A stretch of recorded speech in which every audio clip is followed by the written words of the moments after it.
Alright! Noise. Getting back into the game. Alright. Is everybody here? Come on, you here? No, you're here? This man's not here. Okay, let me kill him. Can somebody tag Abdullah? Abdullah said tag me if tag me the game starts.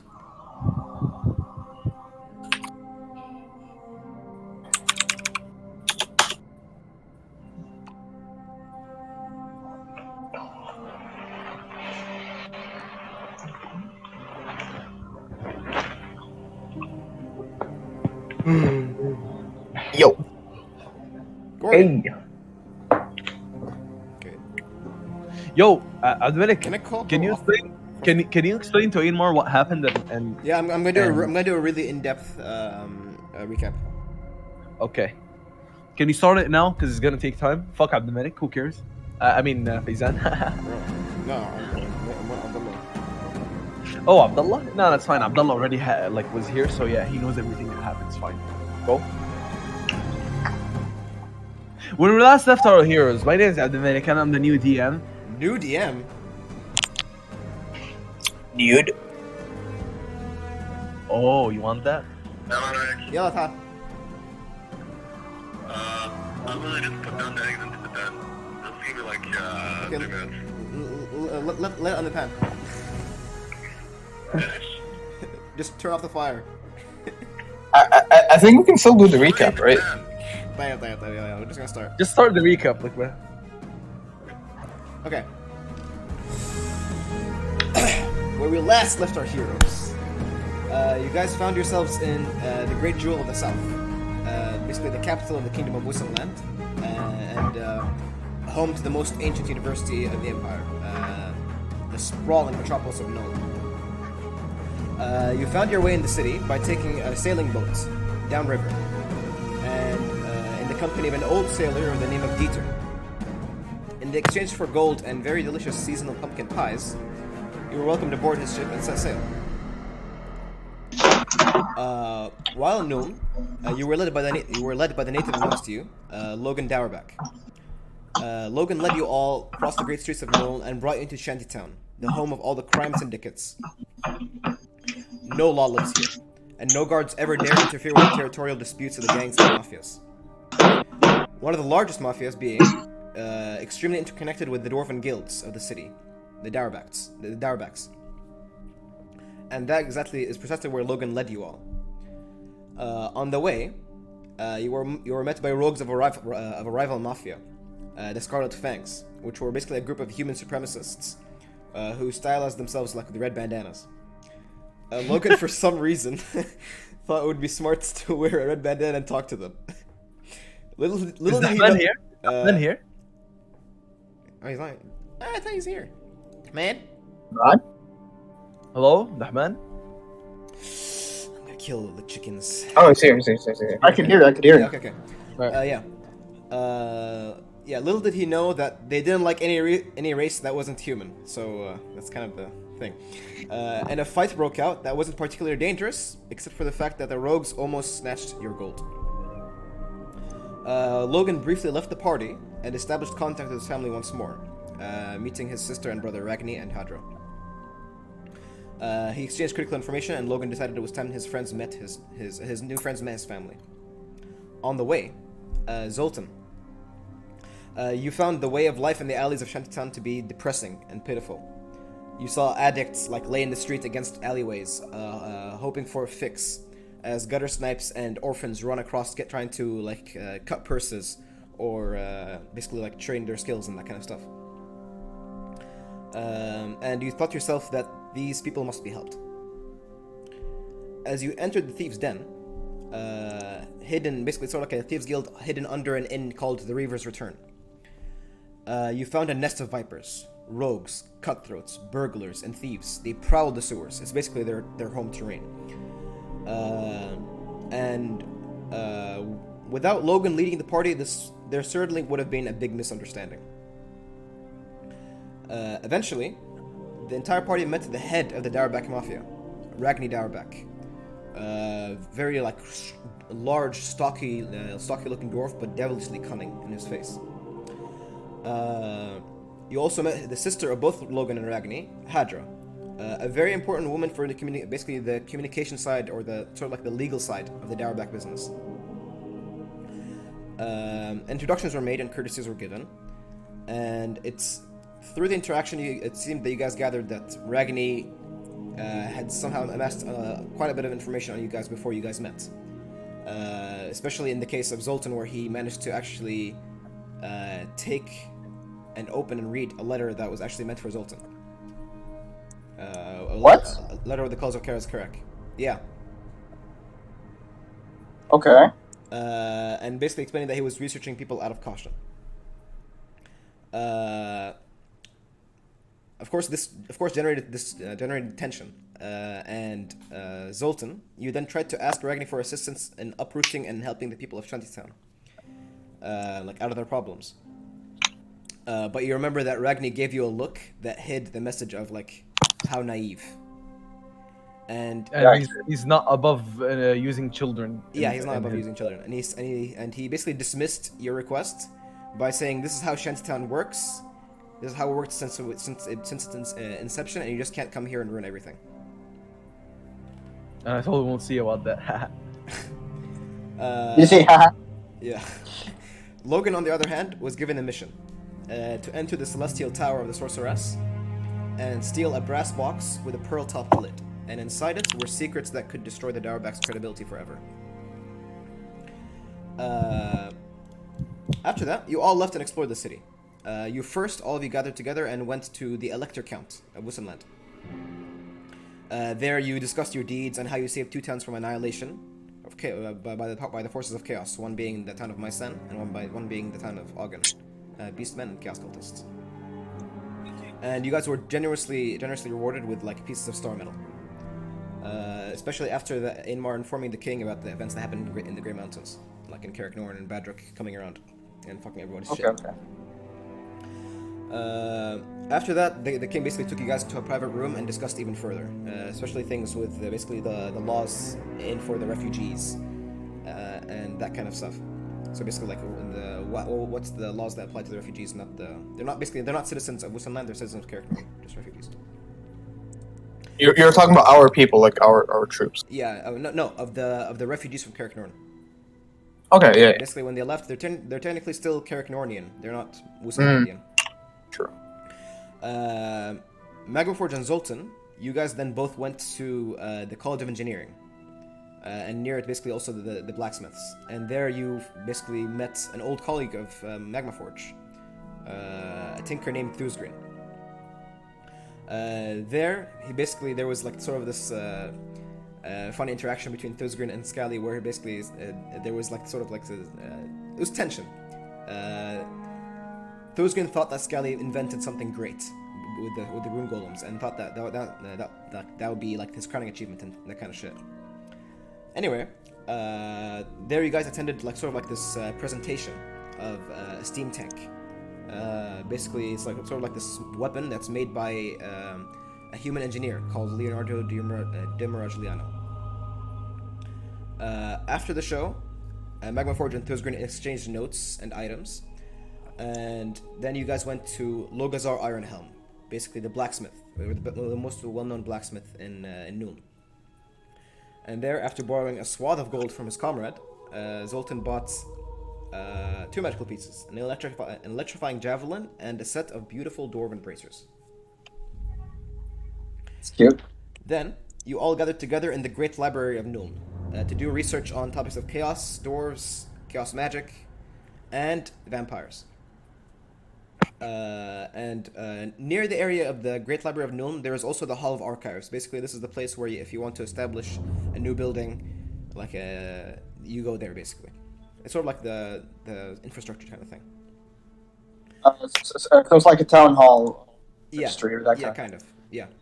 And there are like archivists and shit that help you conduct this operation. Zoltan, you went there basically with the sort of like a missive from the king, and you can establish a new chapter house in Noon. Mm-hmm. And yeah, that's basically everything that happened in the past few days. So. You didn't mention like them talking about building a fort or giving a fort. to the troops, for the troops. Yeah, sorry. Also, that basically in the Electric Council is also assisting the dwarves by giving them miners and giving them engineers to help reconstruct or repurpose forts near the Grey Mountains to basically make it as sort of like a base or operations. Also, we got a bag of holding now. Repurpose forts. Can you say that again? Repurpose forts Basically, that are abandoned near the mountains. yeah, near the Grey Mountains, there are some forts that are abandoned, and basically he wants to he's gonna help you. He's gonna fund your basically repurposing and basically just garrisoning your soldiers there. Okay. Dahman, by the way, Yeah. one of the items that was exchanged between Magma Forge and his friend is a bag of holding. It's a cool Just box. so you can know that. Yeah, it's a cool box that basically is like a bag of holding. That's cool. That's cool. Yeah. So basically, what does Ainmar think of? I just wanted to know this. What does Ainmar think of them using children, like the Dowerbacks and shit, like using children for their deeds, not trying to help their people? And Dude, it's just that this, like, when it comes to Ainmar personally, he is totally against this kind of shit. Especially since, and it looks like they're just gonna make things worse for the dwarves who are coming to Nuln, like the refugees who are coming to Nuln, and it looks like the Dowerbacks are just gonna make them into gangsters and abuse their children. So basically, Ainmar does not like these guys at all. So basically, the mission where they're supposed to go to the tower and shit, like Logan and shit. Yeah. Yeah, Zoltan was thinking of ruining this entire operation and the Dowerbacks and all the mafias basically by snitching and even saying the hideout place and everything. It's just not that Ainmar's not against that. Yeah. Okay. Okay. Looks Ainmar's like sports here. nice. Okay. You guys are currently in the Great Library of Nuln, and in the near building there's the Hall of Archives. Yeah. We'll just begin with Zoltan and the rest of the party. Logan not being present at the moment. He left when you guys were with the Electric Council, so that's quite a while back. Okay. Yeah. Basically, you enter the familiar hall with black and white marble tiling, and you see this beautifully illuminated by the sort of domed glass on the top. Sort of acts like a starlight that enters into the middle of the library, and of course, flickering torchlight. You spend some time discussing the plans with the archivist, Archivist Wolf. Basically, he's like a sort of much older man, white hair and frail from sarcopenia, and he looks well learned. And the archivist speaks up to you, Zoltan, while you're discussing this. He says, I expect recruits to come quickly, Master Dwarf. Many young men are looking for hire. I believe it to be prudent we begin speaking about how we should distribute wages in the longer term. About the dwarves. Yeah, not dwarves, of the orders, the order of Everlasting Flame here. Oh, so now now we're in the plan of getting them here, transporting them here. Basically. Yo, what's up? Yo! We just finished the recap. Now we're just starting. Let's go! Okay. Once he said he's beginning the wages, and you're thinking how the funds are going to be transported and all that kind of stuff, you hear behind you. The voice of a dwarf. If it comes to their wages and salaries, leave it to me and my clan. I look behind me. Who is it? When you turn behind you, you see behind the office. You see a familiar face. A younger dwarf with rich brown-red hair and beard. He wears a red doublet with golden filigree laced around the ends. And upon his vest, you see the crest of a massive glittering golden shield. A face you have seen in your first day in Karak Norn. The face of Lun Baruch. Did I come out there? Yeah, you're there. Can you show the picture, Admini? He is. Yeah, the face of Lun Baruk, the son of one of the wealthiest families in Carrick Norn. Basically, they're gold miners. They're all about gold, and they have huge influence in the court of Carrick Norn. And his father is the head of the family. His name is Orgrim Baruk, Yeah. and he's sitting behind you. And Archivist notices the Archivist notices dwarf and does like puts his hand on his chest and does a slight bow. He says, "Master Baruk, it is a pleasure to see you here again. I will see that we arrange this as soon as possible." And then the frail old man with his hands shivering stands up and starts gathering all his papers. He brings up the sort of like the documents that are sort of like land deeds. And all kinds of legal information. Gathers together, bunches it up together, and starts leaving. And the dwarf turns to you all with a wide smile like under his beard, and a curious look. He shakes his head, like sorrowfully. He says, "My apologies. It seems I have forgotten my manners. Such tragedy in the Grey Mountains has changed something within us all, I imagine. I am Lun Baruk, son of the head of my family, Orgrim Baruk. Do I know him, Alvinic? Like, did I see him? Personally, you saw him, but you never talked to him. Oh, okay. I know how Dominic, right? Yeah, you're not there for Zen, but yeah, you know him. You Hold on. It's just, where are we again? I forgot. We're in the Great Library of Nuln. Yeah, you're in the Great Library of Nuln. Actually, so there's some people in the Great Library, and there's some in the Hall of Archives. Basically, that's where you. Why are we here? Why are we here, Aslan? What is my character here? It was because the guys wanted to research a lot more about vampires, whatever, and they wanted to establish the chapter house. The chapter house of the Order of the Everlasting Flame, and Yeah. okay. So we came here, Yeah. and Lun appeared out of Lun appeared behind you guys. Yeah, and he looks to you, Ainmar.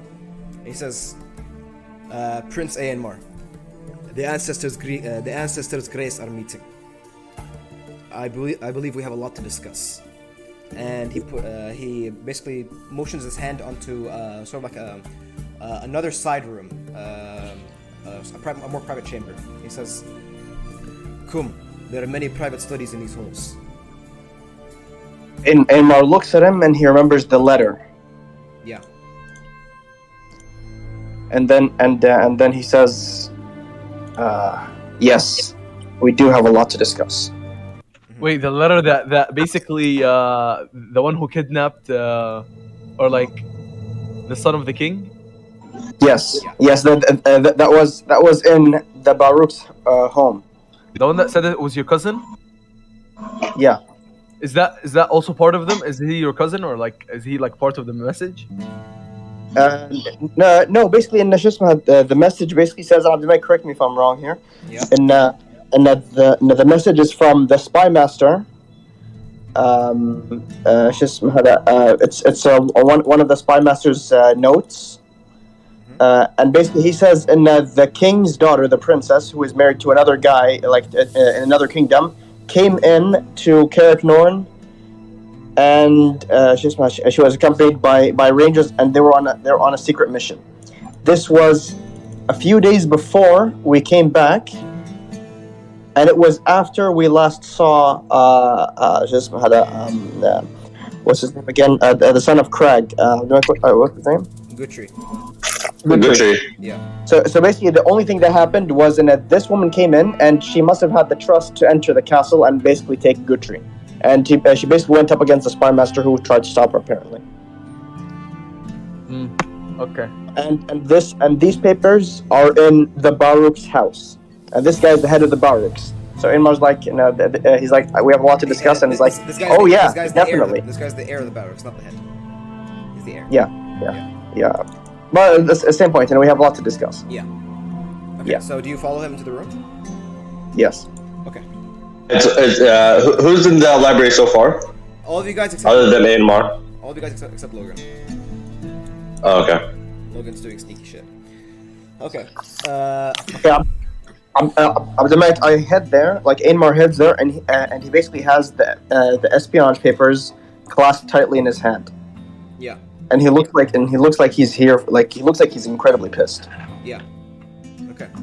So you follow him, and you enter this completely wooden flooring and bookshelves surrounding all sides. A square-looking room, but with a side of tables and chairs. It's basically a study.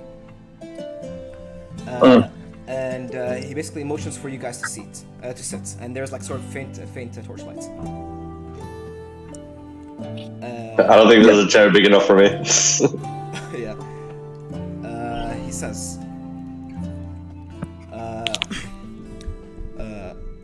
Kahazazir, I have heard of the deeds of you and your Dawi in the shadow war against the Black Orc, Badruk. How you managed to slay 2 of his captains in one masterful ambush. I have heard a tale from Cragtooth, the master brewer of Ungulbar, that you saved this township and many others in your war effort. And as you notice, Ainmar and the rest, you notice as he continues to say this, there's a sudden crack in his trained, like, poker courtly face. He pauses for a moment, and you see, with the smiling, while he's smiling, you see like his eyes kind of welling up a little bit. Right, Yanni? Yeah. He says, how you defied the odds and fought to save as much Dawi as possible. Rumors even whisper that your valiant effort have even summoned the white dwarf Grombrindle to our aid. Alas, Karak Norn and his people are no more. And there's a long pause. Ainmar basically looks at him and he says, Karak Norn may have fallen, but its people yet live. And it's a matter of time to get to return. And Zoltan also says, we will take it back. We'll see to That's that. a promise. He looks to you both, and you see that now you're looking at him and you're talking to him. You see that his the welling in his ears, the water starts going across his sides, and he says, "I was." Please. He says, "I was there the day Karak Norn fell. I was there to witness the fall of my home. As my father dragged me away from my birthplace to safer grounds, I witnessed the horde of Grobi defiling the sacred halls of my ancestors. I witnessed the Dawi's futile escape as they bled their fingernails on the walls. Certainly. I still hear their screams at night. I realized something in that fateful night. The time for the Grey Mountains reunification is now. The traditions of guild conspiring and family intrigue of the court is over. My father's traditions, may Gungi preserve him, is of a bygone age. That is why I vowed to be different, and that I will help reclaim my home, no matter the cost. Dude, I like this guy. I will tell you everything I know about anyone. Ask me. What's his name, Abdelmalik? Lun. Because I kind of like this guy. Lun. Ainmar looks at Lun and and if it seems and if he was at all affected by this You can roll insight like check if you want to. yeah, okay, I'll roll an insight check. His name is Lone. Lun. L-U-N-N. Oh! And he's the son of. He's the son of Orger and Baruch. Yeah, Ainmar, you can tell he's fucking devastated. And this guy saw the, like, if you guys weren't inside Karak Norn at the moment, during the fall, he was. Yeah, we were outside. Yeah, we watched it fall from the outside. Yeah, he saw the pure terror, and you can see that it broke something inside of him. Okay. And at the beginning, Ainmar was a little like he's mentally ready to be pissed at this guy. Okay. Yeah. And but once he said what he had, I'll tell you why. Ainmar nods to him and he says, and he basically just describes that the point where they stood when it fell. Yeah, where you guys were in the Grey Bastion. In the Grey Yes. Bastion. Yeah. And Ainmar says, and I have seen the Grey Bastion fall, and I have seen that most of my efforts have gone to waste. But he looks at Lun and he says, Lun Baruch, I have not interacted with you much so far. My pursuits were mostly on the martial side. But the fact that you wish to overcome or end the cycle of intrigue is something that I I would very much support. Okay? And then he raises the paper, and then he says, So I want to see if your actions can match your words. And he stamps the paper down on the table, and he says, "Explain." He doesn't even take the paper. He looks at it, and you see from his eyes, with your insights, he recognizes it. He says, "Morga knew that Karakron would fall. She knew that would fall to the Gobi and the Urk. My cousin. Oh, okay. My cousin. Yeah. The queen of the wife of King Skaldor, basically. Here's Skaldor. She knew that if she did not abscond with Guthrie, that they would both perish. Alas, with her rangers from Karak Asgaraz, she infiltrated the palace and took Guthrie with her. She and my father got along very well." And he points to the paper, and he would say, she would assure him the strength of the crown was always behind him, and he would help fund her operations with gold or information. The plan was perfect, but for one misplaced brick in the bridge that caused its collapse.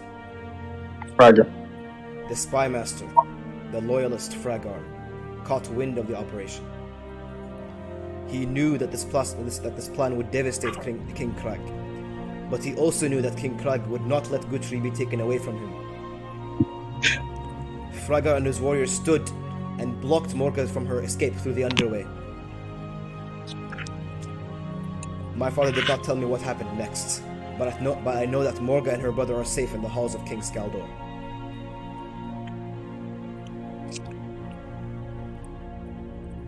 And Mars quiet for a second, and he says, "Has your family aided this operation?" Yes, they have. Hold on. Just a second. Harrick's gonna say, "Do you even realize what you've done?" Knowing that Inmar's father died because of him, basically.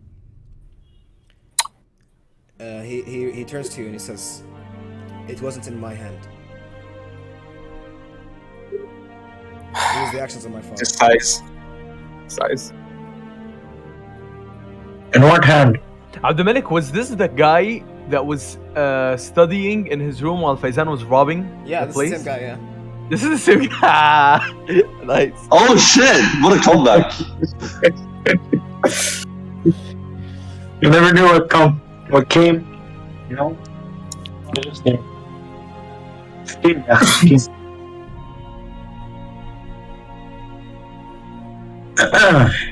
Main question: how do I cast spells? Like, do I actually have spell components and stuff, or do I like?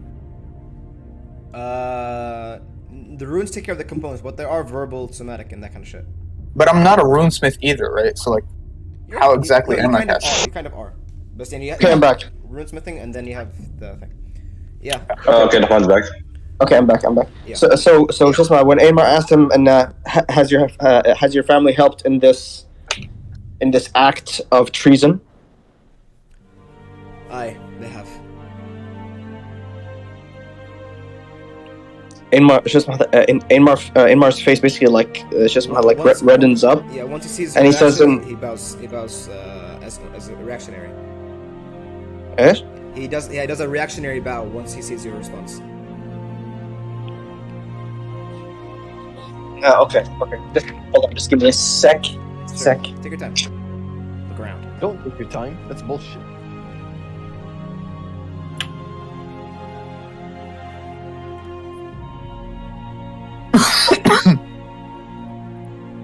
Okay, hey guys. Yo, Hey. are you smuggler? nice robe, dude. Ah, so cute. Ah, it's so cute. So cute. He looks like Almeida, actually. God damn it, man! Every time I see him. I know, right? Anyway, Yeah. just about that. So he basically confirms that the Baruchs have known about this operation and they have supported it. Right? Yes. He supported his father. Right. Or sorry, his father supported the operation. Is his father still alive? His father, Orgrim, yeah, still alive. He didn't Okay. say he's dead.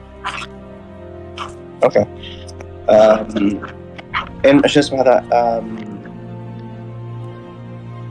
Inmar is also quiet for a second. Obadian, he says, I assume that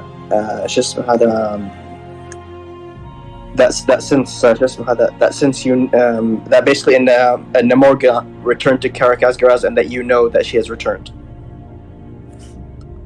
He nods. I am. He's quiet for a long time, and he's trying to process this. Ashan, his cousin being alive means there's no way he could actually continue to claim that he's the king anymore. There's no way he can continue to claim unless there's some kind of way in dwarf politics to basically saying that no, I'm the practical king, and or basically just like claiming that I'm going to be your regent. Bullshit, you know, that kind of shit. Yeah. I mean, with enough prestige or enough strength, you can do that. You can do anything, honestly. Okay. Emma, but then he turns to Lon, and he says, "It seems that you want to break the cycle.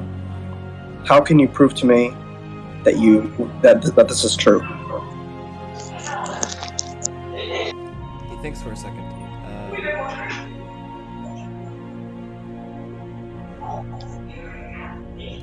Okay. He says, in the following days, I will clear a grudge between my family and another family, and that grudge will be as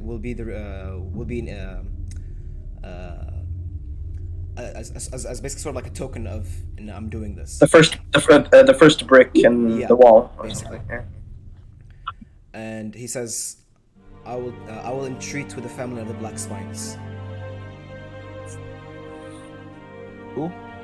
Oh, that's a really old grudge, isn't it? Huh? Roll a history check, and if anybody wants to roll a history check. Okay. He's 40. Do you have advantage since I'm? You don't shit, know. You're just critting. You're critting. Is there? Okay. Give me the power. Yeah. Today's your day. Aymar, you know everything about the Black Spines, or most of the things. The Black Spines were basically sort of like a family. If there was ever a rival in wealth to the Baruchs, it would be the Black Spines. Basically, while the Baruchs had gold, the Black Spines were basically had saltpeter mines, basically for gunpowder. And basically they'd sell a lot of their components to the College of Engineering, to in Nuln, and they'd sell it to of course the engineering halls and building realms. And this bar. Yeah. What you do know, because you got an natural 20, is that the Black Spines, there's only one person left in the Black Spines. Nearly the entire line is destroyed. And that one person, his name is Gaimar Blackspine. Sounds familiar. Okay, and once he sees your oh shit, I recognize Black Spines. He says, I believe you know the tale of Gaimar Blackspine. Yes, I got a natural 20. Yeah. History. Once he sees that you're like you know it, but nobody else does. he turns and sort of like wipes the tears that he had before, and like now he looks more composed. He says, "He is an orphan, and he's my cousin. His mother, Venrea Baruch, was my aunt. She eloped and fled my family to marry Morgrim Blackspine. And the Blackspines were heavily invested in trade deals with the College of Engineering of Nuln, as they owned many saltpeter mines for gunpowder. Unfortunately, my aunt sold trade secrets and contacts for our family to her husband. And as soon as my father heard of this, he declared a grudge. He would make the Blackspines pay. And so my father sent tens of dwarves demanding recompense in gold from the Blackspines over the years. Every single one came back with naught. He then started to grow desperate, and he started to try to gain information and try to steal the secrets back. Alas, that failed as well. And as he felt the power slipping from him, the Blackspines gained more wealth over him, and they expanded into the courts. The thing is, for all the power and wealth of the Blackspines, they could never have the same presence in the courts as the Baruch. The Baruchs traditionally always held the highest honor. But that tradition was being threatened. And the زي آل الشيخ in Saudi Arabia يعني. Basically, yeah. And as the Blackspines gained favor with King Crag, the Baruchs began to weaken, and they felt their power slip. That is when he concocted a tragic plan. Morgrim Blackspine and Venrea Baruch and all their children perished in a massive explosion in their mines. A malfunctioning batch of mining explosives, they said. Years passed as my father regained his place in court, stronger than ever. Then news picked up of a survivor, the last Blackspine. As it turns out, Gaimar Blackspine was not in his family's home that fateful night. He was in the city of Nuln, organizing a trade deal. And I assume he heard of what happened, and he, for obvious reasons, declared a grudge against us. And so the cycle of blood continued. He says, I intend to break that cycle. And I asked, how can you go against your father? He says, as far as I know, he still lives. That is true, but he must see the truth of things. He must see that his ways do not work anymore. Yeah, you know what? He's going on a grudge against that guy? Or like he's removing it, or like I don't get it. He's working to clear the grudge. With the guy? Yeah. Like basically, Zakaria and these two families really hated each other, and the Baruchs basically killed all of the Blackspines. Okay. This guy, who is the son of the Baruchs, is like, Al-Hain, there's only one Blackspine left, but I don't want to kill him. I want to stop this. Fizan, you want to come private? No.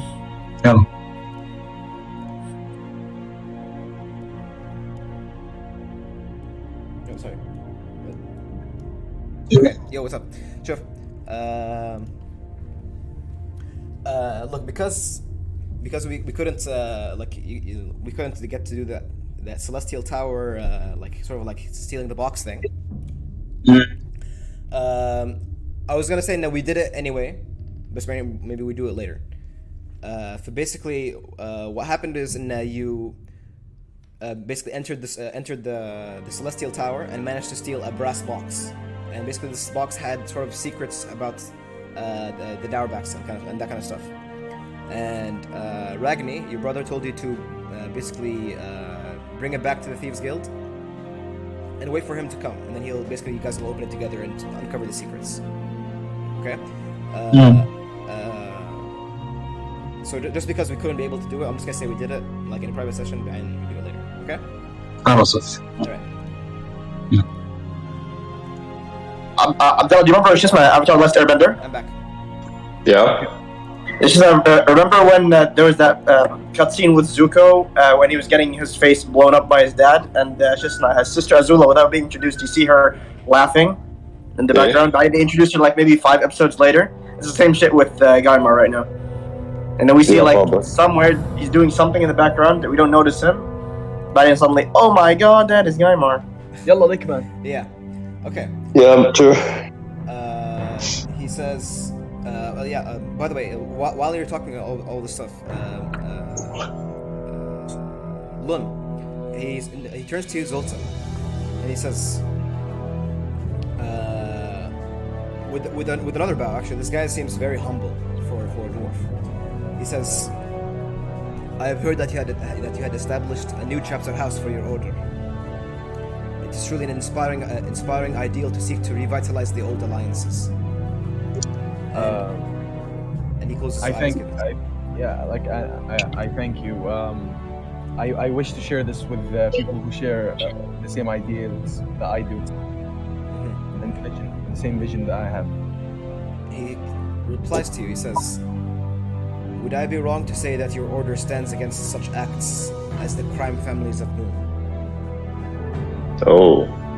Yes, they do. He's recruiting us, dude. Then he says, when he says yes, I do. He says, "Then you have the full support of me and my clan. As you well know, the Baruchs are among the wealthiest families of the Grey Mountains, only rivaled by its royal families." And he turns to you, Ainmar, doing a smile, doing like a courteous bow. Yeah, it's just fine. And more, no. Okay. While that's happening, Logan, as you make your way past the polished white roads of the Temple Quarter and enter the dark alleys of Shantytown, you expertly avoid the streets that are dangerous and find yourself once again outside the Reaver's Return Tavern. And as you enter the tavern, you are greeted by the usual security. They notice you and they let you pass. And eventually, They tell you حبتين.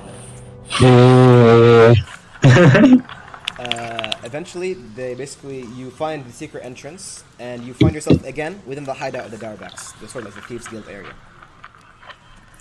And as you enter the plotting room, let me actually just change them. Fucking. Faizan, we're going to kill you. No. I'm traumatized. Okay, Ryan killed me once. Don't kill me again. Okay, I'm gonna change them up a little bit. Everybody has to die. Abdullah died. Now it's your turn. Then it's gonna be everybody's turn. Everybody has to die at least once. Once, at least. It's routine. Hey, Fine, everyone you knows have to die me and Yusuf almost died like third session. Or we're supposed to die actually. Okay, Fizan, did you see the map? Still loading. Okay. Wow, man, this is a really cool lighting effect. I know, right? I worked a lot on it. It's 99%. It's not working. Stop saying it's awesome. Wait, I'm gonna take a back here while it loads. I don't have any vision. Oh, I'm here. Oh, we were already here. No, you guys are not here, but Logan's here, basically. Alright, we're like 99%. It's black for 99%. me. Come on, load. Loading, bitch. Are you still loading? Yeah, it's 99%. Alright, let me figure out a song while you load.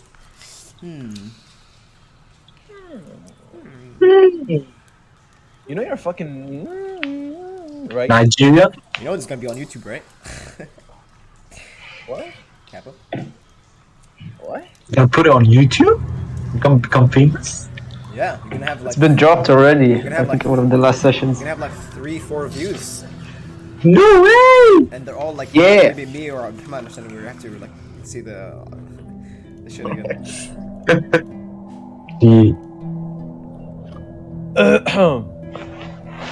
يا اخي زكريا لا تسوي خلاص. يا اخي فيزان يا اخي وينك يا اخي تسلك لنا انت خلاص. Oh, the lights flicker. اصدقاء يعني خلاص بتركيا. لا تسوي خلاص لا تسوي. خلاص صار عندك اصحاب بتركيا خلاص اسحب علينا. لا تسوي خلاص لا تسوي. انت مو خوي. لا تنسى انك هندي مصري يعني انت خوي. ايه Hindi Masri? Half Indian, half Egyptian. Genes in him, I'm telling you. So if anything half Egyptian is high quality. True. in reverse land. True. True. يلا start. He didn't load. We're still not load. عدلك ما عليك عادي مو لازم عادي قاعد طيب يحب. someone stream. Oh shit. Alright. Okay. Logan. You enter the hideouts, and you remember that planning room that you guys were in with the maps? Yeah. Yeah. You enter that planning room and you notice that Hadra, your sister, is not there, and neither is Ragni. Who is there? Nobody. Only basically burglars, other burglars. I ask around where is my brother and my sister. Wait a minute. Wait, the spy. He looks like that guy from Pirates of the Caribbean. Spy? Which one? Yeah, the spy here. Guys, let's not It looks focus on, like other details. Seriously, let's focus. later. He says you'll find her in the tavern. Ragni is not here yet. He's off to meet a client.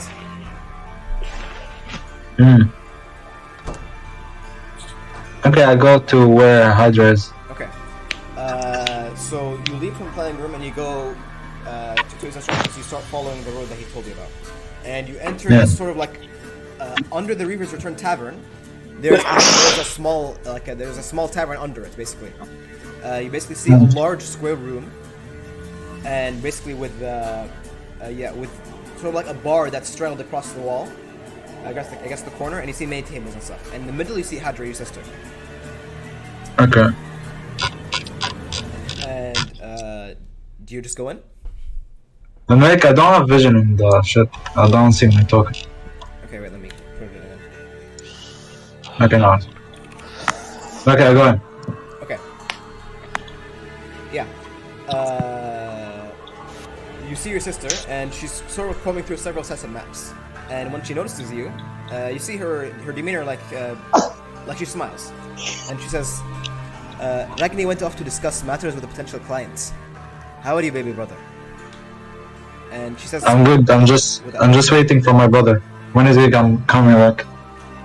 She says, "In a few hours probably." And she points out sections in the map, several streets and alleyways. And basically there is a dwarven rogue, like basically sort of behind you, comes up and starts giving a briefing. Okay? He says, Hadra, the mission went just as expected. The widow's kiss poison worked perfectly, and the Umgi judge Berthold lies dead of a heart attack. Holy shit. I can guarantee his successor will cooperate fully with any legal proceedings that might come Who's in the that? near future. Holy shit, dude. Holy fuck. I asked Hydra what's that about.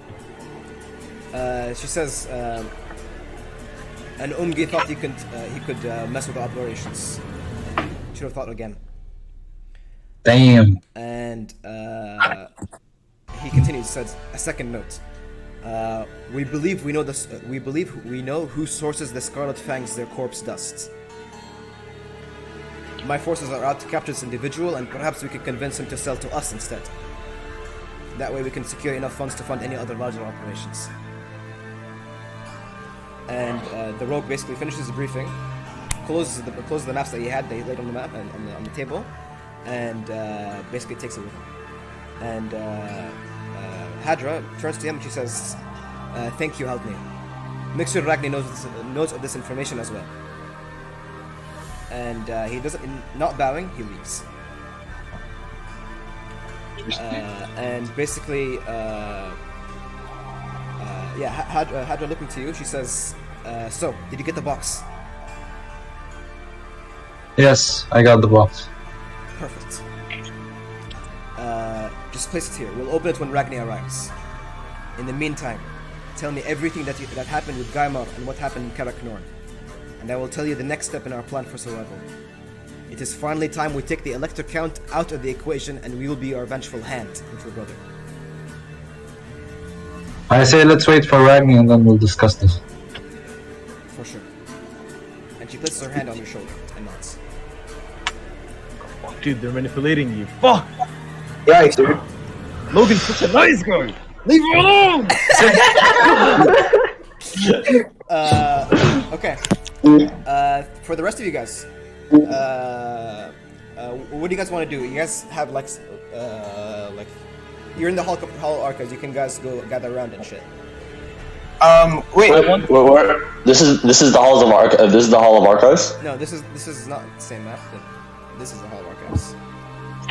Yeah, I was wondering because like we're in the stories with Logan. No, sure. Well, this is Logan private. Well, this is private. Abdulmalik, No.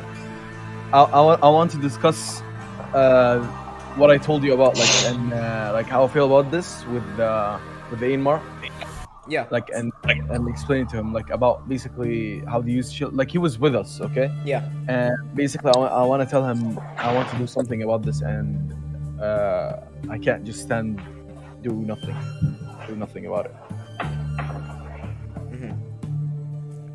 Question.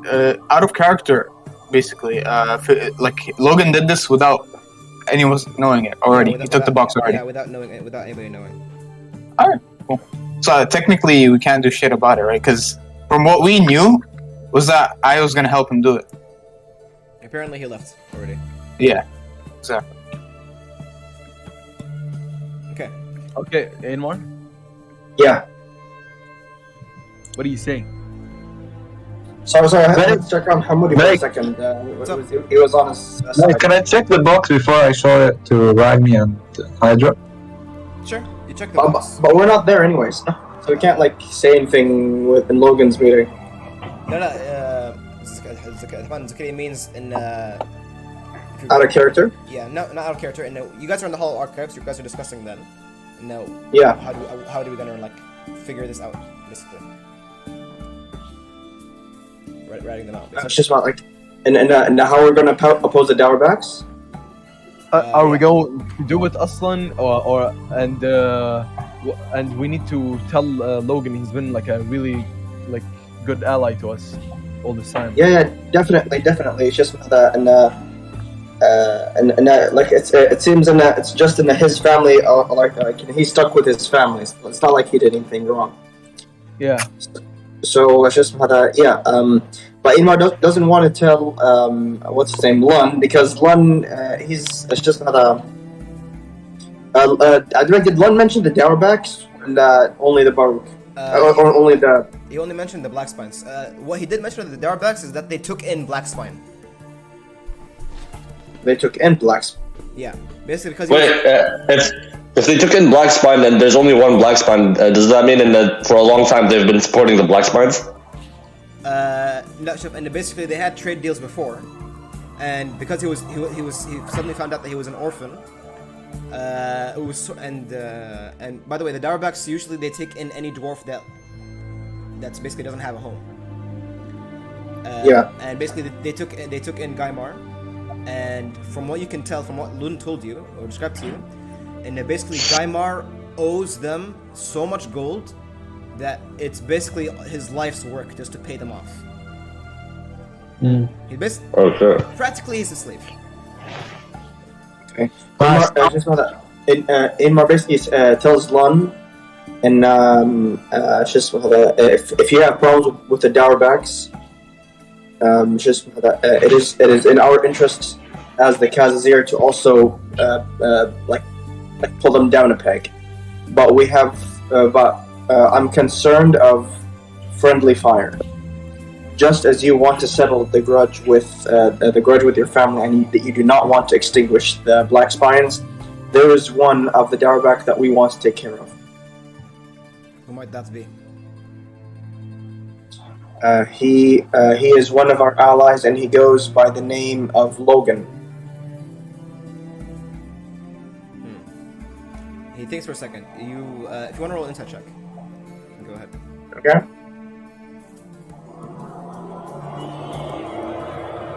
Insigits. Okay. Close to a 20. Yeah. You notice in his face, he's not trying to hide it. He doesn't recognize that name at all. Maybe a little bit. That's. Yeah, and he knows it. He doesn't really recognize that name. Okay. It's just that Emma basically says. He's trying to remember it. Yeah. Aemar basically says, and that's just that, he's not one of the inner circle, so it will not be that much of a problem, to basically overlook him in our quest to basically bring better fortune and to bring a better future to the dwarves of Nuln. Because a better future for the dwarves of Nuln and the continued existence of the Dauerbacks as they are now are mutually exclusive. Yeah, they're kind of a cancerous growth. Yeah, this thing cannot exist with this thing. He says, I believe we can make an exception. As long as he is compliant. Aemar basically responds to that. Also, Inmar. Wait, Yeah. give me 1 second. Logan, you said you want to roll, investigation. Roll one on the box. Explodes. I can't roll this investigation for me. I can't find my card. I'll put it here for you to roll. Roll now. That's the guy. Inmar. Yep. You don't notice anything in particular, anything particularly important. You notice that there is no lock. Like you can't just pick up a straight lockpick and start picking it. So I can't open it, or is it open already? It's locked. It's sealed. Yeah, I mean, there is a seam between the top and the bottom. There's a seam, but there's no lock. And you try to pry it open, it doesn't open. And as you touch its exterior, it feels cold, a brass cold, like metal cold, and there's like a small pearl on top, a quaint pearl on top. That's all you see. Exactly what were you saying? Do I get the advantage, because I take my time, No, you don't get it. Sorry. Okay, back to the rest of you guys. I want to talk to Inmar and tell him that basically, and tell him in his ear, basically, are we going to warn the Count about this? Inmar says, definitely, and we need the help of the marshal. Yeah, but if we're going to do anything, we need to do it now. Inmar nods and he says, and now we'll look, and he basically turns to the rest of the Khazir, and he says, the Dauerbacks, the Dauerbacks as a gang must be stopped. The Dauerbacks as a clan must be kept. We will punish only those who are criminals and try to correct those who remain. Ultimately, they must answer to justice. But you do realize Logan lies among them. He is a criminal. He says, Inmar nods to Harak, and he says, that he may be, at least before now. He must be able to prove that he can redeem himself. He has been helping us after all. He has been an ally. He has for us.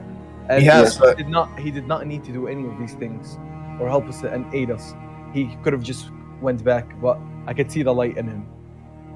he has. But you've seen him talk to his brothers, brother Ragni and Hadra. They clearly take him as an important tool in their clan, and he seems to buy into it. So I don't know how we're gonna go about. We will talk to him, all of us. Inmar nods at Harak, and he says, and it's possible that it's hard to get from under bad family. Like he says this while he's thinking. Basically, he remembers the time where Zoltan told him to just go against your uncle, and it was hard for him. And he says, "Now I understand how he might feel, and ultimately, I want to be there to help him, and he has to make a choice. And if he wants, if he wants to enter the light, I will give him my hand." Your voice is lagging really hard. It's not. No, My it's voice is lagging. That's fine. It's not. That's fine. It's good. You're good. Okay. Inmar said, if Logan wants to go into the light, I will give him a helping hand, and I will vouch for him as and he looks down a little bit, and then he like laughs a little bit as the king of Carrick North.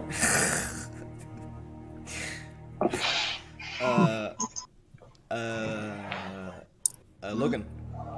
Uh, You have a new quest from your family. uh. To assassinate the Elector Count. What was I fucking saying? Who told me this, Tayyip? Your sister. And why would I do that? I asked. Because we have to. She says. Faizan, now it's a choice basically. You're given a choice either to join us and be with our side and in the right side, or like kill and be like a really bad person and basically like follow your family. Yeah. Hadra puts her hands on your shoulder and grabs them. Okay? And she says, "You must be our vengeful hand, little brother. Anybody that messes with with our family messes with you."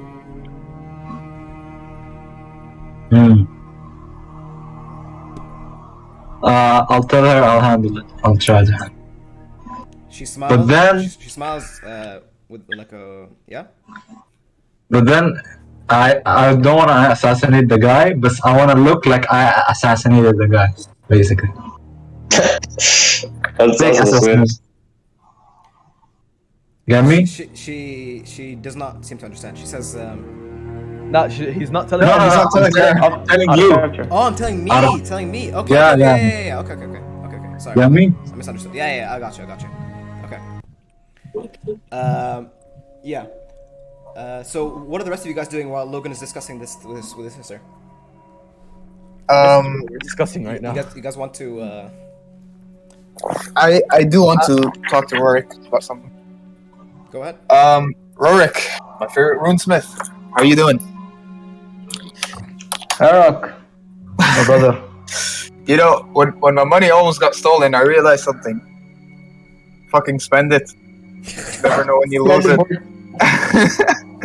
So, recently we acquired a lot of Gromrail or Star Metal. And seeing as we get into a lot of trouble, I was wondering if you can craft me a Gromrail breastplate. Rorik's eyes widens and his smile widens with it. That's pretty. It's like, No, you're not gonna charge me like Magnumforge, are you? no, on the contrary. I'll be happy to. I'll be happy to craft such a thing for you. Okay. To craft, I think to craft heavy armor, it takes around like several months. So you guys can do this in downtime. Okay.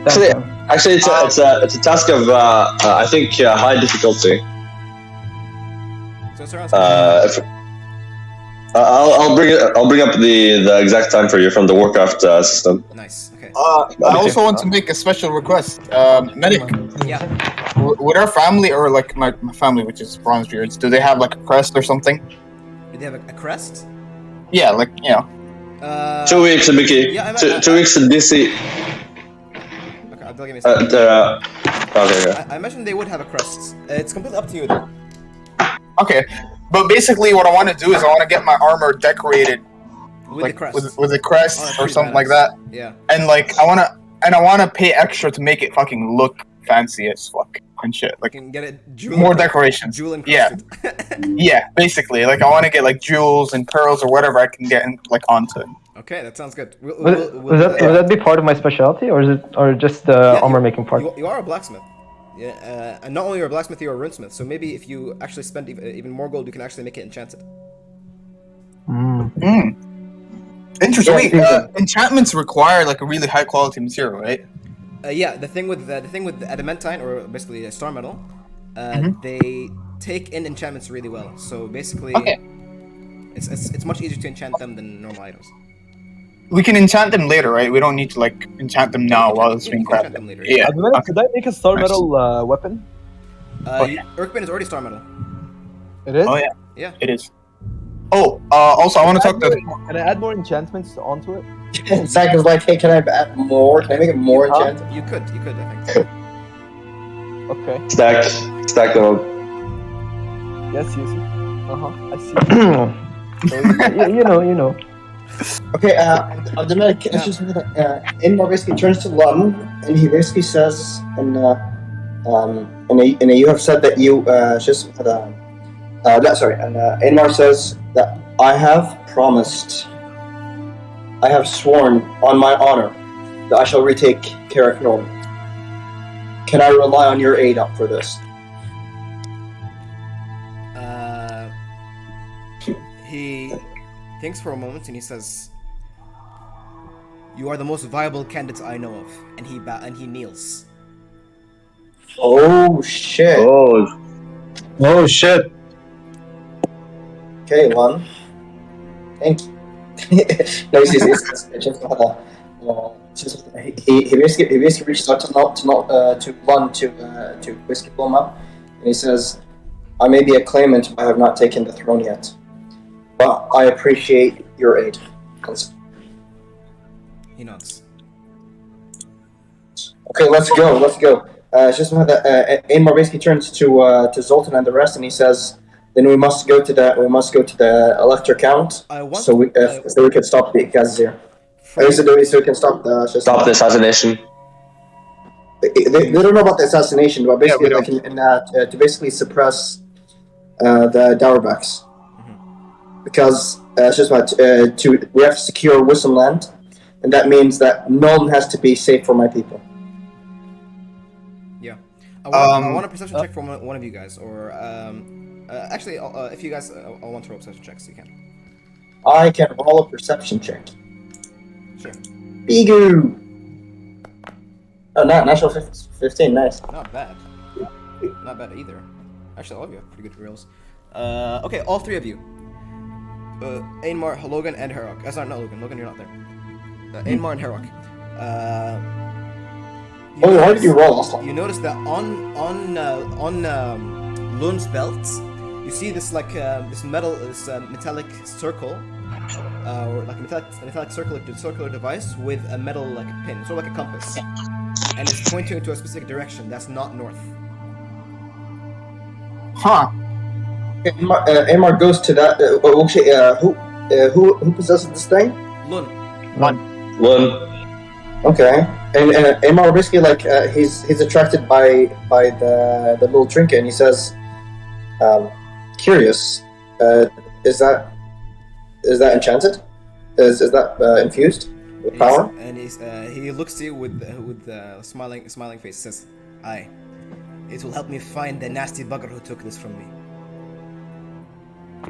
I was wondering why doesn't. Wait, what? What? I'm so confused. What the fuck?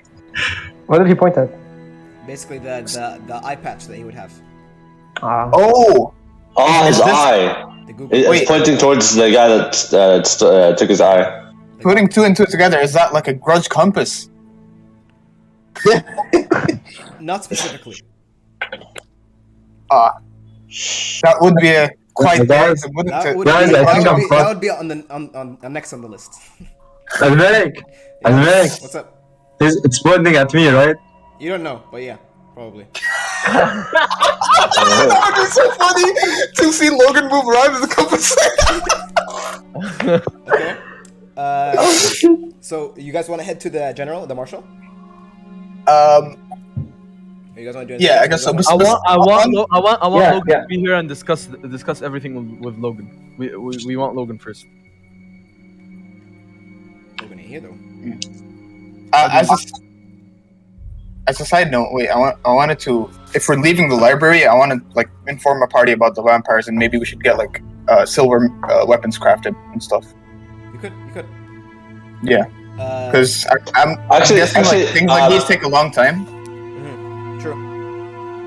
Wait, Vicky, I have a question. Vampires are vulnerable to fire and radiance, huh? They're not. They're not vulnerable per se. Certain bloodlines are more vulnerable to sunlight.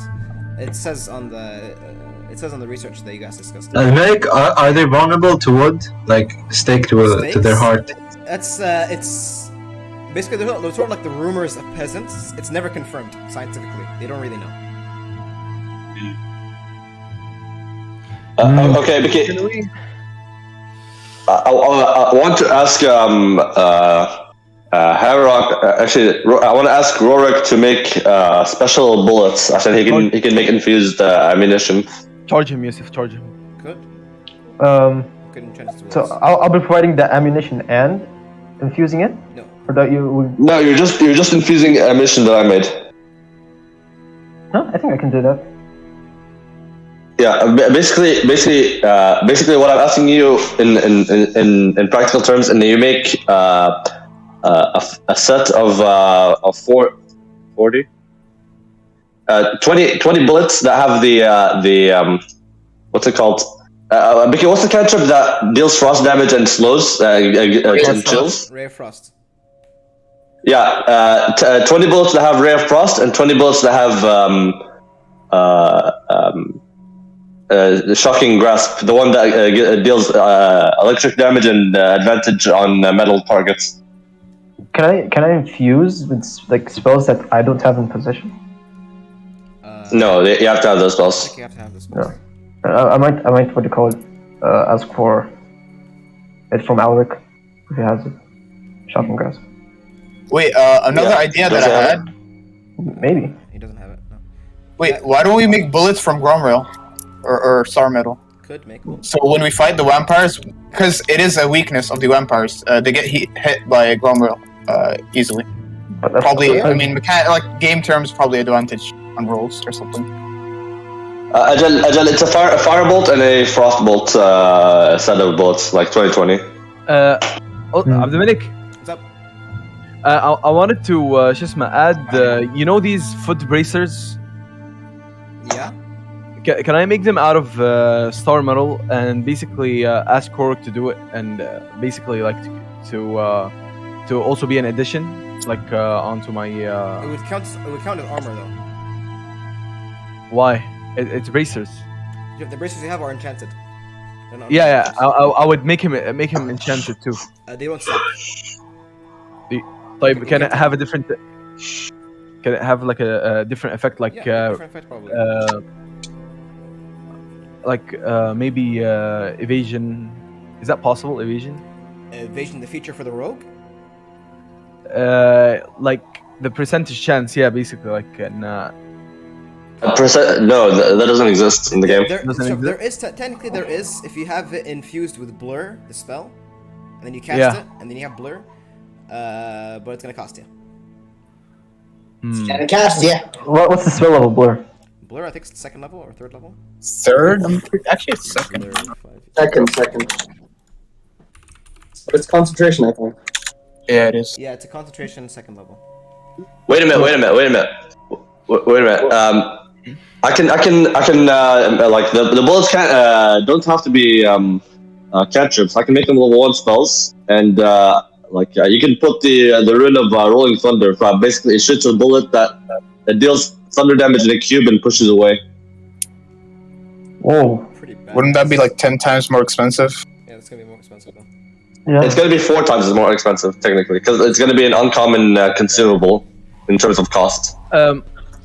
Abdelmalik, what is something like a spell or something that could give me like speed, like really like? Haste. Haste. So could I put haste onto it? You could, but it's gonna be expensive also. It's Like gonna be how much? hella expensive, that one. Hell, that's good. Like how Yeah. much are we talking? 10,000 probably. 8,000, 10,000, something like that. Oh, I had a question, Medic. If you check the Logazar, is that the guy's name? Yeah, Logazar. Yeah. Yeah, Ironhelm. If you check his items, there's a gauntlet of ogre power, right? Yeah. And there's a belt of giant strength. Yeah. The belt is stronger, but it's cheaper. Well, one is attunement, one is not. So what does that mean? Basically, in game you can only have 3 attuned items on you. Hey. Like, for example, Urkbane is attunement. Mhm. Starskin, attunement. Okay. All right, I see. Okay. Got It'll it. be a problem later. And basically, we don't even have any Yeah. items, so it's not a problem. As later, when you have so many options with attunement, then you get limited. So the other type of item was just wondrous items. You can have any, like, Yeah, you can have as unlimited much as amount. possible, yeah. Okay, that makes sense. Yeah. Okay. Okay, I'll be back. We go on to the marshal. Alright. Yep. Okay. The rest of you start making your way to, of course, the Palace of the King. Right now you're in the Neustadt, or the University District, and you're going northeastish towards the Aldig Quarter, or the Royal Quarter. As you make your way to the palace, you enter through its now familiar passageways, and you basically are guided by the men of the Marshal, the General. They recognize you, of course, as you enter, and they lead you toward through the passageways that you already went before. You pass by the familiar gardens that you guys passed before, near the palace court. Yeah, what's up? Wow. Uh-huh. Wait, Yeah. weren't we gonna talk to Logan before we do it? You guys said you wanted to go to the Marshal. But I thought we were gonna talk to Logan and then we're gonna, Yeah. talk to the Marshal about the whole thing. Yeah, we need About the Logan to Dowrac continue person. Dominic. We basically need to have a talk with Logan saying what Yeah. we're gonna do as a party. It doesn't make any sense for us to go right now. Because right now it would be like we're fucking backstabbing him. Just for no reason. Or I guess not no reason, but standing. Betray him. You're backstabbing me. I mean, it's not Okay, can Can we you wait for Logan and then do it? wait for Logan and then do it, please? wait for Logan. Okay, sure. Yeah. The problem is that there is no communication between you guys right now. Can he But cast? he does know where. Wait, he doesn't know where. we're Message. We have the spell message. Message is That's only- not- that's only like 60 120 feet range. Only 120 feet. at. Yeah, 120 feet. Uh, If I had sending. But no, I don't. طيب, well, I guess we're just gonna wait until he's here without communication. Like, how about we wait like a specific amount of time, like a day or like 2 days, and if it doesn't show up till then, technically we could also go to the place because they know us now. The Thieves Guild, they know us, they recognize us, they would let us in. Could go there. That's an Yeah. option. If you want to find him, we could go there. Actually, yeah, why not? You want to go there? So I guess I'm talking to the party. Well, there's no way of contacting Logan. We want to go to the River Tavern, whatever you call it. I don't want to go to this filthy place again. How about me? and Bika, I wanna ask a question. Sure. What's up? Like, I want to make a bullet silvered. How do you increase the cost? Are there rules for that, man? Well, what? Sorry, somebody was crying and I picked him up and then he continued to sleep. Yeah, what? Silvered bullets. What's the cost for them? Shit, I think 5e has cost. I don't remember they have rules for silvered bullets, actually. Silvered Like, is there a percent increase in cost from the cost of the bullets? Hold on, hold on. Silver. one piece of ammunition is 10 gold. Of silvered bullets, Yeah. 10 gold. Yeah. Hold on, you can silver one weapon or 10 pieces of ammunition for 100 gold. Holy shit! Wait, 100 pieces of ammunition for 100 gold? 10 for 100. Oh lord, fucking hell, dude, that's so much. I mean, are you talking about it for the vampire fight or what? Yeah, because I don't want to get fucked by vampires again. Fuck. But say, like, sure, but like, it's. I mean, 10 bucks is a pretty good amount. In a fight, you're probably gonna use like 4. Actually, I don't think I need to silver these bullets. عشان they deal elemental damage too. It pushes their resistance, I think. I think you could actually do both. You can have an enchanted silver bullet. Oops. Yeah, but what I'm thinking is that the spell component of the spell makes the bullet bypass the resistance. Yeah, Guys, but basically that's 10 gold for each bullet. Like Good night, guys. No, I'm okay. Yeah, you keep interrupting. What do you want to say? Nothing. Keep going. Clear street, yeah. Maria? Okay, regardless of Biki, I'm gonna send a text. Message in chat. Just a second. Okay, so what's the plan? Are like half of you guys going here, half of you guys going there, or what? I guess one or two of us will go get Logan. Try to find Logan. So. Okay, because right now we can't like do retro because you guys are now in the palace. Mm. So are you guys? Oh. Are some of you guys leaving? Why don't we Uh, just like fucking eat from the palace until we all go to a tavern and We can agree to meet up in the palace after some time. You could- sure, yeah. Okay. Actually, technically, Logan's not gonna come into palace, but okay, sure, we'll go find him though. I guess me and someone else. I don't know. Okay, so You and Zol. I think I'm really friendly with the marshal, so I think I'll go up to the marshal. I'm gonna tell him basically in شو اسمه هذا we want to help you with أصلا didn't Lund say that إن شو اسمه إن this thing will help me find the criminal Yeah. or something? yeah. Then can we go with that and basically this thing? We don't know it's Logan. بس sorry, Aymar, you want to go to the marshal? So Aymar's marshal. Yeah.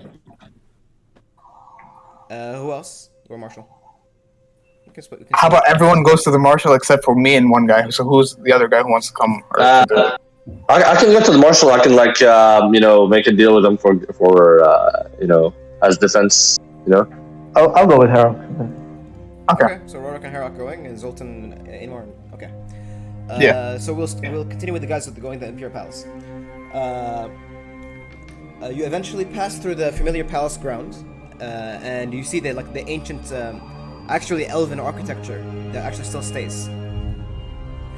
And eventually you find yourselves outside the commanding office of the general.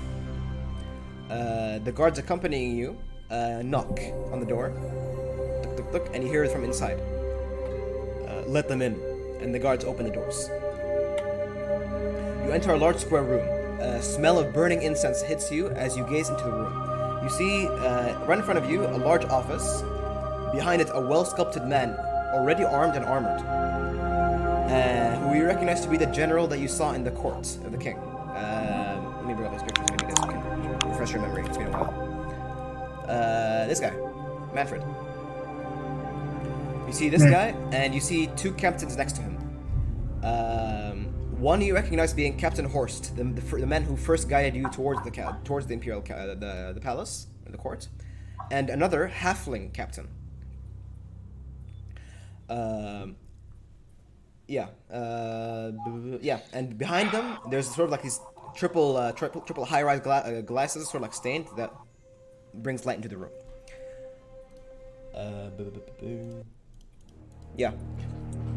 Manfred, he looks up to Aymar and Zoltan and Magafort. I'll be right back, okay? Okay. He looks up to you all, and he motions for you to enter. And he says, "Greetings, Master Dwarves." And as you guys enter through the doors, and basically they close behind you, and you are guided to sit at tables opposed to him. And he says, "I have heard of your great deeds in saving the towns of Mycen and Ogden, and I have also heard from my men that you have performed some actions in Shantytown, clearing some rabble of Scarlet Fangs. For that, you have my deepest gratitude and respect." He says, "I don't want to do this without him. Okay, give me 1 second.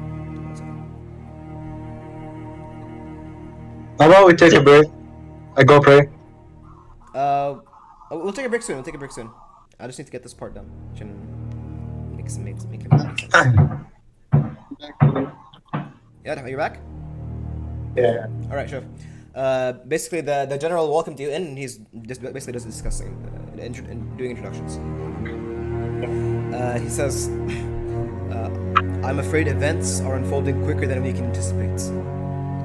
With the beginning of this new era, this vampire war, as many call it, I fear that my beloved hometown will crumble from within before the undead ever attack our world." And he says a comment. He says, after a pause, he says, "The crime families and the underbelly have always been an important part of Nome. They've been there since its inception.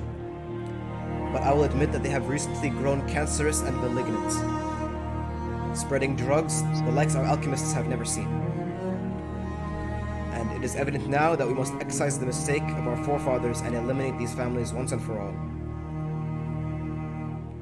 Starting with one of the strongest and the most interconnected, the Dauerbacks.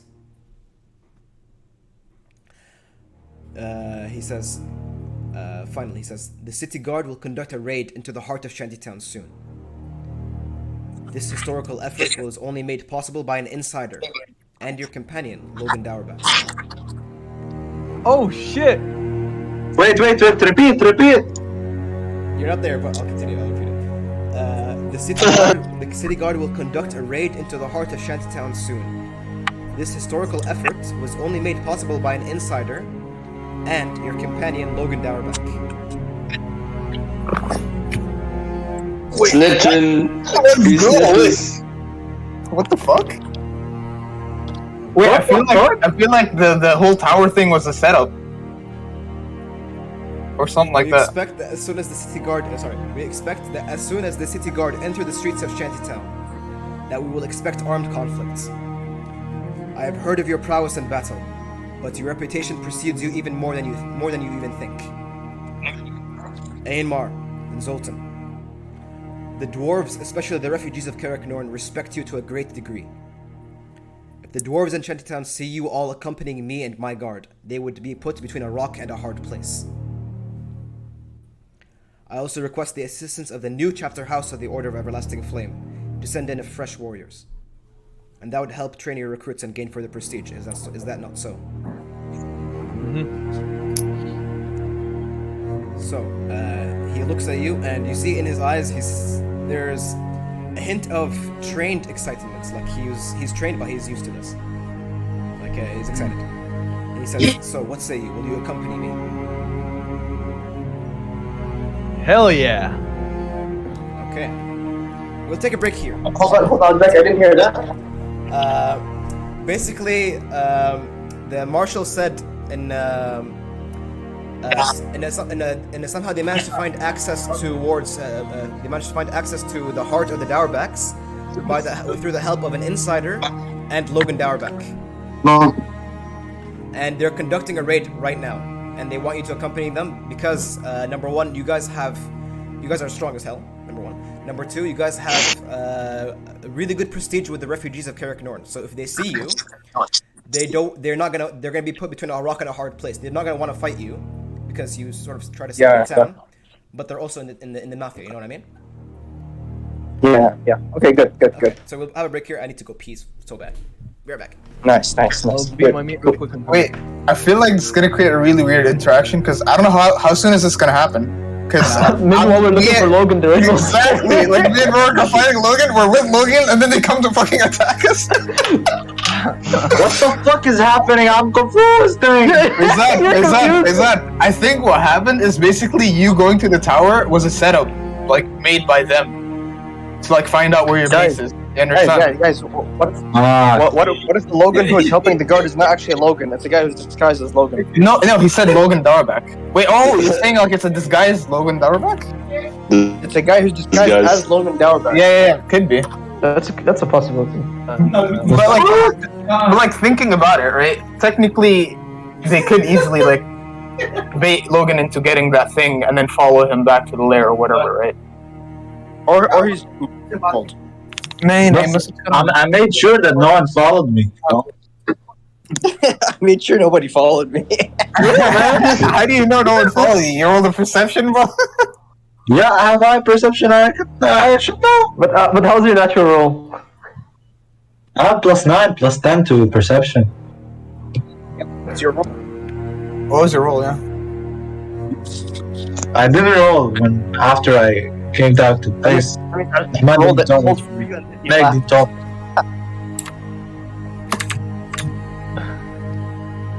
Fuck tits. Can I fuck my sister before? oh, What is wrong with you? Dude, D&D or not, I can never say that. And I don't have a sister. Game of Thrones universe right here. Not because it's wrong. Just insist. Woody, don't listen to this evil, wicked Indian. You look in India. What's wrong with Indians, man? Tell me. Hamoudi is gravely Hey, it's disturbed. racist Saudi coming out. It's fine. It happens. يا الله زكريا يا اخي لا تسوي خلاص. Hey, I'm Egyptian. I'm a fucking minority. Relax. Okay, that's true. Other minorities can be assholes.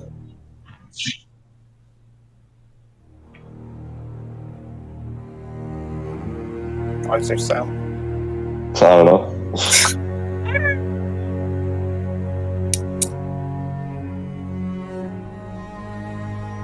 Guys, you know I hate Egyptians. You hate a lot of people, but you hate Pakistanis. No, Pakistani is number one. Number one. Yeah, you hate them. Like number one hate, right? Yeah, number one hate. And then comes the Egyptians. Okay. After I'll that, put them like number 3, not number 2. But they're hateable. I see. I feel you. So what's after Egyptians? After Egyptians, fucking what's it people, called? right? Turkish people, Yes, Turkish people before Egyptians. Yes. Before? right? So Egypt is number 3. Let's go, Zach. Yeah, Nice. you're in the top Yeah. 3. So, something in common. 170 left. Oh god. Saudi people will put in number 5. Do you hate India, Faisal? To be honest, I don't deal with them that much, so I don't know. No, but like, do you hate India as a country? Yeah, I do. Same. Fuck India, man. Holy shit. That's wild, man. Nah, it's just the people. They're so fucking dumb. Yeah. Oh yeah. And we got some smart ass people. We got some dumb ass. No, hear me out. Here, like, Extremes. there's like 1.3 billion people. Out of that, there's like 50 million people who like represent like the smart people, right? And that's why like some people think Indians are smart. But no, we have like 1.2 billion dumb fucks. That's true. Exactly. Bro, that reminds me of the building temple just for Donald Trump or something. What the fuck is that? Yo, wait, did you guys know like when I don't know if it was Donald Trump himself. I think it was like Ivanka Trump or something, right? She came to India. So what they did was to make a good impression, they finally filled all the potholes in India, right? For only the path that she was gonna take, like in the car, and like the path that she was gonna take, they basically got the civilians, like they paid them like a certain amount of like money to report any beggars so that they can remove them and put them in jail until she's gone. Holy shit. Oh my god. And they actually did that. So basically, whatever path that she was gonna take, like her car was gonna take, there was no beggars and there was no potholes for the first time in fucking ages. No way. What the Here's a fuck? crazy Fucking question. sim? Why do you think that Is give there- us fucking that money sim? to the- Is there Huh? one here? Yeah. Yeah. So continue. Yeah. Right. Meg, you weren't here, but I wanna fuck my sister before they attack. Yeah, roleplay. Yeah, roleplay. Yeah. Ah! Okay. Oh, Alright, you. so, I love you. Okay. Fucking psychopath. Okay. Give me 1 second. Hold up. 1 second over. Okay. Logan, we're back to you. No. Dominic, Now. can you imagine in 10 years we're still playing rekindling each one of us as a kid? That would be crazy. Oh, my no. god. Oh no. Yeah, Logan. You're in the room with your sister. Okay. In the tavern. In your tavern. And. 1 second. Yeah. Rape attack. And behind you hear a lot of voices, okay? From the door that you entered from, all right? And coming in, you see Ragni, your brother, surrounded by 2 Dauerbach spies. And he looks joyful. He says, he looks at you first. He says, how was it? I trust it was not too difficult. It wasn't. And he descends from the stairs. Where's Ragni? Here's Ragni. Here's Ragni. Okay. You see the map? I'm still loading, by the way. Oh, okay. Okay, so basically, Ragni entered, and surrounding him are two Dowerback burglars. Flanking him, Annie? Flanking him, yeah. He says, well, open it. How do I help him? And as you basically sort of take the box and try to show him, like, you can't open it, he stands up. Basically, he sort of looks to you, and he says, if he's not listening? Oh, Yeah. He says, to think that such a disaster in Carrick Norn can open my eyes to such a degree. Petty grudges are not worth the bloodshed. And Ragni turns to you, Logan, and he gives you a fierce look. Do you regret the death of Grum Flinthand? Do you remember the life you took? The life of an innocent dwarf, an innocent husband, Ragni saying this? an innocent father. Just as Wait, this is he talking happens- about a guard they killed? Just as this happens, you hear hurried footfalls outside the doors. You see the face of the dwarven spy enter the room, profusely sweating and nearly dead from just running. Stop! Stop! They can hear everything! The court heard that we murdered the judge! And suddenly, the box that you had opens up, and from within it, you hear the recording of what was said. And you see from within it, there's sort of like this, this circular ice mirror made of ice. And through this mirror, you see the courts watching you, listening in. Holy shit. And at the other side, you see the smiling face of the sorceress before she closes the thing, the mirror. Wait, That's the connection. what body was he talking about, Admin? yeah, I'm confused. Yeah. Who did I kill? Is it the guard? Boom! You suddenly hear hundreds of armed footsteps enter the passageways that are only known to the Dowerbacks. And then you hear behind you, Logan. I regret it every second I breathe. I spoke to his widow who held her now fatherless son. That family blamed me for their despair, and they were right to. But I swore an oath to them, in front of the corpse of their fallen father. I will seek vengeance for them. I will grant them the justice they desired, by crushing the family that caused such harm to many others. Dude, this is not Ragni. He says, Who's this? He says, to think that you were such a fool that you could get away with cold-blooded murder by stuffing the body of the guard in my bag of holding. A family of fools. And he grabs his face and pulls it away. Suddenly, a wave of magic breaks as the illusion is dispelled. In a strong dwarven hand, you see an inert wooden mask. In the hand wielding it, you see the familiar dwarven limbs. You see the face of Gaimar Blackspine. Oh shit! Is it the guy Yes, he did the this- deal with? And just as he... Admin, Oh. I need to know. Yes, this is the guy he made the deal with. The one with the bag of holding and then Remember when Logan took the bag of holding and then killed the guard and put him inside it? yeah. This is the same man who had the bag of holding, and he's basically saying that you murdered that man. And he stuffed his shit in, Wasn't he that stuffed his his body request in. to Medic to get like for Logan to get inside? Like it had risks, صح? Wait, he didn't get rid of the body after giving back the bag? No, But I told him, you sent me there. you put the bag in the you put the body in the bag of holding and you gave him the bag. I remember that. Yeah, you put But I remember I removed the body from the whole bag of holding. No, you didn't. You didn't. Anyway, and just as he does this, you hear the armored footsteps of dozens of squads of guards echo across the stone floors. To the rest of you, you accompany the captain of the guard, the halfling and a man. Wait, who was going? I think Harak and Rolf, right? Yeah. As you two are going to Shantytown, you notice that there are many squadrons of guards laying outside the perimeter. And basically, they're all basically in held position. And at the edge of it, you see Lun Varuk with holding sort of like a compass material. surrounded by his own house guard. And the rest of you sort of connect with this party. Okay, basically, so all of you guys are here except for Logan.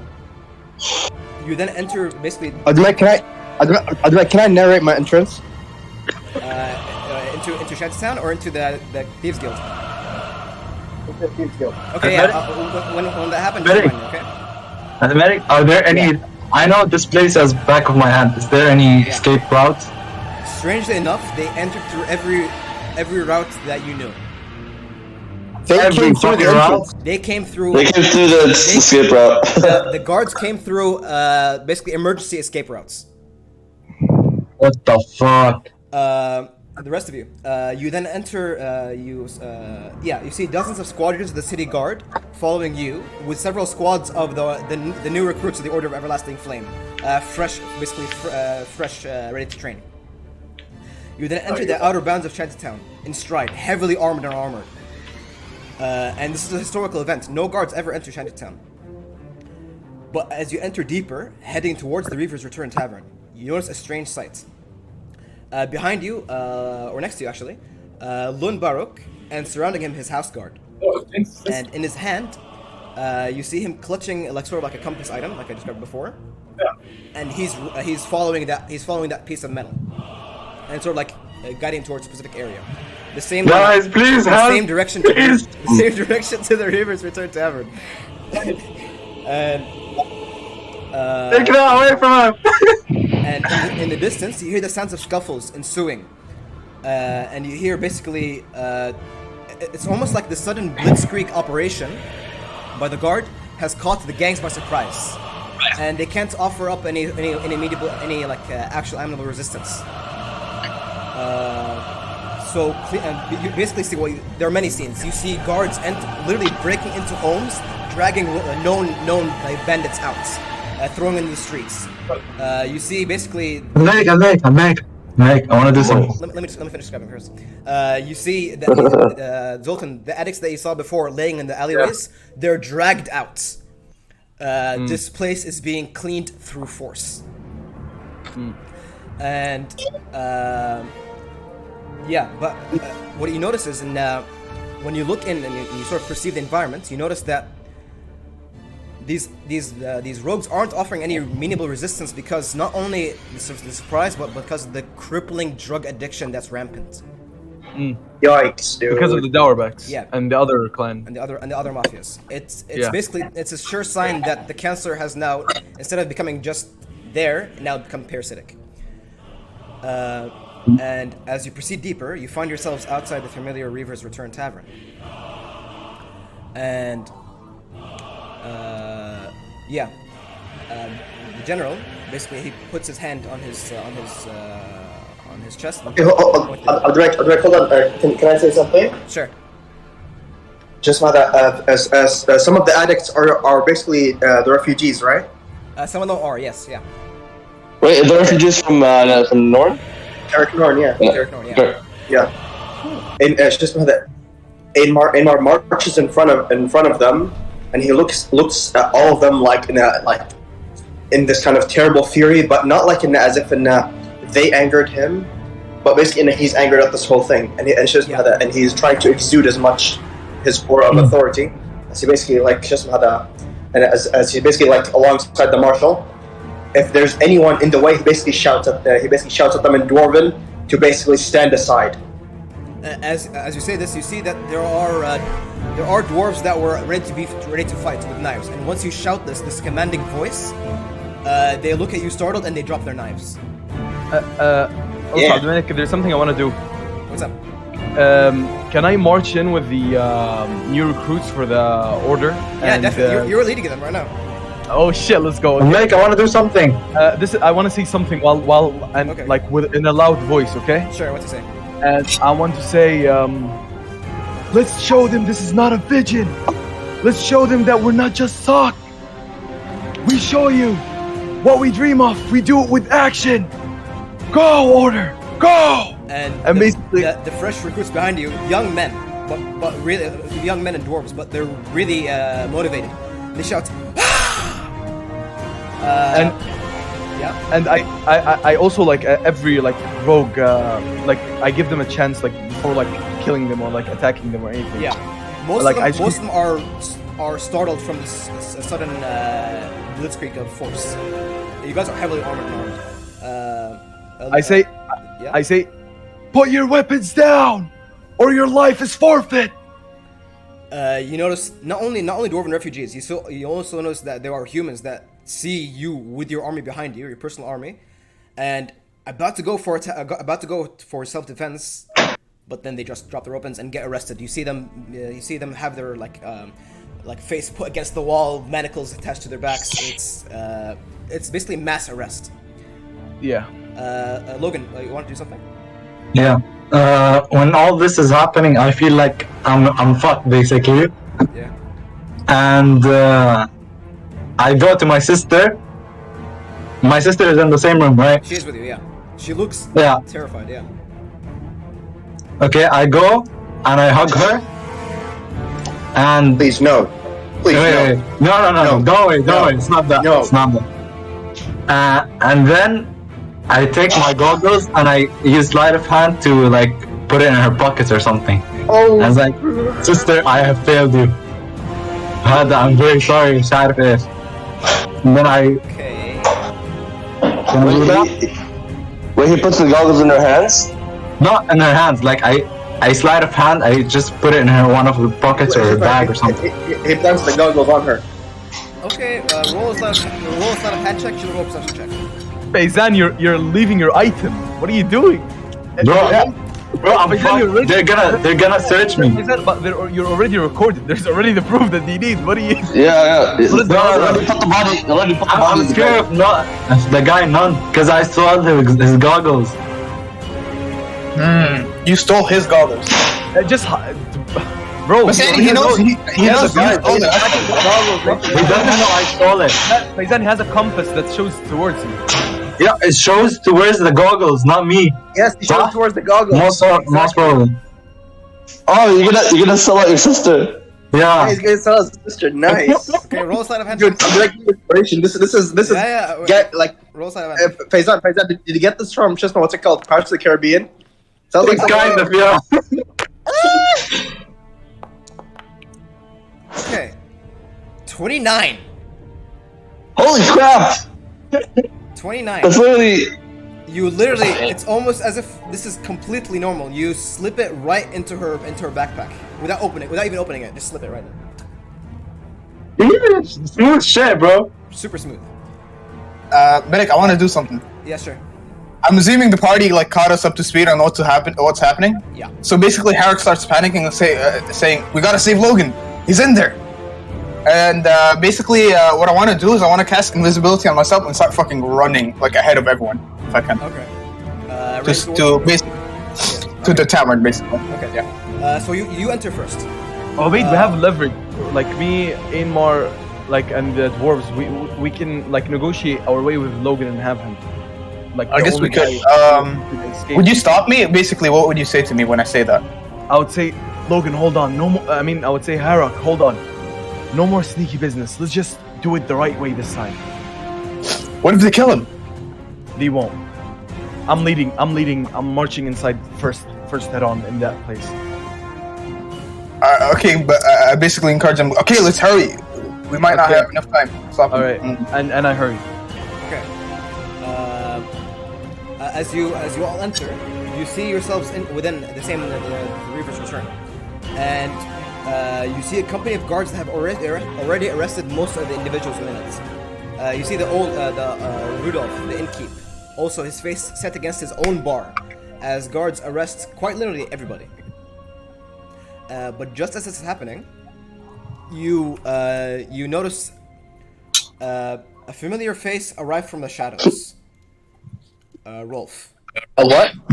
I knew it. Oh, this guy. Who's this guy? He's a snitch. He's the one insider for them. You see Fucking The whore. informant, right? The broker? he is the guy that gave the mission, basically.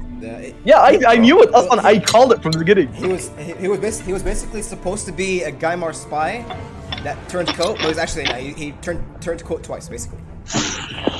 Double agent. Double agent. He's a double agent, exactly.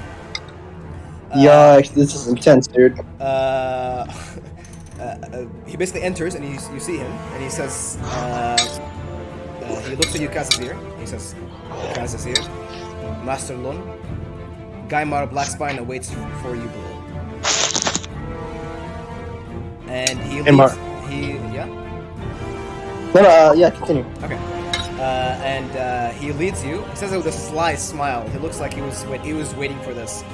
And he leads you towards the secret entrance. And having memorized it, opens it instantly. Okay, opens the bricks. And you all enter the familiar hideouts. And you witness squads of guards coming in from other entrances that you didn't even know existed. Combat is raging below with those rogues who are actually trying to resist. But you can tell it's futile. You actually hear the sounds of rifle fire ricocheting off walls. And you hear sounds of "Get down! Get down!" Basically it's like rogues. Yeah. Rogues laying down their weapons and setting their faces across the storm. Lun then rushes ahead of you, and he says, "Follow me. I know where the cutthroat lay from the beginning." Okay. Okay. And as you follow him, give me a second to arrange the map because it's gonna be a little bit of movement here.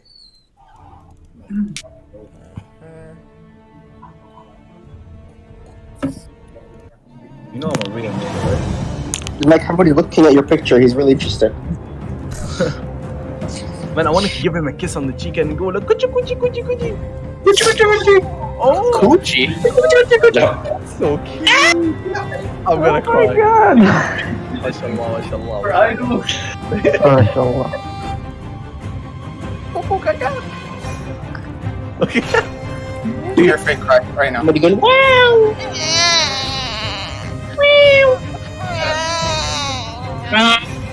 Look how he's looking. You know who he looks like? Lickman. Adnan. Yeah, of course, because Lickman, the Ahmed looks the same. No, Ahmed. Dude, he has Lickman's ears, dude. Yeah, it's Lickman's ears, صح Ahmed, I'm not wrong, right? hold on, let me see. Hold on, let me see. Abdulmalik's ears. Can you show me your ears? No, see the. No, when he was a kid. When I say. Yeah, a little bit, yeah. What do you think? Look how he's looking, dude. He's like, this is sus, dude. Something is wrong. Can he punch his cheeks? Yeah, they like squeeze the cheeks together to like. Oh, please do make it. him poke. Yes. So cute. Oh. He's the go. He's my best friend. I'm the godfather, dude. What do you think?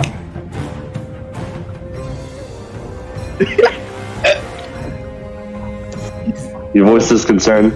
I For love us all. it. Wait, Dahman, he hears my cries, huh? And he hears my voice right now, right? Okay, let me cry real quick, guys. Everyone stay silent, okay?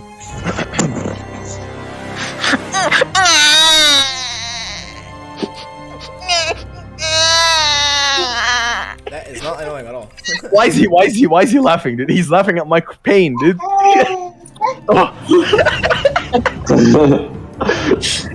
Okay. You guys still up? Hold on, let me see the head. Holy shit, that much people? Very chill now. Wait, what's going on? Oh shit! I need What? Holy shit! What the hell's happening? That's a lot of guards. Yeah. As you enter, basically you see. Handgunners. Yeah. Thank you, Abu, for making them. You see squads of riflemen and handgunners enter with their handguns aimed upwards, sort of in a retinue. And half of them kneel while the other half stand against the wall, and they're all like readied up. Wait, they're quarrelers. There are quarters. These guys are the house guard, Haglun. And information. Oh my god, put all the half ears. Oh god damn it. Yeah, information aiming towards the center of the room with their handguns. basically one row below, one row above, all aiming. In the middle, you see Logan and Hadra standing off from their seats, squaring off against Gaimar Blackspine. And in his hands, you see an inert wooden mask. His eyes sunken and his face not smiling. And of course, the compass wielded by Lun points directly towards the table. Oh my god. Yeah, there are consequences for killing. The table, not to Hadra. It's basically towards Hadra. Okay, yeah, it's towards Hadra. And basically, Hadra shouts. She slams her hand on the wooden table and she says, "Traitor! Where's Ragni?" And Gaimar looks at her completely poker face. He says, "You will soon join him, Hadra, with your murder. Holy shit, dude. Oh shit. With your murder of a brother. Daimar is solid, dude. You will." Can I just ask a question? I'm sorry, like I really have to understand this. What? Why is he so obsessed with the killing of this guard when he Aslan asked for this mission? And that's He didn't my ask only for problem. cold-blooded murder. But he asked for stealing something, and it comes with It risk. comes with a risk. Does risk involve killing a man? I was in danger, so I had to risk it and kill him. I mean, Zoltan, Yeah? Zakaria. It's just هذا Gaimar basically actually explained himself. He said in basically the widow came up to him. Yeah. And just like at the beginning he really hated I can see there's this parallel between the Baruch and the Blackspine, and Lun and Gaimar, they both want to end this cycle. And Gaimar, if he was like dead set on revenge, but actually would say, yeah, kill as much of them as you want. But it seems like he's also actually really tired, because the Dauerbacks also have like abused him and that kind of shit. they practically made him a slave. Okay. Yeah. Then that's fine. All right. Keep going. Yeah, sorry. Yeah. I just need you to explain that. That's all. Yeah. Where was I? Yeah. You will soon join him, Hadra, with your murder of a brother, in the Iron Tower of Nuln. There you will wait for your trial. There you will face justice. And says Gaimar, and as he looks up, Lun enters, and of course the rest of you. And Lun enters calmly and steps towards, following the compass, steps towards Hadra. Okay? And says, and he puts his hand in her backpack. He says, you would not be needing this anymore where you're going. And he drags out the goggles. How does she look? She looks absolutely confused. And because of your high check, she doesn't even suspect you. This is almost scary. And he says, But we know, Abdulmalik. The party knows. You guys know. And Actually, wait. We know about the goggles. Actually, let me see what Gaimar, if Gaimar would know, because he actually gave him the mission. Intelligence check. Let's say it's in like classic intelligence check. Natural one, so I guess it was a private roll. Natural one. So Gaimar does not remember. Okay. Good shit. Back fuck. Holy shit! He got natural. He's not, you fucking snake, you made it. What the fuck? Natural fucking one. Okay. Yeah, he says, Lun says, you seriously did not think that you could simply break into my clan's home and steal my work, did you? And she looks flabbergasted. And basically, the guards are sort of entering, okay? And Gaimar gets closer to you. Logan. Hold on, I didn't hear the last part. Basically, Lun entered and went towards not Logan, who actually stole the goggles. He went to Hadra, and he said that she's the one that stole it. And I rolled for Gaimar to see if he remembers, but he got a natural one, so he doesn't actually remember. Okay, you're muted, by the way. I don't know how Zoltan would feel about this. Actually. Oh shit. You guys would know, so if you guys want to say that. Yeah. That I want to say that goggle does not belong to her. You want to say that? Logan. Zakaria, are you fucking dumb? You're gonna do that? Are you fucking crazy? He can do it. You can do it. But Sani, then you'd be ratting out on Logan himself. Well, that's up to I you. wasn't planning to save Logan, but I'll save him, but I'm so disgusted by his action to frame his own fucking blood sister. The thing is, my sister did some things to rat me out, so that's one-on-one, basically. what? When did she ride you out? واحدة بواحدة. Alright, I'm just gonna keep it to myself for now. I'm gonna ask Logan about this, and based on his answer, I'll see what I'll do. Okay. Dude, this is intense. What the shit? Yeah, As you I didn't sign up for this. Yeah. As you enter the room, the guards push behind you with quite vigorous force, and you hear Gaimar speak up, and he says, "As per her request, the widow Nithrun wished to see you before you were taken away." That's her answer. But it's Logan, right? Sorry, what? And no, it's just not. Logan is being accused of murder, but Hydra is being accused of stealing the goggles. Yeah. And then Gaimar says basically the widow wished to see Logan before you were taken away. And the guards... Wait, hold on. I'm so sorry, but now she knows. What? Because he killed the guard inside the house. They know that. Yeah. So who the fuck would have stolen it if it's not? Who the fuck would have stolen it unless she's with him? Then to be honest, like Logan's trick would have worked she knows really because well. Okay, Abdul. So basically, they know that he entered, okay, this place and killed that guy. Yeah. Yeah, that's true. So how is the sister being blamed for the stealing of the goggles if she was not with Logan at the time? I mean... They don't know that. I rolled for Gaimar to intelligence check and he got a natural one.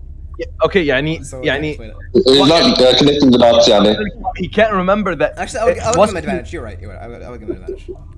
Fucking hell, what the fuck? That makes sense. No, hold on. It's just part of this makes sense, and Alashan, he wouldn't know if Hydra joined him. Yeah, exactly. That's exactly my point. No. And that means that Gaimar might believe in Hydra was the one who sold the goggles. Yeah, it could go both ways. Exactly. Like that's my point. It could go both ways. Okay, so, yeah. He doesn't know who came with me, basically. That's actually right. So I'll give him an advantage. You're right. Oh yeah, okay, he knows. Yeah, he knows. And once Lun says this, Gaimar, his face looks still poker face, and he's like, it's a solid face, and he says, "She's not the one who took it." Hydra's like, what are you talking about? Yeah, and Lun turns to him confused, and he says, "It's in her backpack." And Gaimar says, "It was all Logan." Abdelmalik, just to clarify, Abdelmalik, my point was that she knows. Guys, GG. No, my point, Abdelmalik, my point was that she knows because she wasn't with him. You get what I mean? So she knows. No matter what she says, even if she knows, she'll be denied. Yeah. So my point was that not for Gaimar to have the advantage. But your arguing actually made me think, and I actually gave him advantage. So yeah. يا قلب يا زكريا يا حيوان. كلب حيوان.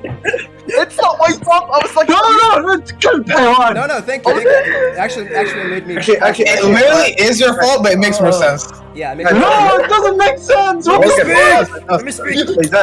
Okay, son. Your plan would have worked perfectly if you basically if you slipped it on and then left to another way. That way, it's just they'll start looking for Hydra, not for you. But mushkila, you're stuck with her. But the thing is, I couldn't leave.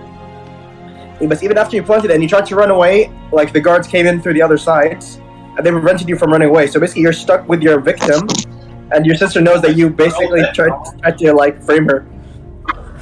Dude, you fucking monster! Lun looks at you, and he sort of was surprised, like, holy shit, you almost got away, look.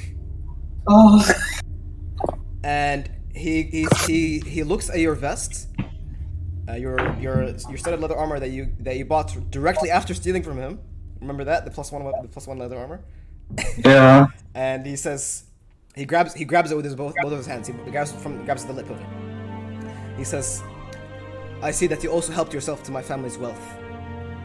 You truly are. God damn! You truly are a scoundrel." I say, Abdelmalik, I interfere and say. And he pushes you away. I interfere. And I tell no. Do you know who ordered me to do that task? Yes, I know. It was Gaimar. And you still trust him? Because he shows capacity to repent. Yeah, that's what I think. And just as this is happening, Oh shit, dude. just as this is happening, you see a dwarven woman step in. Not particularly beautiful. She has the brown hair that's put into braids and goes around, goes behind her back and laying on her shoulders. A very rough-looking face, like a working woman. Woman maybe that works like in the mines or something, or a brewer. Oh, we should give him. And strapped against her, basically her shoulder, you see a dwarven babe. And Gaimar looks at the child, and his face gets even sallow, and he just looks at the ground. And then he whispers to you, Logan, without even looking at you. He says, "I was ashamed to show her her husband's body. His throat's mangled by your blade. Look what your His actions body stuffed in experimental prison. Look at what your actions have wrought." And he steps away, giving the widow some space, and the widow steps down. God damn. And Nithrin, she steps up towards you. And as you gaze into her, her eyes are filled with like a sadness Fury. that is so deep, that is in the bottom of the soul. She tries to speak up, but the tears well up in her eyes, and it's almost as if her throat is clamped from sorrow. Yikes, dude. Bish. I feel Man, bad. you're such an asshole. And she swallows and speaks up, but even in her speech, you can tell it's of heartbreak. You took away the love of my life, the light that brightened my darkest of days. And and before she continues, her speech is cut off again. And without any remorse, you stuffed him in a bag like he was some animal. She then looks up at the ceiling, the tears falling across her face, hitting, and sort of like splashing against the drapes that held the dwarven babe, still sleeping. My son will grow up never knowing his father. And she tightens the grip on her child. I have only one question for you. Do you regret it? I do. I wasn't intentionally going to kill him, but I was in danger. There was no other way. She looks at your explanation. She looks at you and your explanation, and it's almost like as if nothing can bring him back, Yanni. And she just turns back and she leaves. She begins to leave.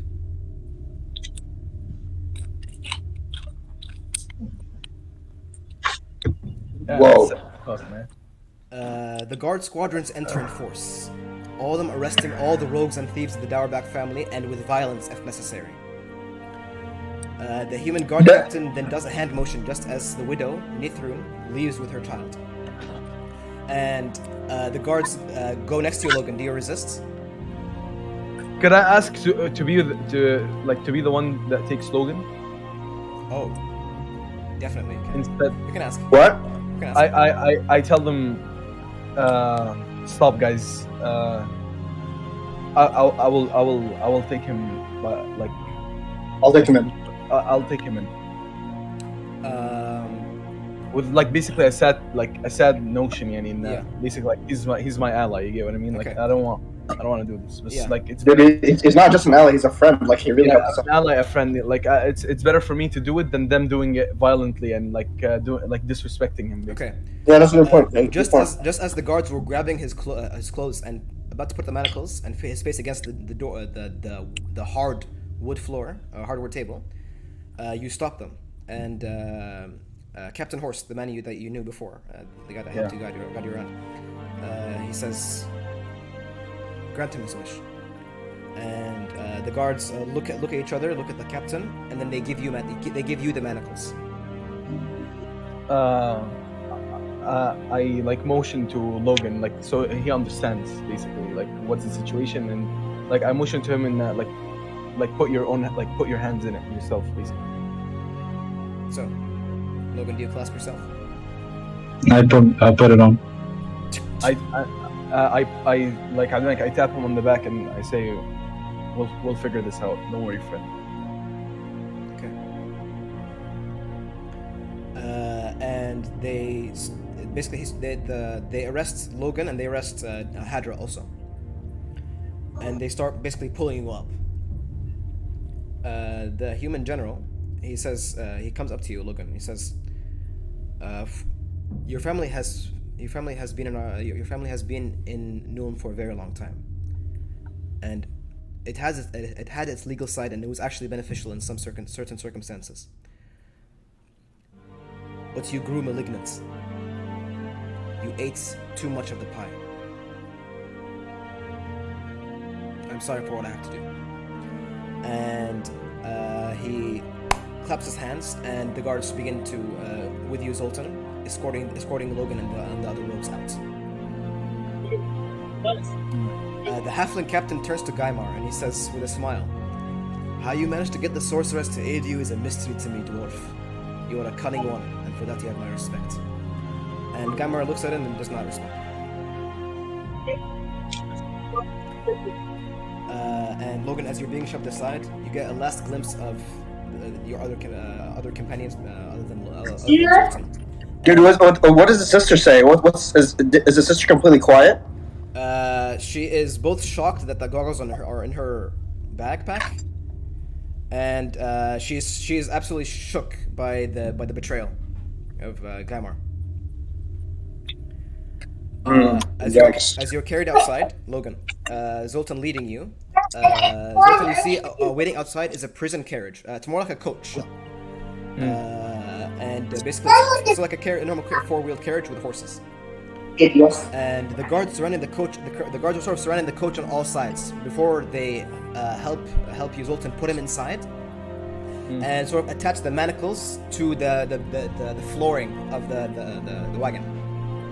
Yeah. So there's both chains on his hands and on the wagon itself. Meg, Yeah, what's up? before they chain him down, do I see any escape route I could escape? I mean, you are manacled, and there are many guards around. You could attempt to, but Zoltan is holding you. And Zoltan's I whispered to Zoltan, "Let me go, please." I can't do that, Dave. I put my face down and I say, like, I risked my own reputation, and I cannot do that right now. I explained that I did this for you, basically, so it could be more honorable. I say to him, "You don't have to let me go. I can just shove you and then I run away. You don't have to let me go." Logan, do not worry. We will make a deal with them. We have a lot of influence too. Don't underestimate us. We will find a way. Just don't do any more wrongdoings that could make this harder. Aymar looks to Shisma. Basically, Aymar begins walking next to Zoltan and Logan. He's quiet for a second, and then he says, "When I don't look at you as a cold-blooded murderer. You may have let your battle instincts react for you, but the fact that you have not come up to us and have not tried to fix this." He's quiet for a second, and then he says, "I can't vouch for you right now until you prove that you truly did not mean it, or that you want to make amends." And also, I tell him, I know you're not the type to show emotions. I know your upbringing was not the easiest, but maybe it's time now to change sides and try and show more remorse towards your mistakes and the person you have killed. Be honest with yourself and show your emotions to everyone. If there's a time to do these things and to make a change, it is now, Logan. afterwards, Alton says Logan sheds a tear. He was like, "It was nice fighting with you guys. Good luck, comrades." And just as that happens, the doors for the carriage shuts. And as the whip crack. Wait, Abase, do you want to say something? Yeah, as he's like far away, like going off in the distance, I want to cast a message on Logan. Right, I'm gonna say, we're a party. We're the Khazazir. We stick together. Don't worry, Logan. We're gonna come back for you. And the horses pull against the hard, cold stone. And you basically are. It's an armed escort, a heavily armed escort outside the shantytown. You manage to gaze out the barred windows of the carriage as you are pulled away from your home. You see your old home zip past you, unsure of yourself. Several minutes pass as you travel within Nul until you reach a massive gate with heavily armored guards. Prisoners to enter under the orders of Captain Horst. And the massive gates shutter open, revealing before a colossal tower of iron, streaked with rusted red iron flowing down it like its sides, like its blood. The tower looms over you, casting a shadow of hopelessness. Think of like Azkaban, basically. And the carriage wheels crack against the cobblestone of the Fortress Island. Basically, this is the place that holds the Iron Tower. And you are eventually dragged outside. And the guards are rough. They slam your cheeks against the cold, wet cobblestone floor of the island. And they pick you up when you're prone. Come, prisoner. And a man in armor and a black tabard comes forward. He's bald, with a massive scar running down his right eye, making it white. Basically making it white. He says, "I am the warden of the Iron Tower of Nul. I am Warden Lothar. I am here to welcome you to your new home. Your trial will take place in the late winter to the early of spring, since there are so many of you. Please enjoy your stay." Oh, shit. He says God damn it. I'm getting some fucking redemption. He says with a subtle and sadistic smile. You are pulled up by several guards into the Iron Tower. You are brought into the first floor, which seems like I would say the place is gloomy and foul. It stinks of death and fear. You enter to what seems to be sort of like a processing center. And before you, there's like a large desk with an old man that basically with a massive ledger. And he looks at the massive book and he says, "Right, 47B." And the guards pull you up and escort you. That's his new name. 47B is a cell basically. And they start start pulling you up the Iron Tower, and you start climbing and climbing and climbing and climbing and climbing, and you go near the top. And that's where you are thrown into your cell. The cells are small, windowless, and bleak. It's dank with water, and it's cold. There is strewn hay that serves as your bed, and a bucket in the corner that holds your waist. You are left alone in this dark cell. Feels fucking bad, man. Back to the others. We will save Logan, dude. As the rest of the Dauerbachs are dragged away to the Iron Tower, Gaimar and Lun meet and they start speaking.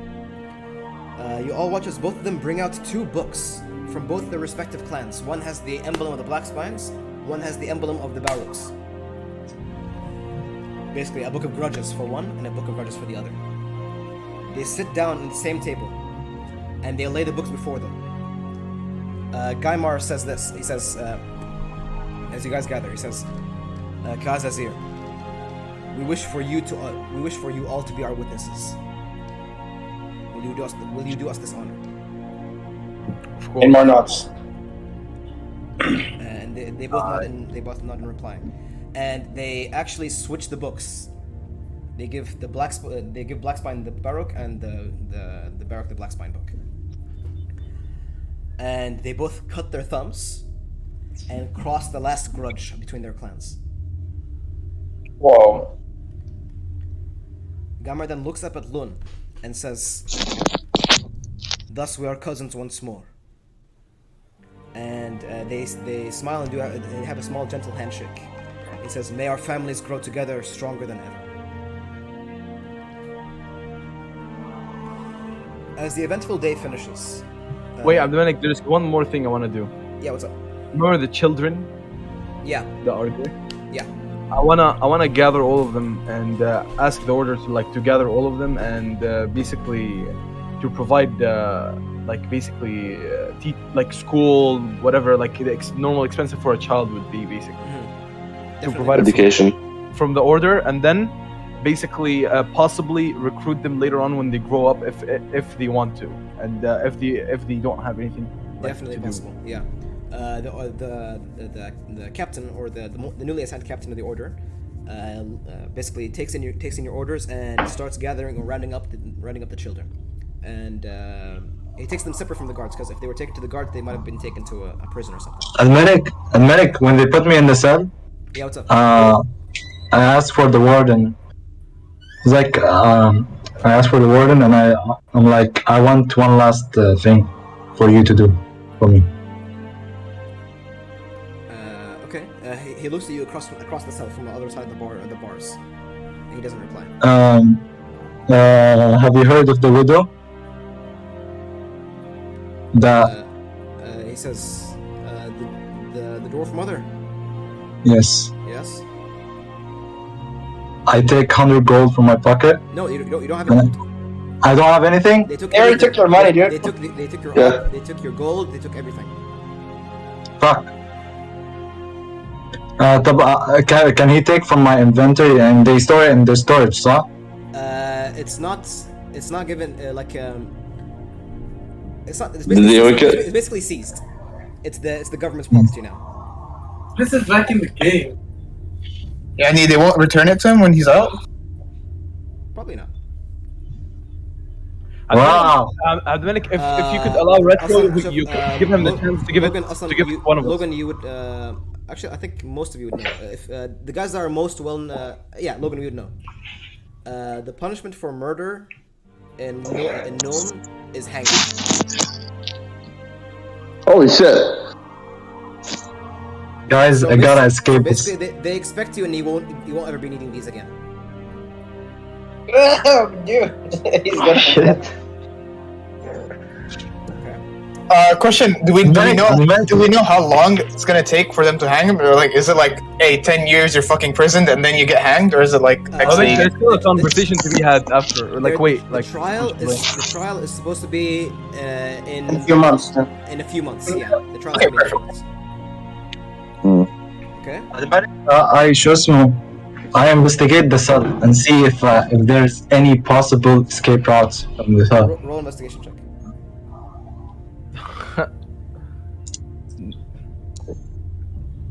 Okay. Really good roll. Your trained eye goes to find any weaknesses. You find none. None. No weaknesses. If you were somehow the strength of an ogre and you could probably pry the door open, maybe there is a weakness. But you're not that strong. Oh, fuck. Abdulmalik, Yeah, what's up? so keep going. What were you saying about normally the guards would take them into the prison? Sorry, where was I? Normally the guards would arrest these children and assign them as more or less normal prisoners. So if you take them into your own sort of like wing, you can protect them. Yeah, I'll do that. Yeah. Okay, very well done. Okay. Anything else you guys want to do before the day finishes?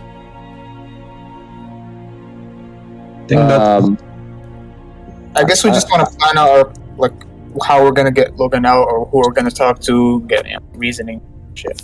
Basically, we have to garner enough favor to basically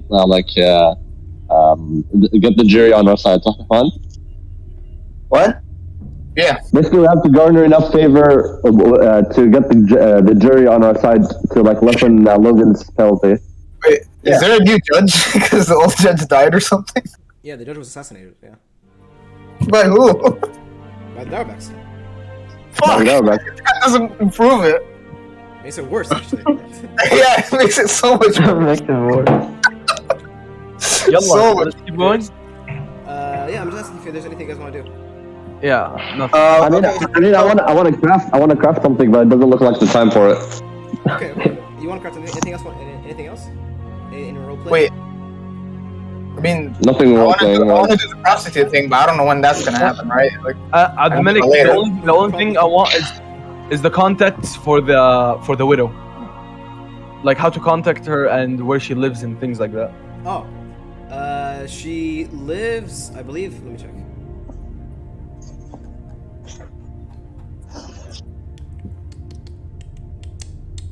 Yeah, she lives in the Dwarf Quarter, Migdalbar. Yeah, no. Yeah, I know.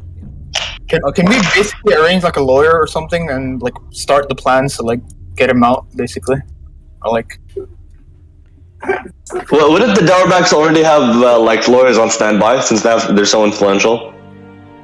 In case something like this happens. The Darbacks are being torn apart. They don't have any credibility anymore. Any legal credibility. طيب يلا. Okay, the trial is gonna be like in around several months. Okay, so there's gonna be quite a big downtime. Okay. So We're level 6. at the end of the session, you guys will be level 6.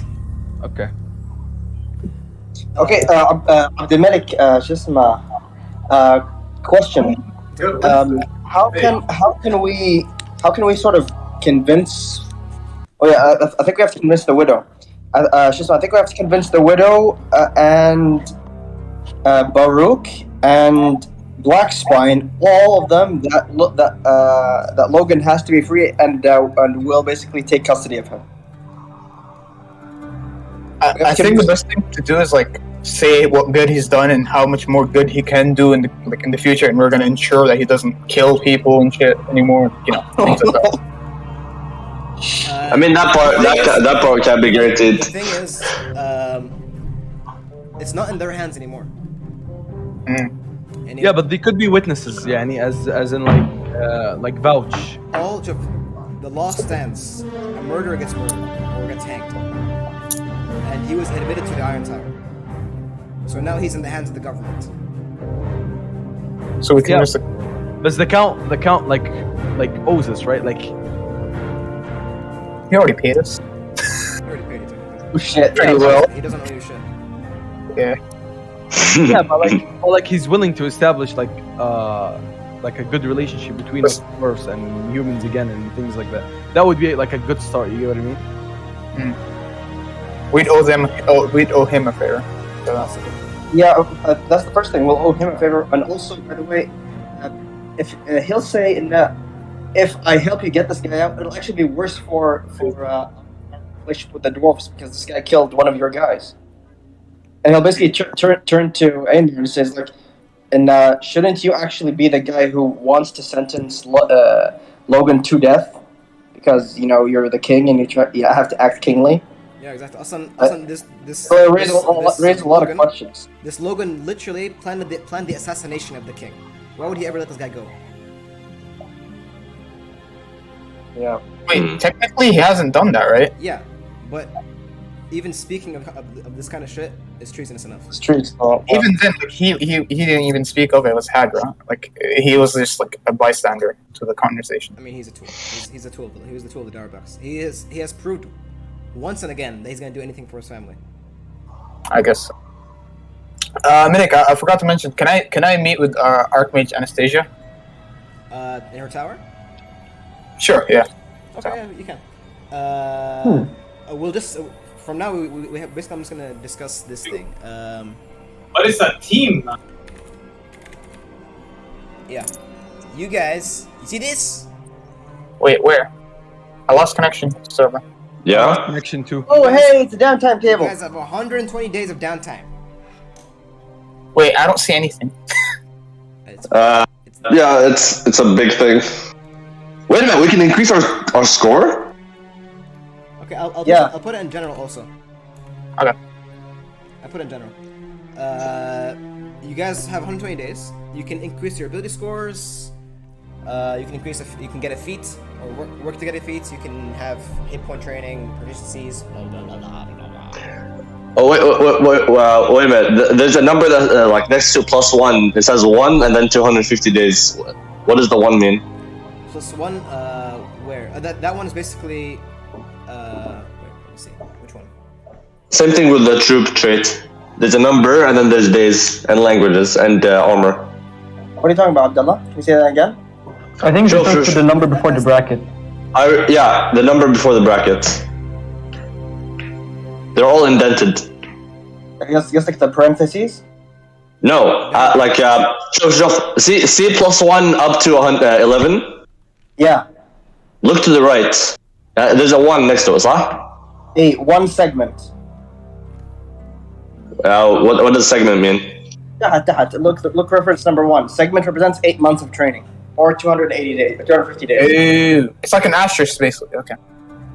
Yeah. Dominic, I want to get my max hit points. Remember when we talked about it and it was perfect? Okay, so you want to increase hit points? Let me see.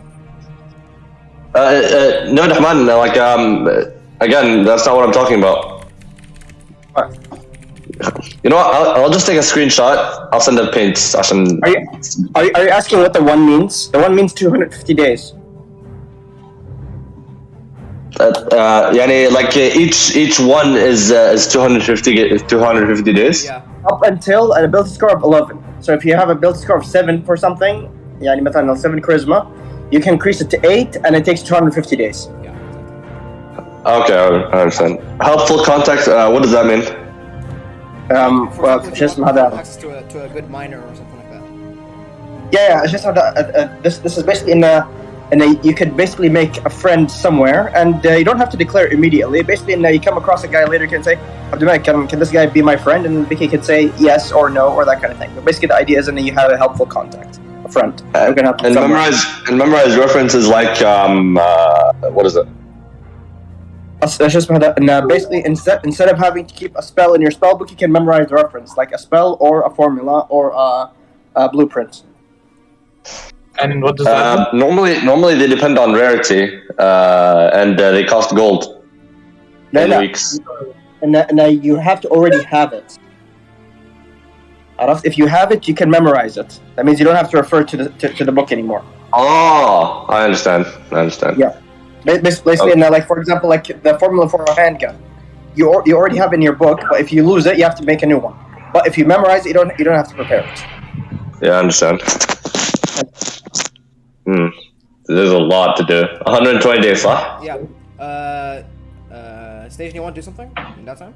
I wanted to ask, like, since I'll be making a Herac's armor, would that all like take up some of the days? That would Or is it something separate from? That would take. Oh. what do you say? Yes. Wait, It'll take I wouldn't want to do that. Or- Wait, I wouldn't want to take days away from you if it's like important stuff. You want to? It's my decision. You don't have to worry about it. No, because How many days would it take? Abdullah said it was a complex test. Takes around 2 weeks. So Abdullah? 2 weeks. 2 weeks, and at the end of the 2 weeks, have to roll DC 19, or else if you fail that, the entire process is wasted. DC 19. Can we wait? Just to check, can I go to Logazar and ask him how much it would cost to make me that? I have the material. I have the star metal with me. The breastplate. Let me see how much it would cost him. Jahan, is there a table for costs of using skills? Wait, maybe it's a shitty move, but what is Ulrich? Is he a blacksmith? Ulrich, no, Oh, never mind. I can say that again, mathematic. how much would it cost to hire a skill? Hire a skill? Basically, Hire a blacksmith. oh, to hire a blacksmith. It's You- just you not. give materials. It's basically half the cost. So basically, if a thing costs like 100 gold, basically the materials cost 50 and the hiring is 50. Alright? So, but if So basically, like, the they cost give is the price. If they give the resources, it's gonna be 1/4 of the price. Technically. If they get the resource, basically, it can reduce one quarter of the Yeah. price. Yeah. If they have the money, yeah. So breastplate cost. Breastplate is. Okay, breastplate is 400 gold, so it's gonna be 100 gold. Yeah, it's gonna be 100 gold. 100 gold services. Yeah, wait. Crafting, you don't have the feature where like it halves again, so it's not quarter, it's just half. لا عشان they're providing the material. Oh, okay. Wait, Yusuf, basically, like 10 days, you can get an extra hit point or whatever, right? So it is pretty important. I think 100 gold is less important than 10 days, like 1 hit point. Right? I'm not sure. See what you want to do with your downtime. Then we Guys, decide. come on! I really want to see what Advenic prepared, dude. What are you talking about? He has more stuff? No, after we still didn't finish the session. Yeah, it's not. Yeah, I know, but like, I don't want to decide on what I'm gonna do this session. Wait, medics, are we gonna skip the downtime today and then we'll continue? Yeah, we'll continue. Yeah. Okay, shit. Wait, let me decide what I want to do. I already decided that I'm gonna increase my HP. Okay.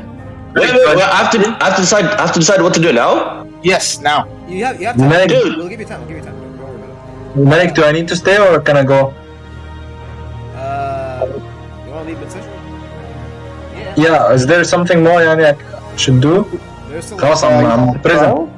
I think you could also do downtime. I think you also have downtime, but you have like limited choices. I think.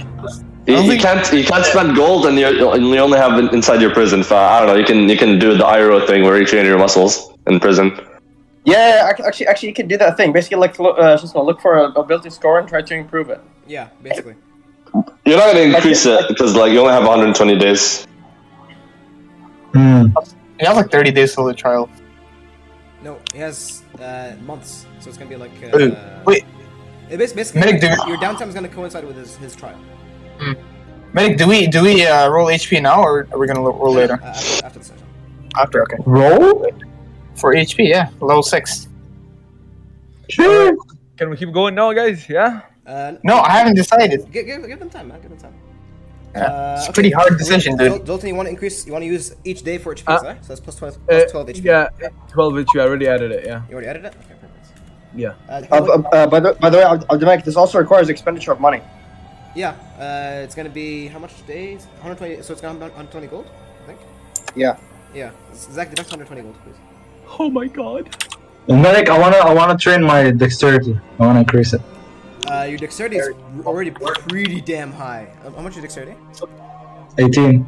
So Also, you can't increase 18. Okay, no, You can't increase if it's 18, the maximum that's 15. That's max.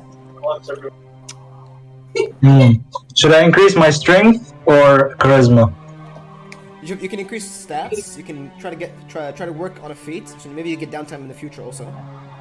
You can get proficiency in armors, language, tools, skills. But that's gonna take probably more. That's a lot of shit. I think I know what I want to do, but I want to ask if I wanted to, let's say, get spells from somewhere else, like say Archmage Anastasia wanted to help me or You can something. ask her, yeah. Would that still be considered 14 days of researching a spell and finding out, or would that be like If you no? buy, if you buy from her, no. Okay, so can I talk to her and basically? Yeah, you can. Okay. While you guys are discussing this, does anybody want to go with Harrock to Sorceress? Yeah, I'll go, because Rourke has that, what do you call it? The relationship about the, Yeah, exactly. Okay. Yeah. Roy. Let me just find that real quick.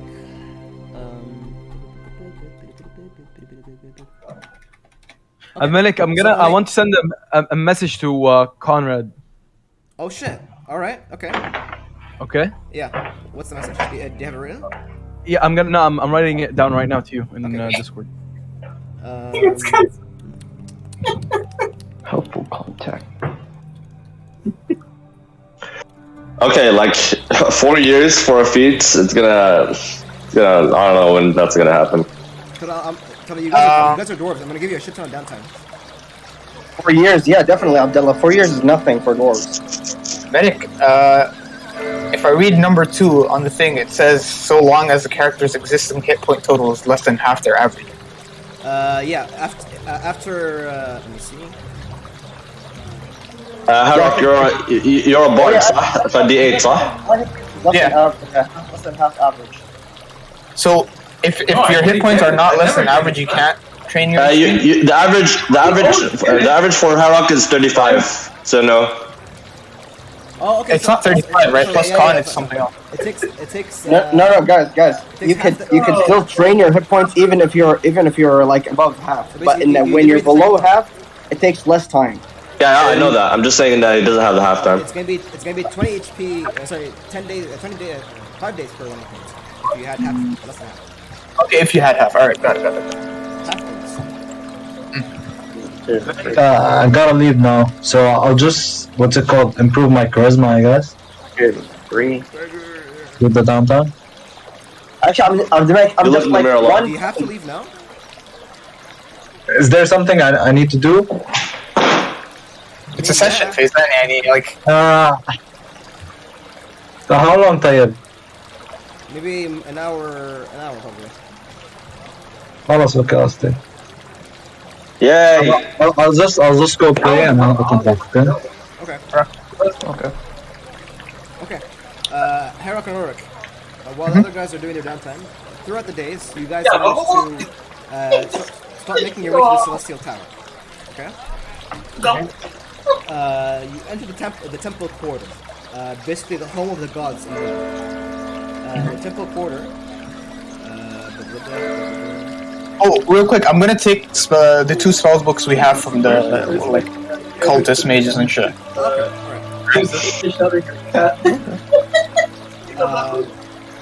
As you enter, basically, this is the temple quarter. The temple quarter remains one of Nuln's most stunning examples of its attention to detail. The streets here are smooth, paved white stone, almost like flawless. As you walk in the streets, you watch as the servants of the various temples they scrub the streets diligently and daily. Basically leading a pearlescent and iridescent road that kind of makes you feel bad for walking. Nearly every god has representation here. As you proceed to walk, trying to find the observatory, you stumble upon a strange-looking garden.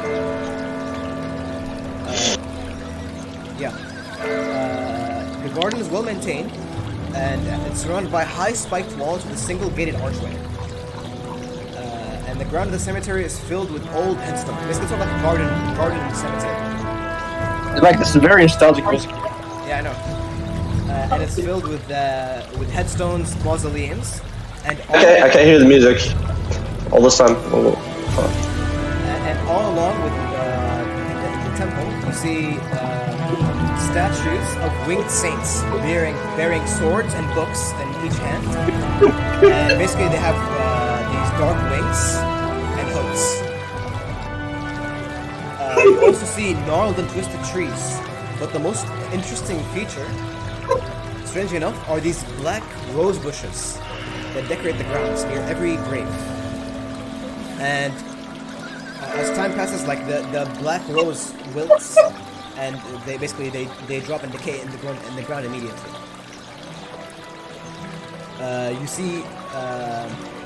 You realize that you have stumbled upon a burial procession or ceremony, and you see these figures. You guys see the Wait, picture? I know these guys. You guys see the picture, right? No. Yeah. Dude, these guys are so metal. Yeah, I see these guys. Oh yeah. You see many people entering the garden of Mor, the god of death, all wearing black and white with a black rose in their front chest pocket. Always a black rose. You also see the priests of Mor. They have basically the skulls of many devout worshippers that sort of are with their clothes, and you see the skulls, bones. It's quite interesting. It's quite interesting. And they're It is pretty interesting. yeah, they're in a process of sort of honoring the dead, and they sort of speak in whispers. You hear one old woman say, "Another dead girl found in the alleys of Shantytown. Violated." An old woman says this. Oh yeah. And her companion, an older man, very old, says, "When will the Count finally make a move and burn that nest of vipers?" What is this argument? Like, by the way, I'm sorry to interrupt. I just lost track. Like, what is it? What is it? What's going on is that It's a funeral. Harrock and Rorik are going to Temple Quarter and they stumble upon a funeral. Oh, okay. What was that? Yeah. The older man continues, says, I heard from my boy that there seems to be something big planned soon. I'm not sure what's happening, but after that, you guys continue on. And you pass through the Garden of Religions. And you also see many other examples of fine craftsmanship. One of which is the Grand Cathedral of Sigmar. Basically, the man became god. You see the largest. It's easily the largest religious piece. It's basically this building that you see right in front of it. You see, it's almost like a castle, and right in front of it, you see a massive statue of a man not wearing much armor, just furs, and in his hand a bronze hammer, sort of like glorifying the might of the first emperor. A tower dominates the front of this grand structure, and celestial heroes and saints decorate the facade. Or facade. The most interesting thing you see is something very familiar to both of you. You see colossal blue metal double doors that guard the entrance. Same as the ones in the ones in Karak North. Yep. The peak gates. Wait. And Wait, what? Yeah, they have grommel doors. The chapel. The cathedral. Cathedral of Sigmar has grommel doors, yeah. It must have been a gift from dwarves. Yeah, it must have been a gift from the Golden King. Eventually... What a waste. Eventually, you can barely make it out in the distance. A large spiraling tower that seems to shift abnormally as you look at it, as if bound with strange magics. And as you walk up to it, it looks like this. Yeah. Notice that the tower gets progressively larger and is almost so tall that it covers the sky above you. This distortion is really weird. What's the plan? You literally see the tower right in front of you. So we knock. There's a door. Yeah, we knock. Click, you knock. And the door swings open, revealing. That's for you guys too.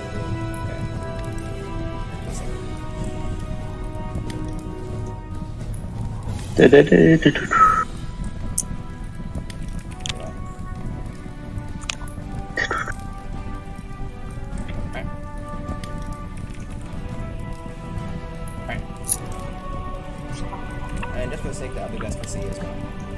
Oh.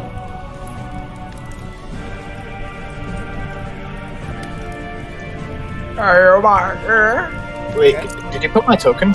Oh wait, it's loaded. Just zoom out. Zoom out. No, there's nothing. I want to ask you a question. You? If I innovate a construct, do they start with empty fuel? If you make a construct, do they start with empty fuels, huh? No, innovate. It's different from crafting. Wait, medic, I No. put myself in, so can you move me to the... Oh, yeah, it starts with empty fuel. Everything, when you start, it starts with empty fuel. Yeah, but like, Wait, you can't. Oh, You can't make any creatures. You can't innovate creatures that use springs. Also, it takes more than 5 minutes to give them fuel. Winding the clock. Bella, can you guys discuss this somewhere else? Because we're doing we discuss this sometime else. Okay. Basically, what do you know? Harrock and Ulrich, as you knock on the door, you enter, and suddenly you feel as if your entire body is broken down into tiny little pieces and flung at a rapid speed before assembling all over again. And Did you just teleport? and your stomach feels turned. You almost vomit. But now you're in a strange room. Before you see behind you see this shimmering portal of what looks to be, like when you look outside it looks like it's the temple quarter that you guys just came from. And as you breathe and exhale, your breath condenses into tiny droplets. The interior of this place is extremely cold. see beyond you flickering lights of torches. As you begin to discover your surroundings, you notice several things. You guys can move around if you want to. I have really bad vision here, though. Yeah, it's Whoa! it's supposed to be like a maze. عبد الملك What's up? يلا خلاص انا معاهم. Okay, you guys can walk with them, but you're not actually there. Okay. Oh, you want to be with them? Oh, you're, like from the beginning? Like unless it takes a lot of time like to do what I wanted to do. It's fine. If you want to do it, it's fine. Okay, you're with them. As you begin to discover your surroundings, you notice several things. One being the absolutely massive bookcases that go. Oh, these up. are books. Yeah. That go up. It literally goes so far up into the sky that you don't see the end. It's literally. Is this water? It's just black void. This is another bookcase that's going into the wall. Oh, Wait, Yeah, you can't go into it. Oh wait, I can. Medic, is my vision intentional like this? Can you check my stream? Because it's like, can't see anything almost. Yeah, essentially, you should just walk around and see what's there. Okay, I don't know why, but my thing is lagging a lot. Like, I input it and it happens like Okay. 15 seconds later. So yeah, me too. It's so bad. I'll fix it. Can you see now? wow, it's much better, much clearer in picture. I can't see now. What happened? Still Did you can't do see. something? Nope. Oh, it just turned black for me. We can go on without it. Refresh. Okay. Maybe something wrong with I think it's gonna take like some time. Let me remove yours and put it back again. Oh shit, well, it already works. This looks nice. I want to see all of it. In fact, this place reminds me of that Shishma, that room in The Witcher, the series, where Shishmada they had to capture lightning, the cup. Oh yeah. It's kind of like it. I don't like it. They have to capture what now? Lightning in a bottle. Oh, I remember that. In The Witcher, Netflix, The Witcher. Ooh, Netflix. Never mind. Yeah, still Shit. talking about that. Shitflix. I'd like to pick up like you guys that used to laugh so hard when I used to say cornflakes instead of Netflix. Yeah, I don't know why it was fucking hilarious. Juan, is the answer still no? عشان like make clockwork things tend to be actually used if they're innovative. I know, but I didn't make any rules for that. Okay, how What do you mean? How about I just remove the walls? Maybe that's the thing that's running. Wait, I can move fine now, actually. Continue. Mine's gonna Ooh. take like a bit to load, like 2 minutes probably.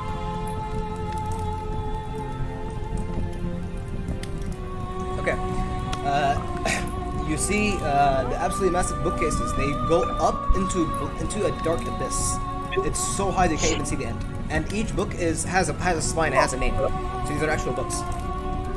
Oh, Some are in Dwarven. Some are in Human and Reichspiel. Some are in Kislevite, basically the language of the Kislevs. And you also see some in Elvish. quite good. This Alright. resource is quite it's quite lit. You also see,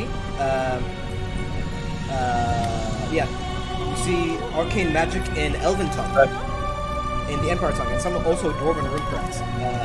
Dwarven rune spells. Alphabets. Yeah. Oh, The second thing you see, which is probably the most interesting, probably actually quite frightening. Rorik and Ainmar, you notice these first. You notice primitive attempts. Oh, that's the other guy. This guy has it. Oh, wait. Against Wait, what?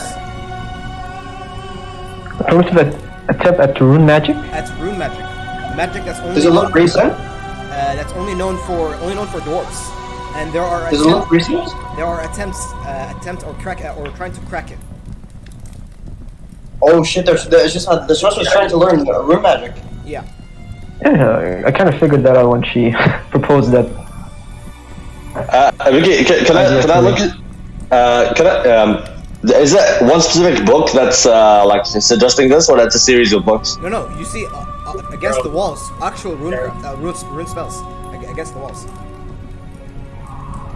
Oh, yeah, the active spells. Yeah, like the walls here that don't have books are usually testing grounds for spells, and some of them are runes. Am I familiar with some of them? Some of them are quite basic. You see runes of mage armor, runes of shield, runes like it's simple runes. Cantrips. She's like, but by the way, even if she makes just cantrips with human magic, that's a really big thing. Yeah. Even if it's only just cantrips. As you start continuing forward and explore this area, yeah. I forgot to mention something. You guys, you remember when you were near the portal? Yeah. Yeah.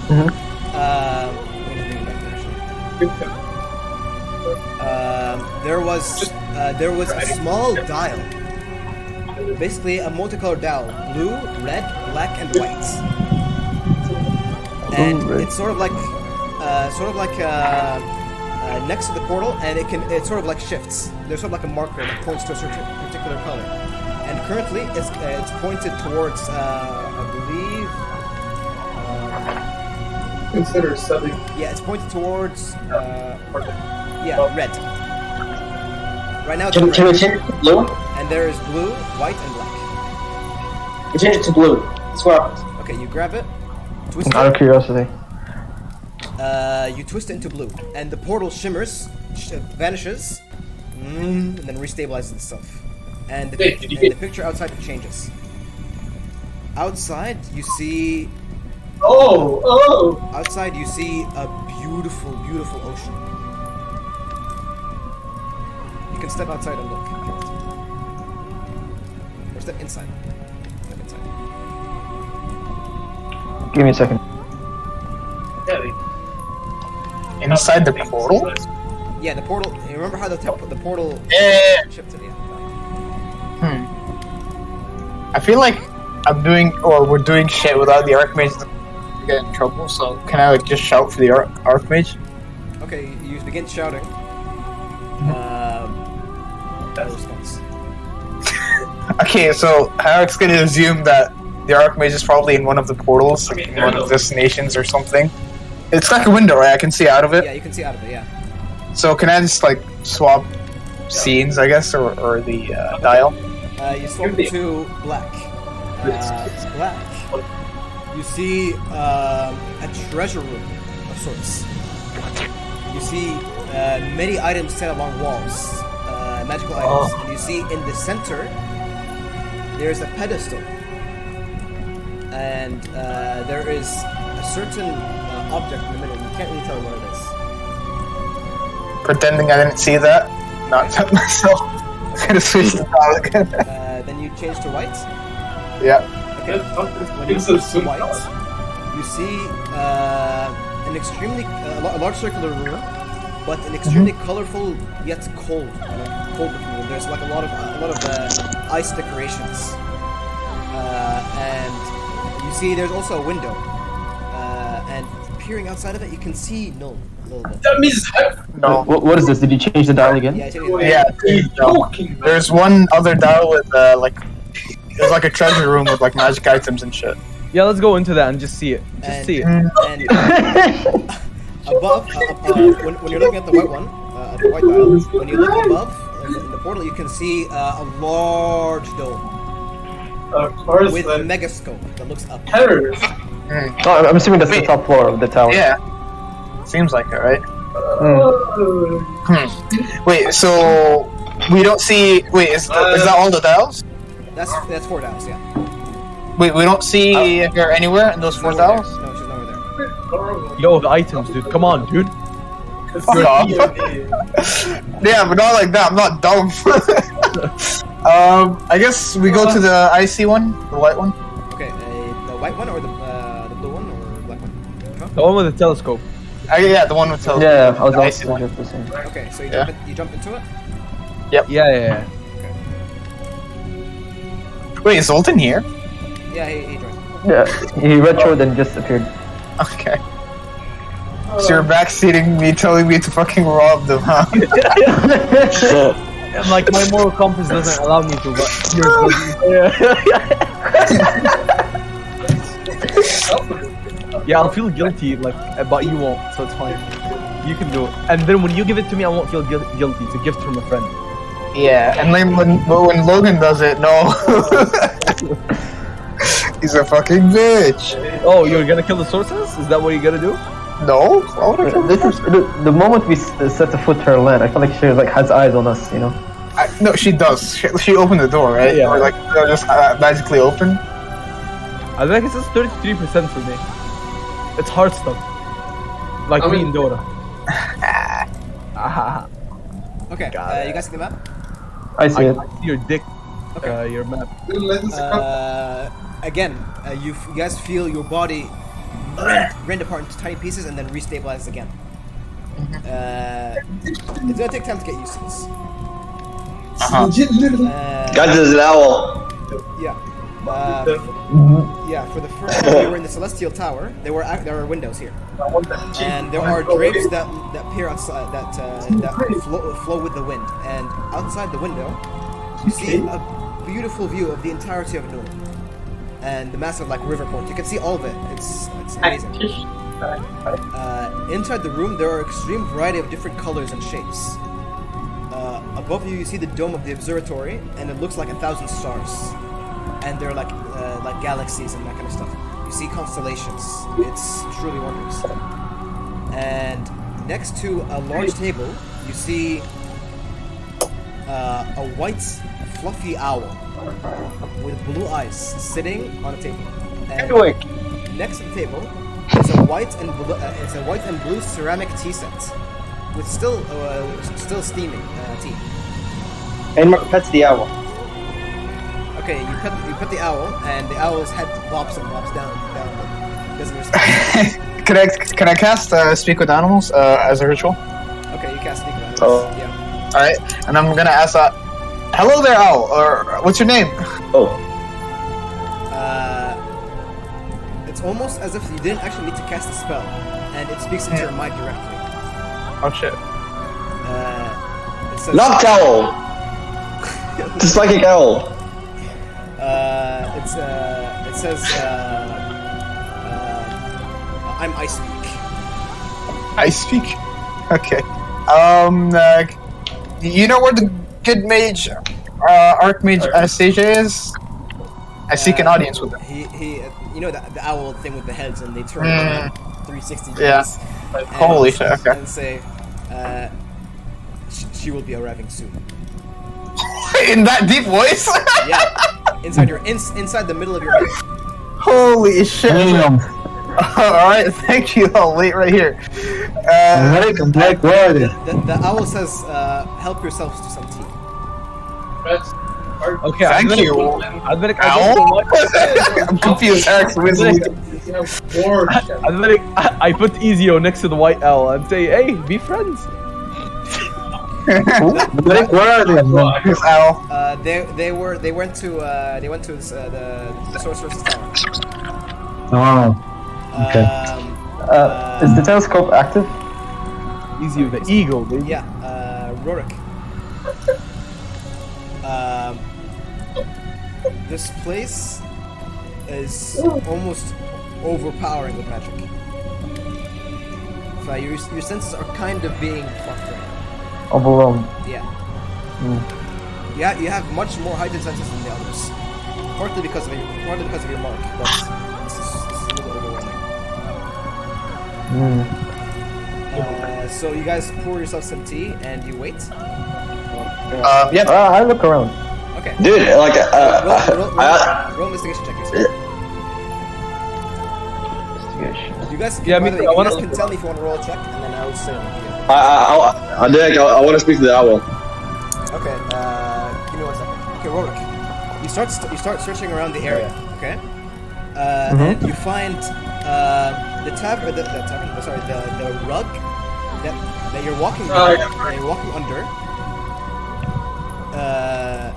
Strangely magical. Huh. And you start to inspect it and touch it, and it becomes rigid. and it slowly relaxes and begins to float. It's a flying mat. Throwing carpet. Okay? And its design is extremely strange. You have never seen this type of design before. It's something probably from a very foreign country. I ride it, Abd Malik. Okay, Zoltan, you sit upon it, and the carpet floats with you, and it starts basically gliding you across the room. you go near the dome of the observatory, and you go down. It's pretty cool. I'm like, oh right, yeah, It's not your accent. Stop it. I'm baffled. And Orc says, Zoltan doesn't suit you. It doesn't suit you. I'm like, in the air. Eventually, the carpet floats down, and you know the tassels of the carpet? Yeah? It's sort of like acting like hands, and basically sort of sets you down, and returns back to being normal carpet. I talked to the carpet. Do you talk too? It turns towards you, and it's sort of arched. It looks kind of like it's responding to you with a head, but doesn't say anything. Holy shit, that's cool. You see this rug? Oh my God. What's going on? Then I start packing this rug like into a circle so I can put it Do you actually? Yeah. Okay, yeah, it doesn't work. What you also see, Rourke, you see basically right next to the table, you see a large wardrobe, not wardrobe, it's sort of like a cabinet of glass, and behind it, extremely varied sizes, colors, viscosity of potions. You see? I drink one. Do you actually? Wait, so what's the colors of the potions first? It's up there, right? Don't you need the carpet to go up there? No, it's Yeah, the carpet will do. you can, no, it's within Oh. reach. It's within hand's reach. No, okay. So it's like as open. You open the case, and you open the glass window, and you see green, yellow, red, blue, all kinds of Any potions. labels? Huh? Any labels on them?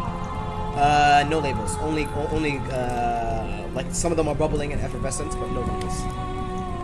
Yeah, I'm not drinking shit without labels. I'm lactose intolerant. Too pussy. But can I look for any like interesting books? Okay. You find several books. You find most of them are written in human. Most of them are written in Kislevites, but some of them are written in human. And these are sort of scattered books of history of Kislev, of the northern homes of the giant home mountains, of the Chaos Wastes, and something called the Polar Gates. Polar Gates. What is Polar that? Gates. Wait, I guess can I take a look and read on the Chaos one, and maybe even hand it to Zoltan because he was really interested in that. Okay, and that's the same one with the Polar Gates. Same Okay, book. all right, got it. It's a massive dusty old tome. It's like this thickness. And Zoltan, he gives you a massive book, and it's written in Reichsfield. And as you start just combing through, you're not really reading it in detail. It's gonna take some time to read it. But what you do read is basically it's sort of like a biography of a person who tried to explore the Chaos Wastes. Basically, of a man, a professor, who started walking through the Chaos Wastes and started documenting the terrain. But as you progress quickly through the pages, you notice that his not only his handwriting, his punctuation, his grammar, everything starts to not make any sense. It starts to devolve into madness. And basically, at the end, it sort of describes visions of sometimes seeing Tzeentch, the Chaos God, sometimes seeing Nurgle, the Chaos God of Pestilence, Khorne, the Blood God of War, and lastly Slaanesh, the God of Pleasure. You see, it's almost too vivid, and it sort of makes you sick in the stomach. Before you close the book. Okay. Oh, you mentioned the telescope. Yeah, the telescope. It's basically there's like a set of stairs that you can climb up, and there's sort of like this bridge area where you can look at the telescope. Rory goes and looks through the telescope. Okay. I follow him with the carpet. Okay. As you fly with the carpet next to Rorik as he's climbing normally, you look into the telescope, and you've never seen this before in your life, at least not to this amazing amplification. You see hundreds of flickering stars, as if it's star metal, like Gromro. But in reality, all of it's like glittering these white lights. You see comets. You see comets with several tails, like a three-tailed comets, blue comets. It's amazing. All this belongs to the Archmage. Apparently. She fucking rich. Holy shit. Wait, what's in this room? Can I peek in? Vicky. Here, yeah. When you enter here, there's basically sort of like the bedroom. And here there's a lot of books. There is also a table with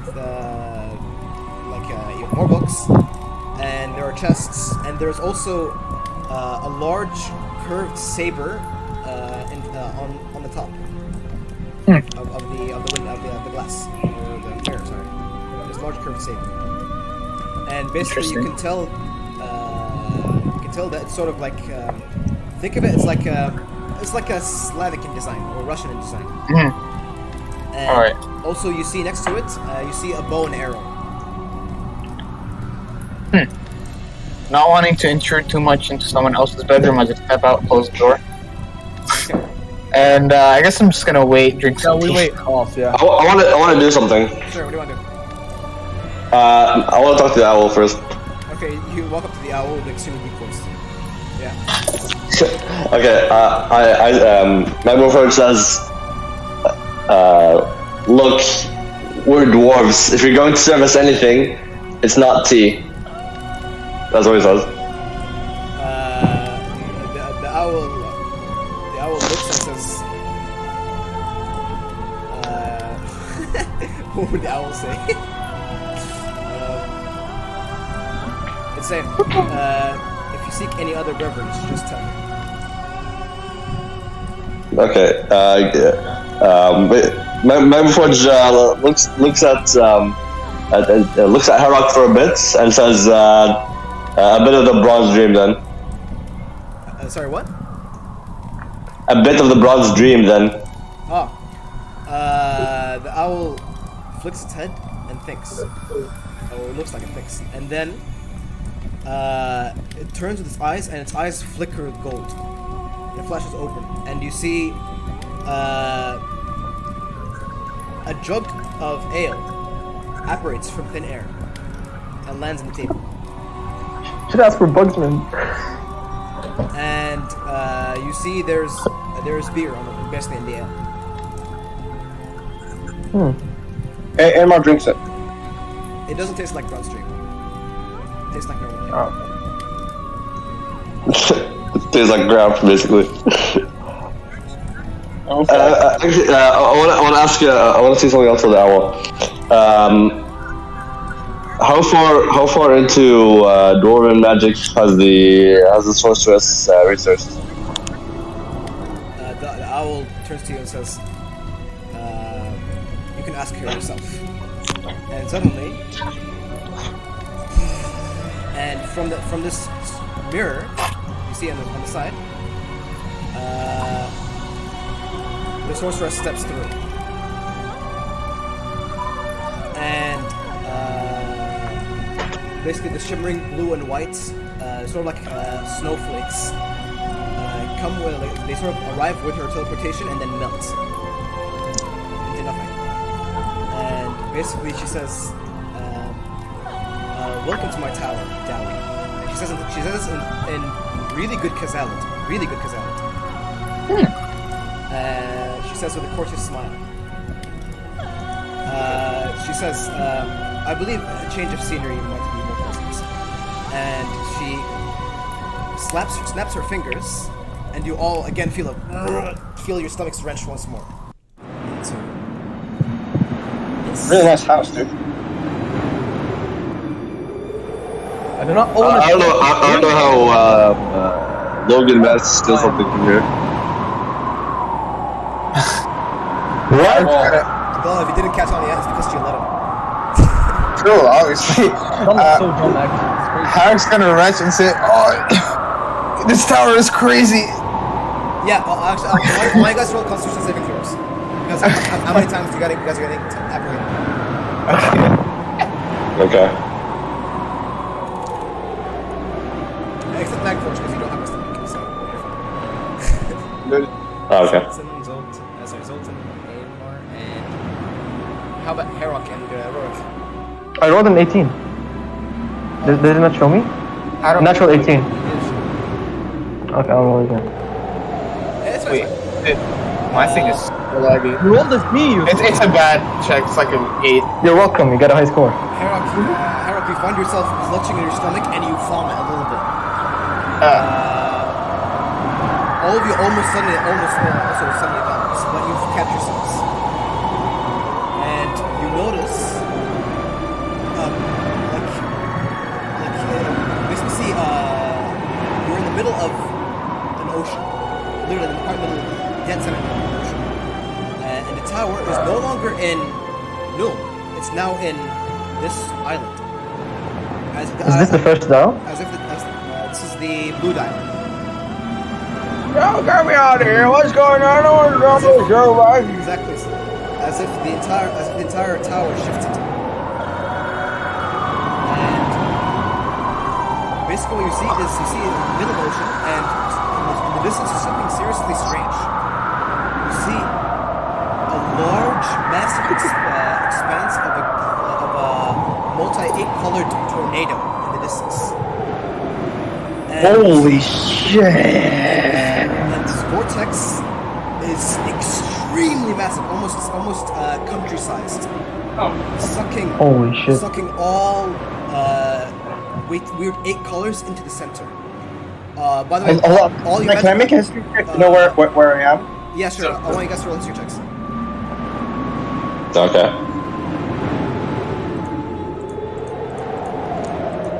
Okay, with that check, I think I know a legend, but not enough. Okay, Herok, holy shit. Herok, being the lore master, you sort of instruct the other dwarves on what you see. What you see is something that you only heard of in legend. You see, basically, in front of you is the Great Vortex, which is basically smack down in the center of the world. In the center of the island continent of Ulthuan, home of the High Elves. There's this massive vortex that sucks all the excess chaos magic away from the world.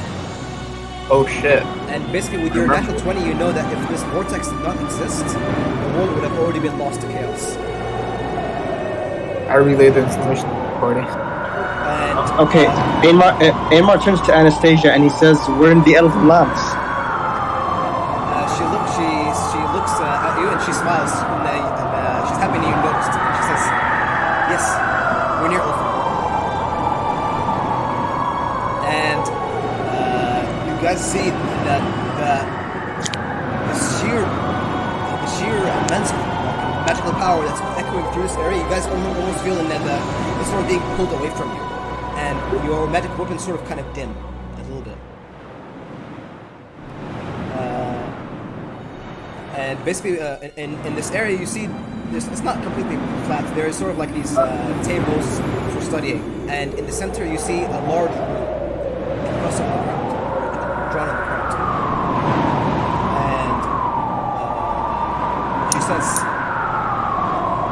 she turns to Rorik, and she says, "Do you seek to start right away?"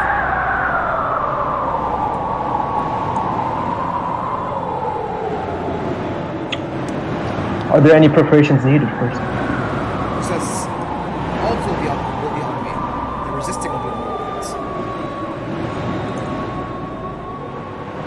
I look at the party first. Give him a nod. Yeah, we'll just start. Yeah, nod. Yeah. Okay. Then let us proceed. Point what? Alright. The music.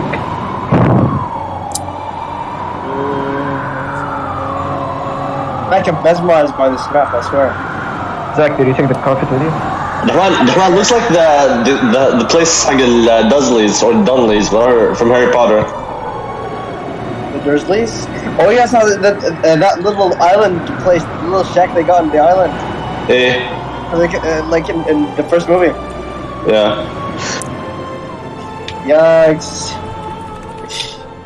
Where is I don't know why I keep remembering like movies. Okay, yes. Dude, I swear, if Rekindling was a movie, I'd watch the shit out of it. I watched the shit out of you. I mean, Respect. Thanks. Rourke, she guides you towards the center of the room, towards the center of the roof, okay? And she says, she draws a piece of chalk from within her hand, within her gloved hand. And she waves her hand, and the chalk begins to float, and it begins to draw across the ground. She says, bring out a massive book on her hand. She says, sit right there. She's pointing in the center, and don't move. Seems easy. Wait, like, what's the like? Basically, she wants to do memory stuff with his backstory. She's doing a ritual for his ritual. Yeah. Okay. And as you sit there, she begins reading through her pages while the chalk continues to make noise. And she says, "Can you explain to me everything you know about this room?" And she slowly begins to reading through it. Only intermittent looking at it. When I first came to it, I was in the middle of a land where I know nothing about. And this rune just happens to appear. All events relating to it beforehand, recent ones in particular, don't seem to seems to always fade off my mind. I feel that these events are pressingly important. That's all I've gathered. She's not looking at you, but she's nodding while she's listening. She says, anything else? I've come to learn that it's related to the cultists. But as to why they've done this, no clue. She nods, and then there's a silent pause where she lands on a page. Aha. And she looks at you after finding the page, and she says, "The reason why you picked my interest is because of that room. It spewed chaos magic used mostly by cultists of Siege. Personally, I come from a family of demon hunters, and once I see such magic, I burn it.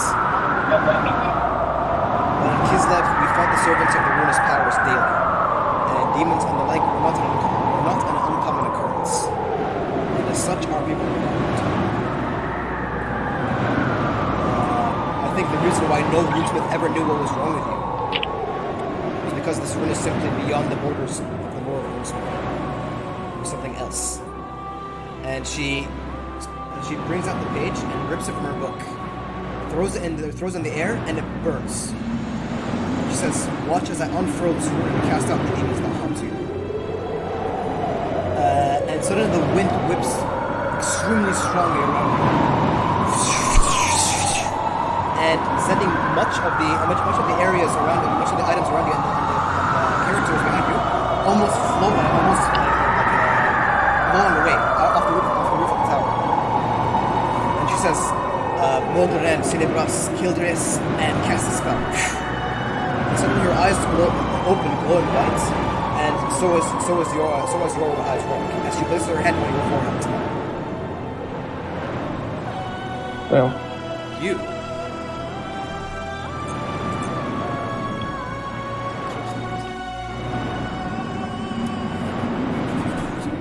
You die.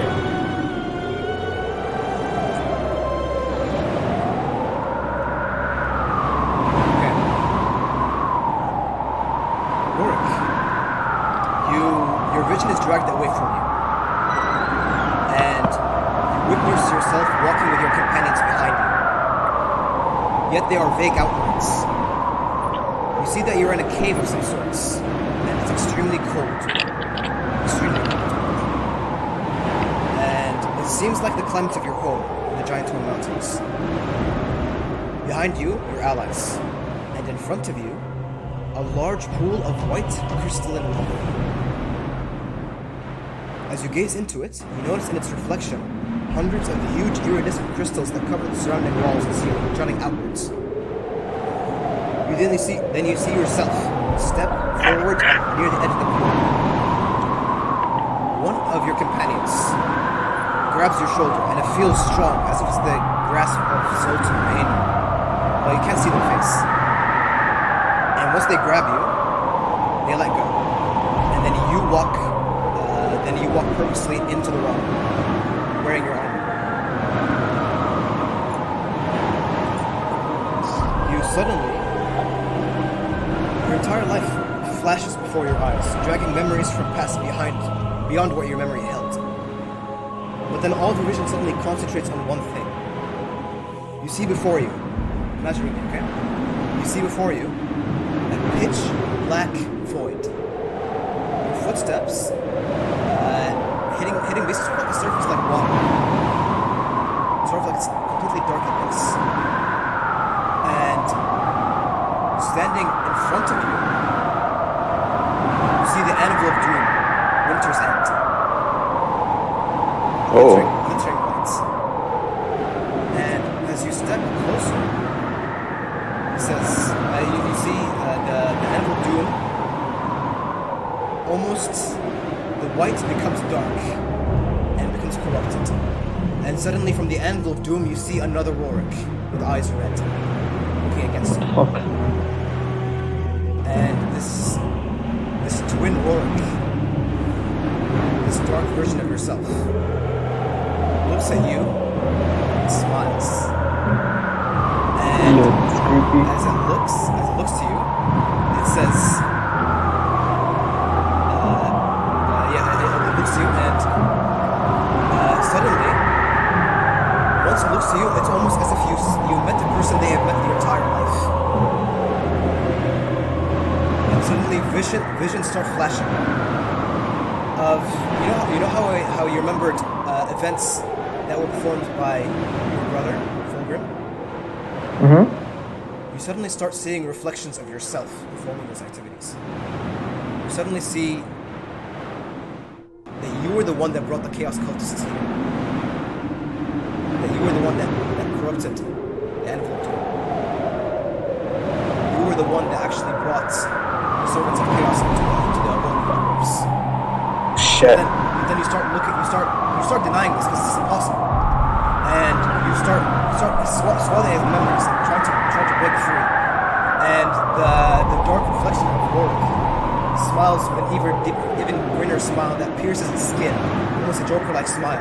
And behind him, you see a large eye that opens, a burnt avian eye, covered in darkness. I switch! You dare tread in the domain of my master. And it says, and the voice says, I see you. And suddenly, you are thrust backward, return to your consciousness. And as you awake, you suddenly feel as if you awakened something ancient. Anastasia still has her hand on your shoulder, on your forehead, but then removes it slowly. And in her eyes, you see a look of horror. And she says, Even she's afraid of it. It seems I have invited darkness to my home. And Aymar turns to her and he says, "But we're next to the vortex. We're safe, aren't we?"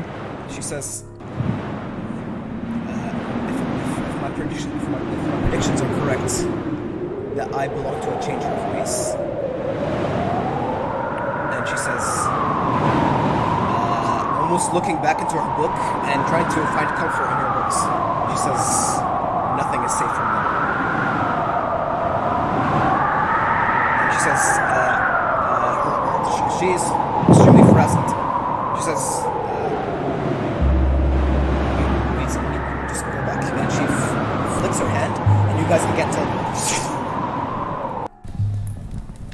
Back to the other room. First thing Rorik does is he checks his shoulder if the rune's still there. You gain a new ability. You gain an ability called Mark of the Windlord. Basically, what happens is, and you can, whenever you are around strains of chaos magic, you are much more resistant to it. So basically, mechanically, if you are affected by a spell of Chaos Taint, let me add it to your inventory actually right now. Whenever you're affected by a spell of Chaos Taint, you can choose to, basically once per day, choose to give advantage to the saving throw. Okay. Nice. And basically, you look at the rune and it looks more broken. It looks as if the rune itself is, and it's sort of crumbling. Oh, but it's not completely off. No. Still there. Okay, I think I added it to your thing. Oops, it should not be a spell.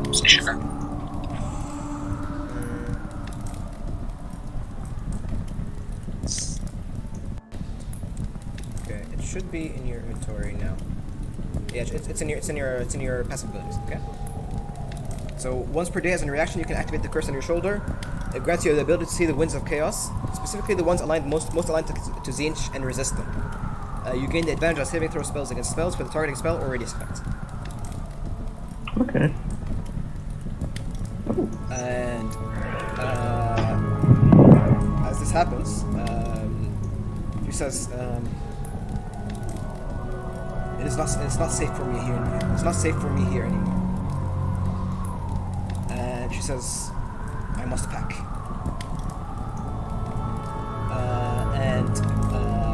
You notice that basically she starts sort of magically collecting her things in a panic almost, as if she let on more than she, or invited something that she didn't want in the first place. You know what I mean? And she says,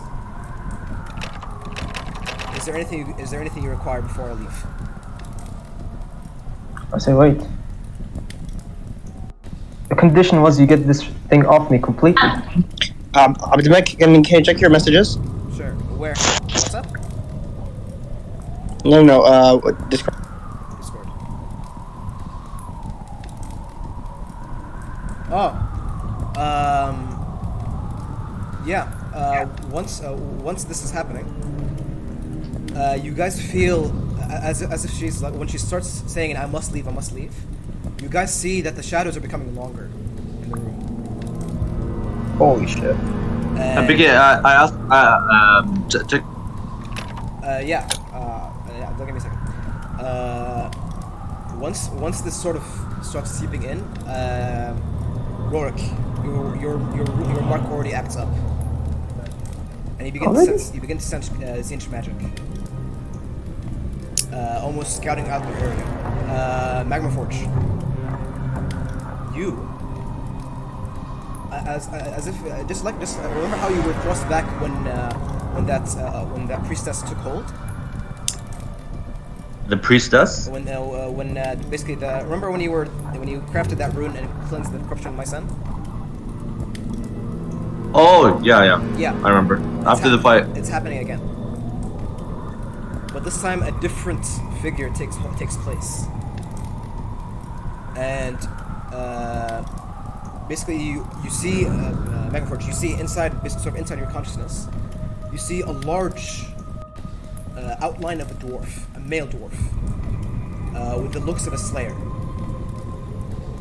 And dappled across his beard is blue blood.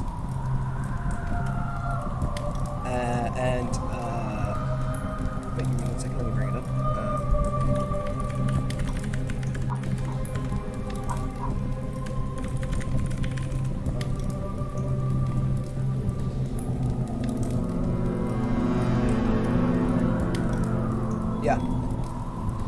You guys all hear this resonating from within Magma Forge's runic golem, from within the metals.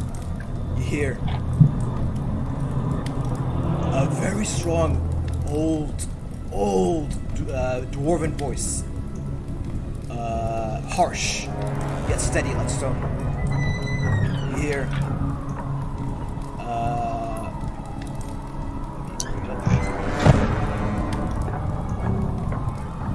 yeah.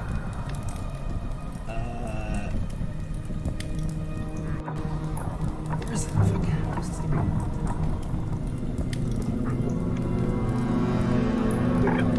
Can we take a break, Dominic? Give me 1 second. No, I'm asking if we can take a break. I'm not giving you a second. Like it's a yes or no answer. Okay. The dwarf figure, the dwarf, the son of the male dwarf resonates from within the Magma Forge's body, and says, "Barzizaran, I'll come for ye again. My axe thirsts." And the voice recedes back within your armor, Magma Forge, and you regain control. And you suddenly feel as if the third spirit within your body is awakening. And you get the picture of a dwarf with a blue beard.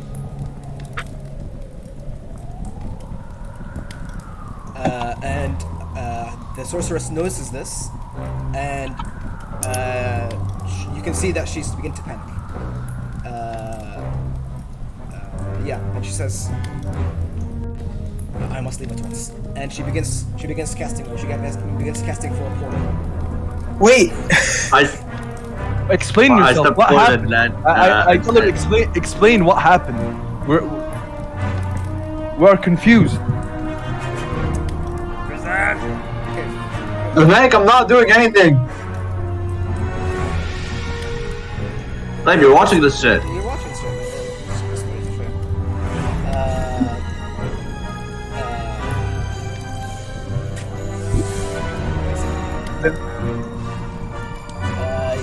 Who said explain something? Yeah, me. Yes, I said explain. I want to step forward and We do not understand what's going on.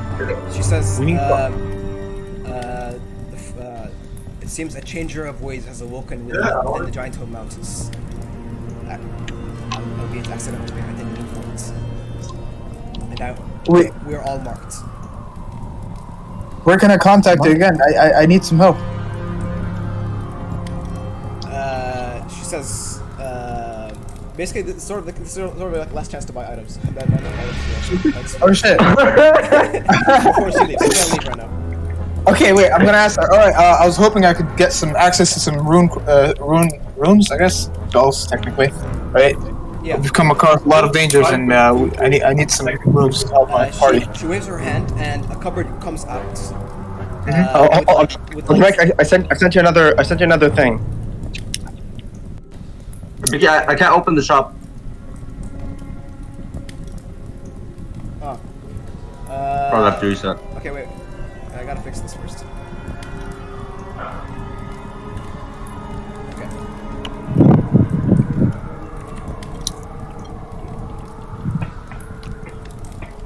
Wait, it doesn't have this. Okay, for some reason the thing is bugged. You can't open the character sheet for some reason. Yeah, how am I getting It's fine. Just ask for what he. Alright, I'm gonna send you a list, alright? Yeah. Okay. Also, I want to ask her. Yeah. Basically, what happens? She basically brings out her hand, and a wardrobe filled with like tiny little small boxes, small like drawers, opens up, and within each one is a scroll. Okay. Can I also ask her? Also, I was looking for some answers. Me and my friend here, Zoltan, we had a dream. There was a elf, and I described the armor I saw, like the blue, like a feather line, and like the things he was wearing. And then they were fighting a dwarf with a fully metallic beard,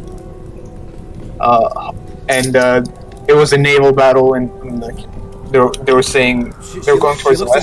She looks like confused. She's I don't know what you're talking about. Okay, can you explain what what happened exactly? So we could also understand our journey. I thought I've been given answers. I've been given more I don't questions. understand it completely either. So we're marked, you said? It seems so. How do we remove them? The marks. I must research. I don't know. Give us a way to contact you then later, and then leave. I'll have a word to contact her, hopefully. She says you will find me in Kislev, in Prague. Medic, I can take sending, right? It is part of Solis. Sending. How much is sending? It's level 3. Level 3. Let me see how much it costs for level 3. Let's roll. Kids live in Prague. Right? In the city of Prague. Yeah. Where is that? Basically, it's the capital city of Kislev. Basically, the whole of the Ice Queen. I tell her to open a portal for us too, so we can escape. Once you say this, she says, "Fine by me," and she opens a portal for you as well. Okay.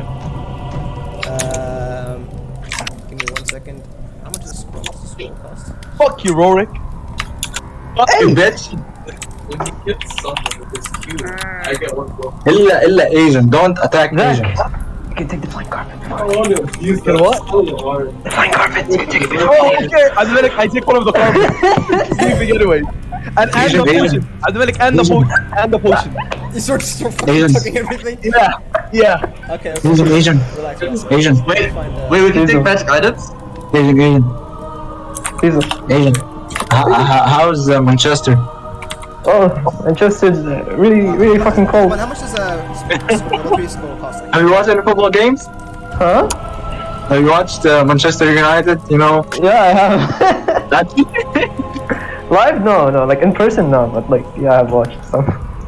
Yes, sir. All right, Obeys. For 2 to 3, it's 500 gold. 2 to 3 is 500 gold, one spell? Yeah. Kind of expensive. Wait, what the fuck? I thought it was 150 per spell level. Or 50 per spell level. I think that's cutting down spells, right? It's upping down spells, not getting scrolls. Yeah. Okay, holy shit. Okay, so I'm gonna need some help from the party then, like, I wanna talk to the party, be like, I need a spell Revivify. I can help a party member who's down to become alive again. Yeah, later.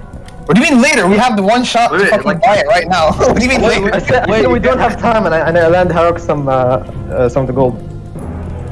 Like, basically, I want like party funds for this, because I can't afford all of these, you know? What is it? Like Revivify. For the party. How much does it cost? 500. It's not a scroll, it's like I can use it again and again. It's a spell I learned. What about the messaging spell? Yeah, and that's also 500, so that's 1,000 already. Okay, just get these two and we will split them between us. Okay, so these two you guys will split, alright? Yeah, barely. 1,000 between 5 members. Not me though. 7, technically. Wait, 6. Wait, 7. Elric. 6, because, wait, yeah. 6. Logan can't contribute. Logan can't contribute, so it's 6. And I can't contribute either. Who? Yalla, I can't contribute either. Just keep going, please. Why can't he Medic, contribute? how much for level 1 spells, Medic? Level 1 spell, 75 gold. 75? Okay, I'm gonna take... Wait, what is Silence? Level 2, right? That's also 500, you said? Oh, sorry. 2 to 3. Sorry. 2 to 3 is 250. 1 Ooh, is that makes 75. much better. Rare is... Okay, yeah, so it's gonna be 75, 250. Okay, that makes it much better. Holy shit. Okay. Alright, I'm gonna let you know. We can move on. I'm gonna let you know the sword round. So she hands you the scrolls, and you give him the gold. Give her the gold. Yeah. I'll let you know how much the gold I give you. Okay. Suddenly, she casts the portal for you all, and you begin to jump into it, and she begins to jump into hers. Suddenly, you guys begin to feel the foundations of the tower begin to crumble. And suddenly, you guys, as you're jumping in, you guys see a large tendril of dark, inky shadow seep out from the ground and grab one of you. Let me see. I would say Magma. Actually, I would say. Who's taking the potions? Zoltan. Zoltan. What can I take? I thought Zoltan, Well, I thought as you're dragging you're the not allowed. Zoltan, as you're dragging the as you're taking the potions, suddenly under you see a large tendril of darkness grasp your leg, and it grasps your other leg and your arm and your other arm, and it begins to start rending you apart. And you notice that the darkness begins to change into instead of just darkness, it begins to change into feathers. Dominic, I was trolling. I'm not gonna go for the fucking potions and mats. Too late. And What? You told Blue me. feathers, Abdullah. What's the color of the feathers? You told me you were gonna do it. I said it before too. And did I do it? No. It's happening anyway. And as this is happening, Seems like bullshit. the rending strength of these feathers and sort of like avian hands break your grasp on the potions and they crack in your hand. Suddenly, as you're all jumping through the portal and Anastasia leaves, Magma Forge. Suddenly, you can't keep control of this spirit once again, and it takes control. Okay. Bluebeard comes for you! And suddenly, a spectral axe of blue light forms in your hand, Magma Forge. And you suddenly slice all the tendrils off Zoltan's hand, that's grabbing Zoltan, freeing him. And it says, "I await the mighty doom," resonating from within your voice.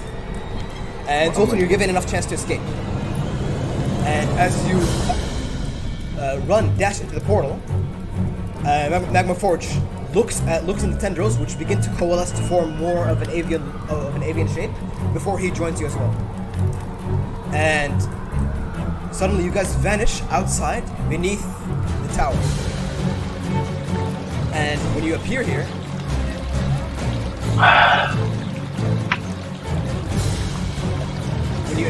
you notice that the tower right in front of you is crumbling.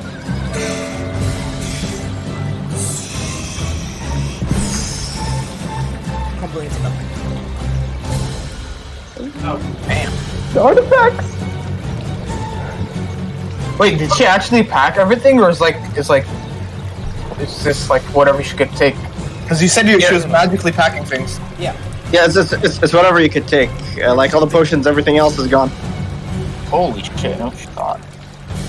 And all of you guys suddenly find yourselves safe and sound within the temple quarter, right in front of the ruins of the Celestial Tower. And you find yourselves shaken up a bit. Damn. Abdullah, is Magma Forge roaring? Like, is he like shouting in rage? Can it mind like just deactivates again? Yeah. You notice that Magma Forge's strange possession that's going on. Strange possession is going on. Begins to subside, but right before it's completely brought down. Wait, sorry. I was not here. What happened? Well, after Magma Forge basically saved me. Magma Forge basically turned into a Slayer and saved you. Yeah. And the strange Slayer spirits that took control of Magma Forge basically cut the tendrils and helped you Zoltan escape and uttered a last word towards the Changer of Ways. It seems that the Changer of Ways and the spirit know each other. All of them are randomized in your back. And suddenly, Magma Forge escaped with you. And once you land on the ground of the temple quarter, the spirit of the Slayer of Bluebeard begins to be calmed down. And you guys find yourself once again here. Medic. In the temple quarter. The temple quarter, yeah. Medic, during the downtime, there's spells I can research, right? 14 days for a spell?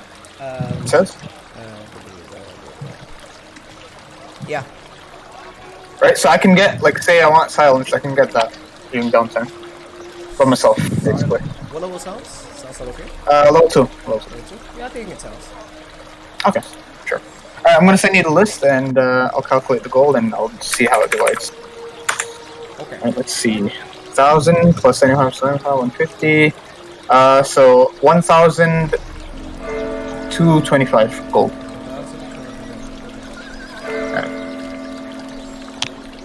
Alright, so sending and revivify, we're gonna split from the party because that's like party spells.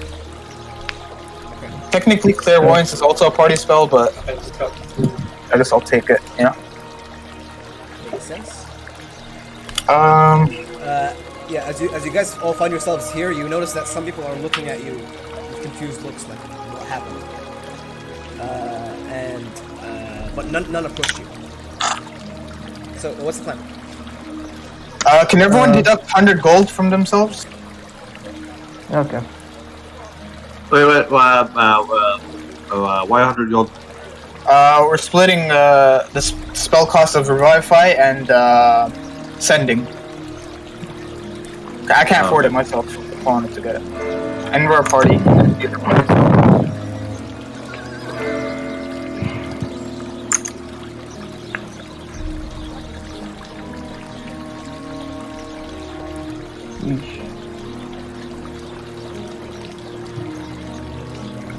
Once again, Rorik, you're left with even more questions than before. Okay. Yeah, Rorik gets up and he stands in a position where his party can see him. He says, "I'm sorry. I put you all in danger for my selfish needs." Aymar shakes his head. There's nothing selfish about wanting to know what happened to you. Came with you on our own accord. Yeah. You And can't then Aymar basically looks at, looks at the place where the tower once was, basically dissolving to the void. He says, "A change your voice, huh?" Magma Forge, I'm there, so Yeah, you're back to normal. Yeah. Okay. Magma Forge says, "No, I'm the selfish one." And then when Rorik looks to respond or looks towards the direction, Magma Forge says, "It's because I'll be killing every single one of them, and you won't have any for yourselves to kill. They're all." Rorik gives a small chuckle. It's like, not even a little bit. No. Okay, so sending, reply, clairvoyance,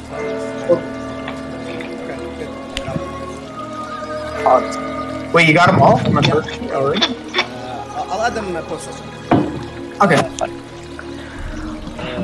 Okay, so what's the plan, guys? Where do you guys want to go? What do you want to do? What do you want to do? Dude, fuck, I missed the spell. I'm just gonna let you know right now, right? Downtime? Yeah, Vicky? I'm going to find out the downtime. Just countdown. Oh, first of all, I'm going to try to pick up Leon from Ogden. Null's clearly safer. Yeah. Okay.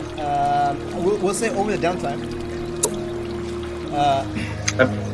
Vicky, Yeah. can I fit medium creatures into my bag of holding? Yes, you can. No?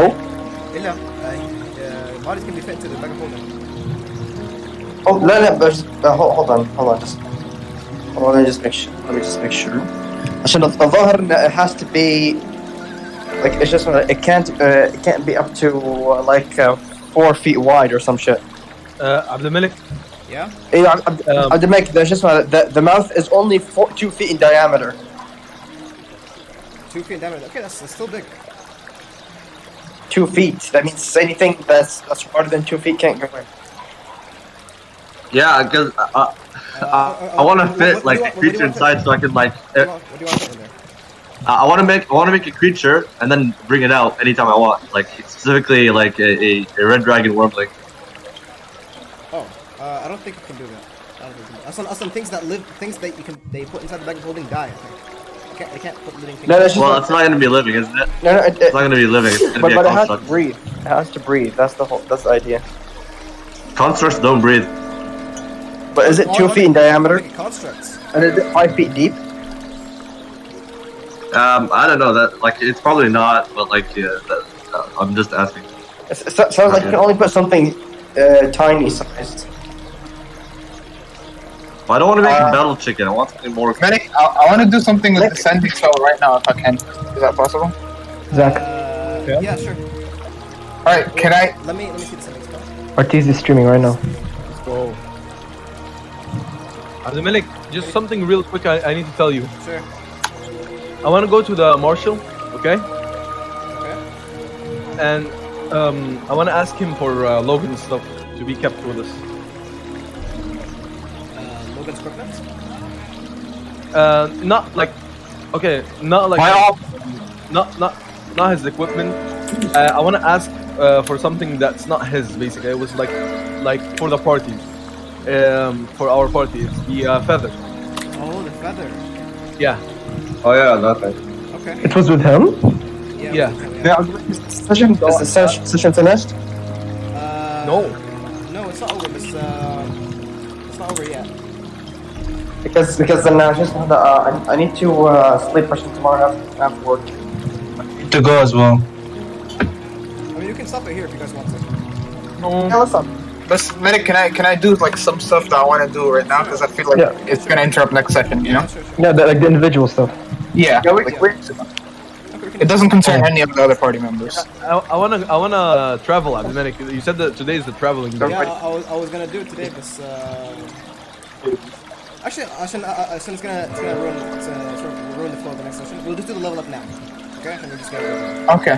Okay. Yeah. Okay. Actually, it's sort of gonna ruin the flow. Oof. Mm. So Wait. Medic, can I? It's not really retro. If I knew I was gonna level up, right? I would have basically not taken 2 level 3 spells because I can take 2 level 3 spells after level up, right? sure. I'll let it pass. Medic, this is my role. I'll see what I do. I'll see what I do. Alright. Nice, Weasel. 10. 10. Anyway, see you guys. You got 6. Okay, see you Before you later. go. Roll HP. What? Roll HP. Send level 6. Oh shit! Fuck. Bardic Consolation, bro. Fix. Never. Can you do that? No. Alright, let's see. I'm rolling. Yeah. I take average, and this never worked out well. Let's go. You can't take average, man. You can't take average. Babe, you know we have the same HP now. can reroll Same once. exact. We always have the same go, exact dude. HP. Let's go. 10. Alright, I'm gonna add 10. Can I add 10? I'm rolling. I want to roll. Take average. Roll, man. Allah, use it next. Let's go. Go. Hey, we're rolling well today. Okay, I'm rolling. I want to have average. Okay, this man got 5 plus your constitution modifier of 3, so that's 8. So that has 61 HP untrained. Holy shit. Rizan, you have 18 con? Yeah. What? No. Rizan doesn't have HP. Is it plus 3 or plus 4? 16 con. Plus 3. Plus 3. Yeah, I'd recommend HP. Okay, I'm rolling right now. Okay. Average. Can't go bad. Can't go. So that's 7. It's 7. Yeah, is everything you ready to roll, yeah? Is there a point for me rolling since I'm doing the max HP thing? It's not gonna be max HP. You're gonna get 12 HP and then you have to roll. Yeah. But I'm leveling up now before the downtime. But you only have Even 12 then, HP you can gain. Only you can get 12 days, 12 HP. Hello, Abdulmalik. Thank you so much. Bye. Bye, guys. Yeah. Alright, peace out. Because you can only gain a maximum of 12 from the downtime. So you might. Untrained days, 10 days. Right now you have perfectly 12. I have 6 days from the 4 from traveling in the ship, and then I can just wait 4 days training afterwards. That makes it 13. Even if you do that. Anyway, BK, see you later. Alright, so, Alright. Bye, guys. But you Bye. have Bye, to Rahman. spend an actual day training, so Yeah. you can't just do retro. Yeah. I think he did say that. I did say yeah. Like he said on the 6 days on the boat, Yeah. he said he's gonna. Yeah, I did it with him. I took note of it also. Me and Zach. we trained. Then, Yeah. roll then. Yeah, roll. I'm joining, guys. Relax. Holy shit. Oh, you left? Yeah, basically want to do a sending spell? Yeah. Yeah. Alright. Okay. Shit, wait, I need to word it carefully because it's only 25 words.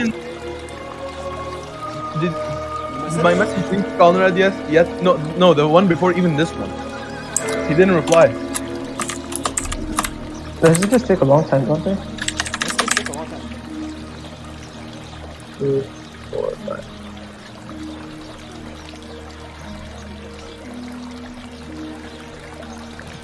Arteezy playing Faces Void.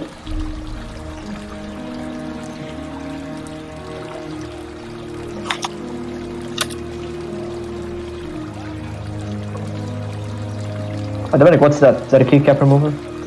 Yeah.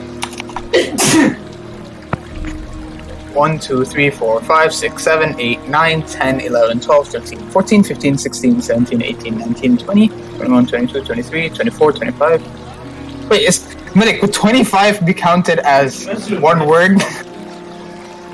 25. No, that's 2 words. 25! Oh man, that's 25. Ah! You mean this one, right? Yeah. No, yeah. This one I already. Yeah, I want to send it. Okay, I already told you. And there's also the one where remember where I told you basically I explained to him that I'm opening. I already told him the chapter thing. Like, I already told him that I'm doing chapter one. house. Oh yeah, Yeah. forgot. No, I mean, it's probably still en route because you sent it when you reached Nome. But I know I had more, but It's still en route. Alright, Milik, you ready? Yeah, sure. Might make you think, alright? like almost. Hana. Tana. Yeah. Are you okay? Alright. Where are you? I counted it, it's 25, no point counting. Do you need any help? If so, how many enemies are there? Can reply 25 words. Wow. They're all good. Yes, they're also books that I had Let me see. that were not listed. I'm gonna send you the message on Discord. Okay, send me the message. And then I asked Zoltan what he wants to send. 20, he can send 25 words to Conrad, I guess. Yeah, 25 words only though. He can hear it with my voice, lah. He can hear it with my voice. I guess I'd have to specify this is Zoltan. This is Harik, Zoltan's friend. Or can like include a hidden message in the message, clarifying that it's Zoltan. Like only Sure, Conrad yeah. would know, Zoltan would say to him. Yeah, something like that. I mean, Conrad has met Harik anyways, so like it wouldn't matter. You're hot as fuck, by the way. Thank you.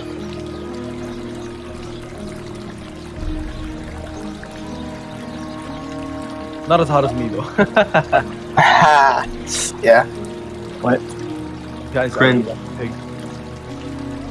I ate like a khinzir. RTZ triple kill, 12 minutes in. R2? Yo, why are you watching yourself? RTZ, man, when was the last time you saw him play live? Who? I saw him like this week. Yeah, he has like a hunter for like just block his mini map. Yeah.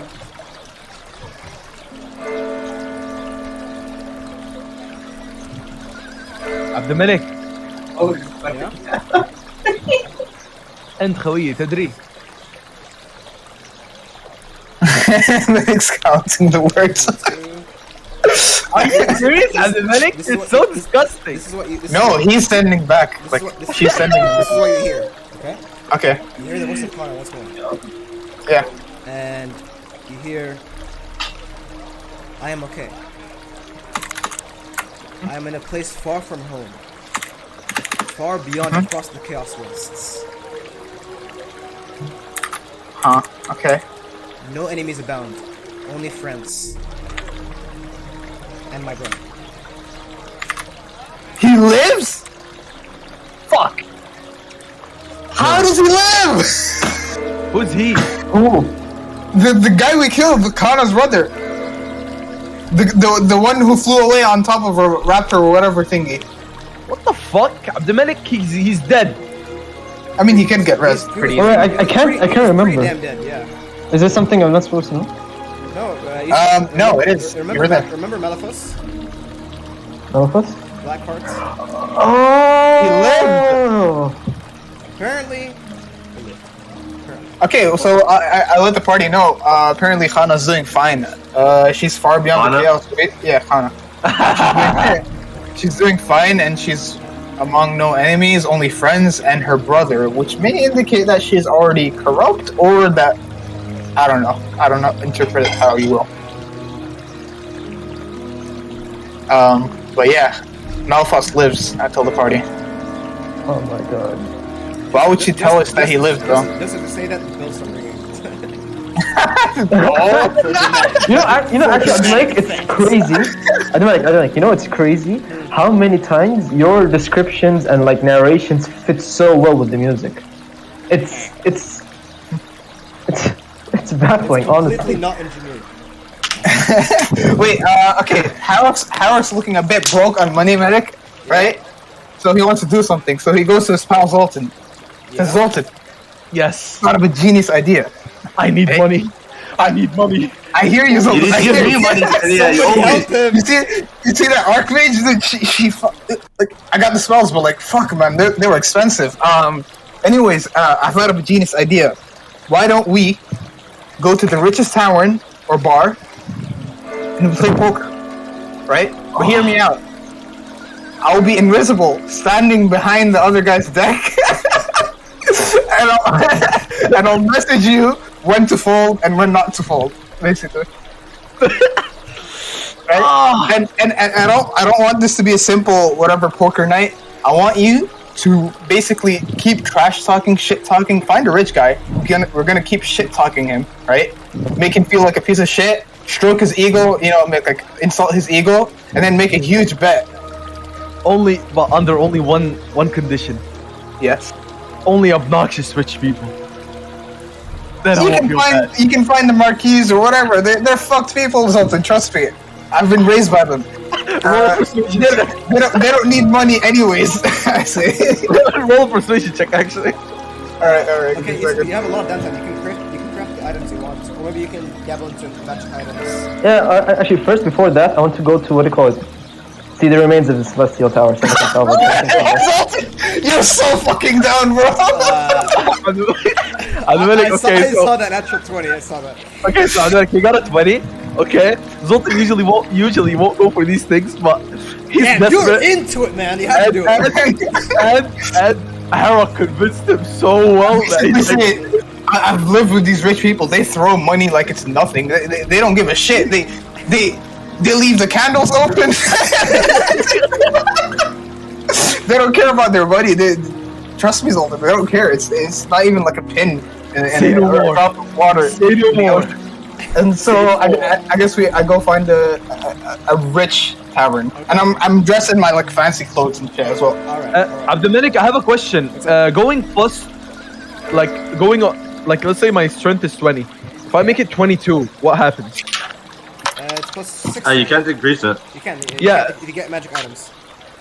Wait, so it doesn't go beyond. Naturally, no.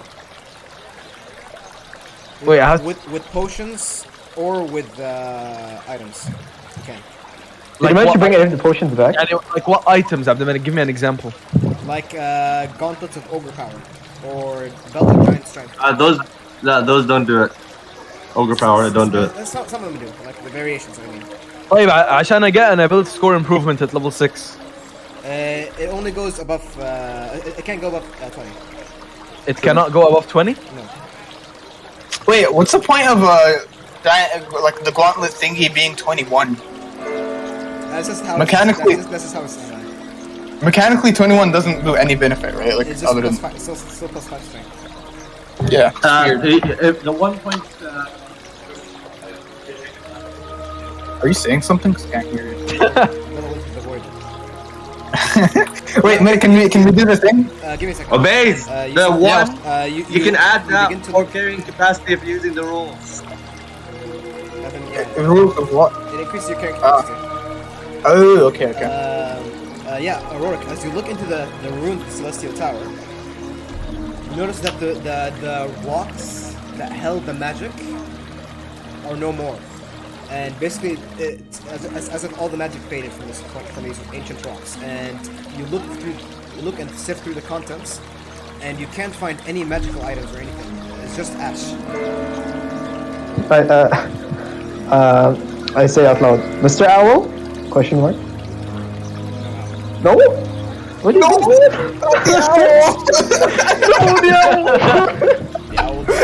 come on. Harak is like, let's go. Alright, well, can we do it? Okay, yeah, sure. Alright, I want to go into a tavern. I want to wear like really fancy clothes, my Duke ring, part of. No, I'm the one who's. I know. But Zach, here's what we're gonna do. Here's the plan, right? We're gonna stroke his ego, and I'm gonna do the shit talking because I'm charismatic, right? Yeah. I'm gonna make him pissed and like stroke his like insult his ego to make him bet like a large amount. You understand? Yeah. And then like before he does the bet, I'm gonna like back out and like cast invisibility and come back in basically. Let me find let me try to find a posh song. This is pretty posh.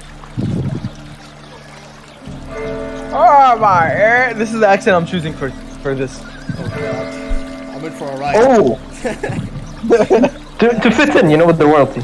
Oh my smell! So you guys begin to travel through the Eldic Quarter, the royal quarter of Noon, and you begin to search for taverns and inns. And the one you find is, let me find the map. Wait, I have an idea. What's up? Can you help the private channel just like 2 minutes? This is with related to Harak. Okay.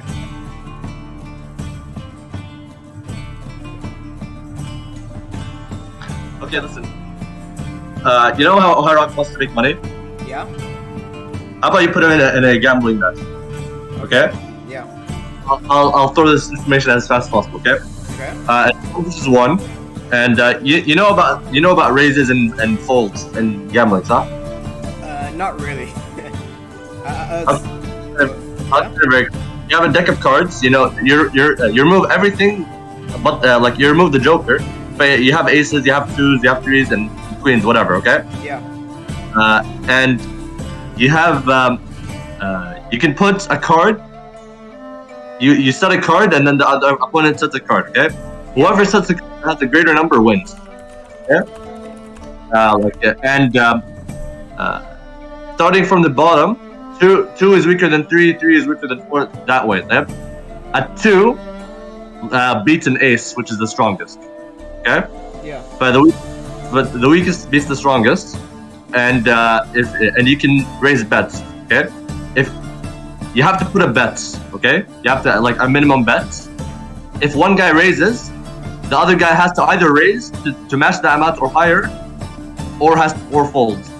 If he folds, he gives up the loss, and then the other guy wins no matter what, even if he used a stronger card. I'm kind of confused. It's a lot of information, but you can make this into an exciting gambling match. Wait, let me see. Listen to this one. The player rolls 1d12 and keeps their roll secrets. Each player has the chance to raise the bet, call the bet, or fold. This continues until all bets are equal. A d12 is then rolled, which all players can see, and each player has a second chance to raise, call, or fold. A second and final d12 is rolled, and each player gets one last chance. Sorry. Wait, you repeat this line. Once all bets are equal, all dice are revealed. The player with the highest combined total of their die and the public dice wins 80% of the pots. Okay, we can do that. You could if you want to go even deeper, you can have a machine that says you can only have two cards in your hand, only, and you get a card every turn after you use the last card, and the 2 cards can be either called up cards or down cards. Like from 2 to 7 is down, and 7 till and 8 to the highest is up. Yeah. Okay. And the opponent knows. I think I got it. Yeah. Okay. I'll play it. Which is a lot more compared to whatever, Cam again. There we go. Okay. And the bet for real money. Who's going with the 2? Heroic, are you going, or are you doing magic item shit? Wasn't I at the Celestial Tower? Okay. I want Rourke to make my magic bullets. I feel like it's not good for more people to be involved though, just Yeah, because I wasn't fact gonna that like go. we are kind of scamming them. I don't want them to like know. The only person who they're gonna know is Zoltan, and that's fine because I'm making it seem legit anyways. They're not gonna know I'm cheating. Okay, Hopefully. Vicky, I make the ammunition, and you saw the text message before, so You should send them on Discord. Actually, these things I usually remove on Foundry. okay, I'll put it in session notes. Okay. So, Harok and Zoltan, you begin to adventure throughout the Eldic Quarter, and you find yourselves in a casino. It's actually sort of like a mix between a gambling place and an opera house. As you enter, you find really posh-looking people in there. Before I enter, I want to change my face and I want to do something weird. I want to do like mix of Scully and Logan, like their face. Hey, weird, not involved. A Scally Logan baby. Okay. Yeah, I mean you can't tell it's either person, right? But, Is Zoltan going in with the Slayer hair or what? if you want to look nondescript, you can. I guess I can use a disguise kit on Zoltan to make him not seem like Zoltan. Do you want to disguise? Zoltan, do you want to be disguised, or would you rather go as Zoltan? Zach, you're muted. Zach? No. Let me message him. Yo.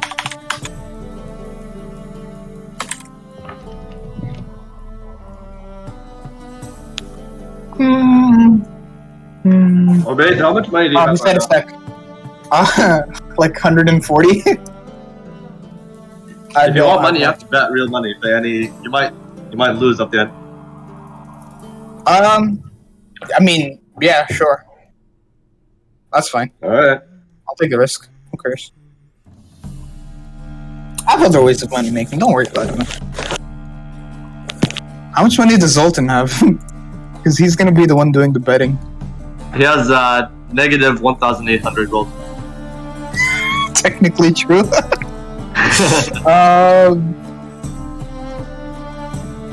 Rorik, you trust me, right?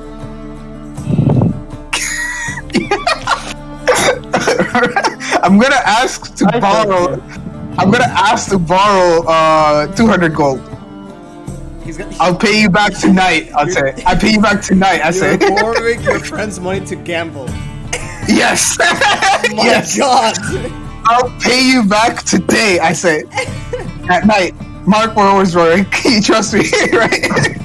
I say I can't do what I need to do about this money, but I trust you. All right. Good shit. There hasn't been a time where you let me down. Don't let this be the first. Don't worry. I have the perfect plan in mind.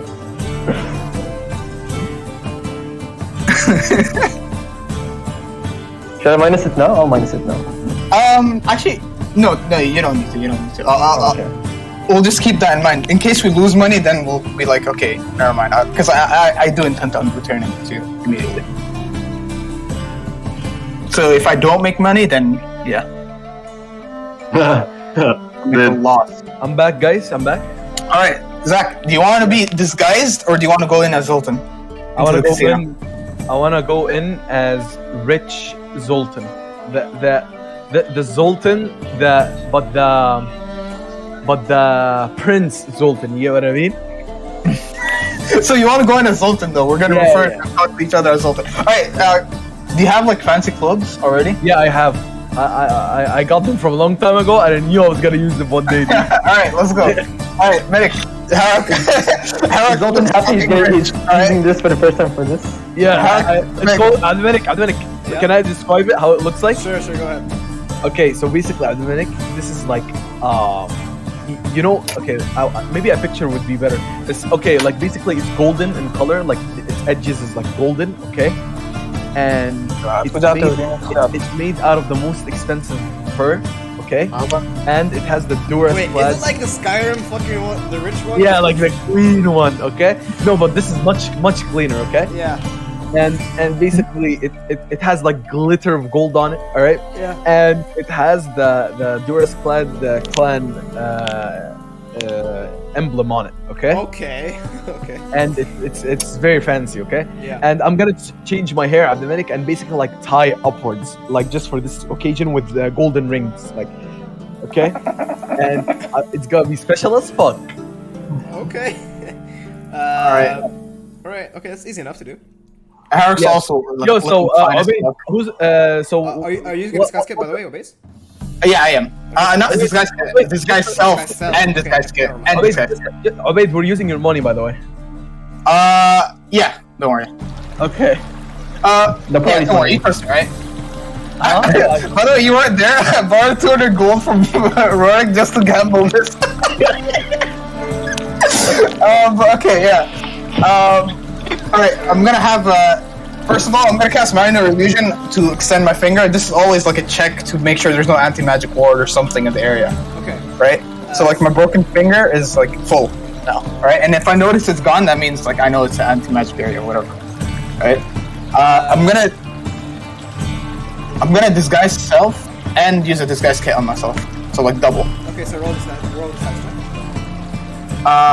Is that a kit? I forgot what it is. It's your dexterity, I think, or intelligence. If you have to see. Let me see. Wait, let me look it up. 5e.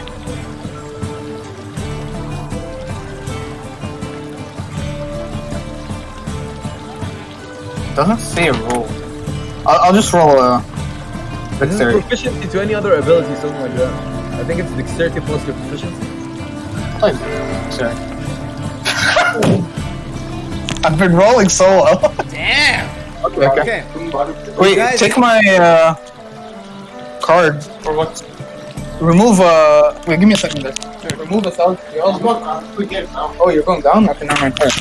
Okay, I'm back. Okay. You guys look like you are regulars, and you enter just in the same environment as the other patrons, and they don't question you whatsoever. You sort of exude this presence of seeing that you're kind of young dwarves, that you're basically the children of really rich merchants. Okay, nice. Perfect. And you enter this large casino-like area that leads further into an upper house. In the casino area, you see many tables of different designs, different games. You see one large track, more like a track with sort of like a bar kind of area, with its own game. You see other games with dealers and other patrons. You can go as you please. Alright, I wanna go on like a one-on-one game where I can cheat, like card game. Okay. So you start looking for a gambler, a dealer, and you find a game called Evandra's Favor. Okay. Okay. And basically the dealer is sort of shuffling the cards like this, and it says, "I'd like to play. 25 minimum gold buy-in." Okay. Wait, Dude, wait, what? can I do a game which is like not with the dealer, just like people People playing with people, you know? They're usually it's a casino, so there's a dealer in the center, and then basically a game. Okay, but I don't want to rob the casino. I want to rob a person. You understand what I'm saying? So like, I want a game where like I can cheat, I mean, but you can basically, you can probably challenge other patrons. yeah. Basically, I want to find the first thing is basically I want to find a patron that's a noble and rich, right? Okay, And yeah. roll plus check. And yeah, and acting kind of obnoxious to the waitress or some shit, Abdelmalik, okay? Fucking ass. For no Alright, reason. I'm gonna roll an advantage just in case, because No, that's the person we're searching for, Abdelmalik. Oh, I've just been rolling so well. another fucking natural 20. Okay, you find a crotchety old-looking man who smacks the ass of a waitress as she walks by. Fucking asshole, sexual harassment. Okay, and basically you catch sight of him, and he seems like he's in a winning streak. Alright, I sit on the table with Zoltan, I guess, with me. Okay, Right. you sit across from him. Greetings, gentlemen. I'm changing my accent, right? Greetings, gentlemen. How would you like to wager some gold? How much you talking about? Okay, so my idea is that I want to start small, right? How much would you like to start with? I like to start my games, warm up, and then talk the big bets. He looks at you inquisitively. He says, 50 gold. That's the smallest fucking bet he would do. Yeah. Sure, 50 gold. All right, and I play fair and square this time. Okay. Oh no. Okay, sure. Now, basically what happens is, you roll a Wait, can I argue? I want to argue. Let's start with 20 gold. I say. Oh, you want to argue? 20 gold? Yeah, 20 gold. Get off my table. Fuck you. 50 gold it is. Let's go. And you see Okay, this guy's pretty. I'm gonna fucking you see a enjoy curl this. smile across his face. He won against a lot of people. So basically, what's the game is? This game is you roll 2d6. Both players roll 2d6, and if it adds to a 7 or a 12, that player wins. And basically, he takes the bets. Wait. This is a weird question, but can I use Bardic Inspiration on this? How would that work? Definitely. I would say yeah, sure. But Yeah. you have to say something to yourself. Inspire you. What is it? Wait. Albert, Can't could you you allow take us the to benefit? resist what I'm going to inspire him? I want to do it a different way. Instead of casting Bardic Inspiration on myself, I cast Cutting Words on him. So basically, I'm discouraging him. Oh. Yeah, you can't use Bardic Inspiration for yourself. Yeah. So I'm gonna say, statistically, if you're on a winning streak, you have a higher chance of losing. You know that, right? So you're dumb for even playing against me. He looks at you and he kind of looks irked. He says, "That's what the losers say." And he's gonna roll 2d6. He's gonna keep it private. So can I roll a 3d6 with advantage or something, or what? Sure. Yeah. So we take 2 of the higher dice.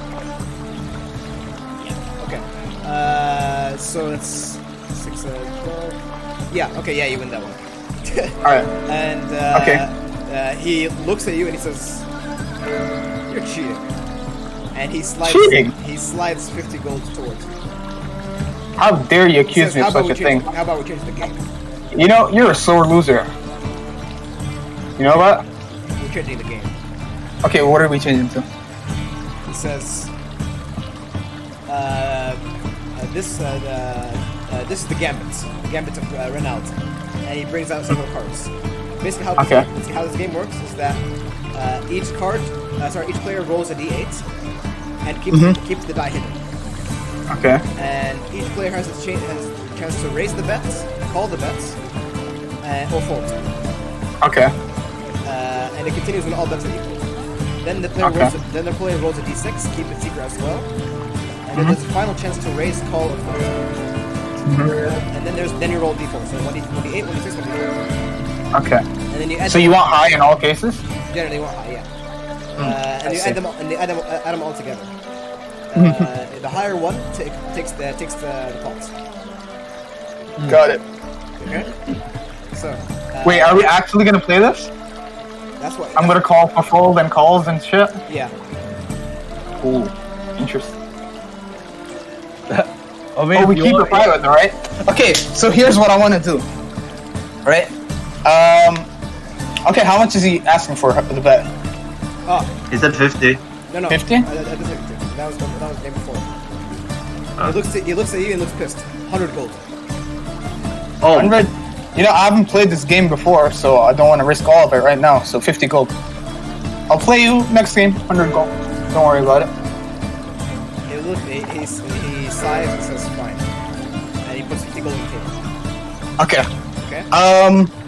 Alright. I'm gonna cast Message on Zoltan. I'm gonna say I'm gonna intentionally lose this one. I want to make it seem like a back and forth, you know? I don't want to just fucking rob him again and again. Alright? Do you reply to me or not? By the way, a sleight of hand can give a reroll.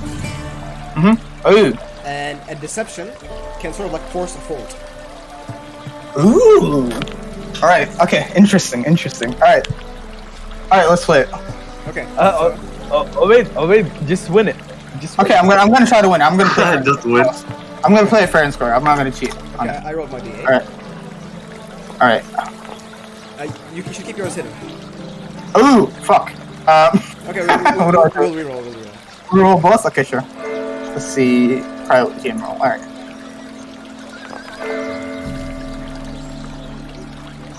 Just give me a second. Self roll. All right. Okay. Okay. He looks at you.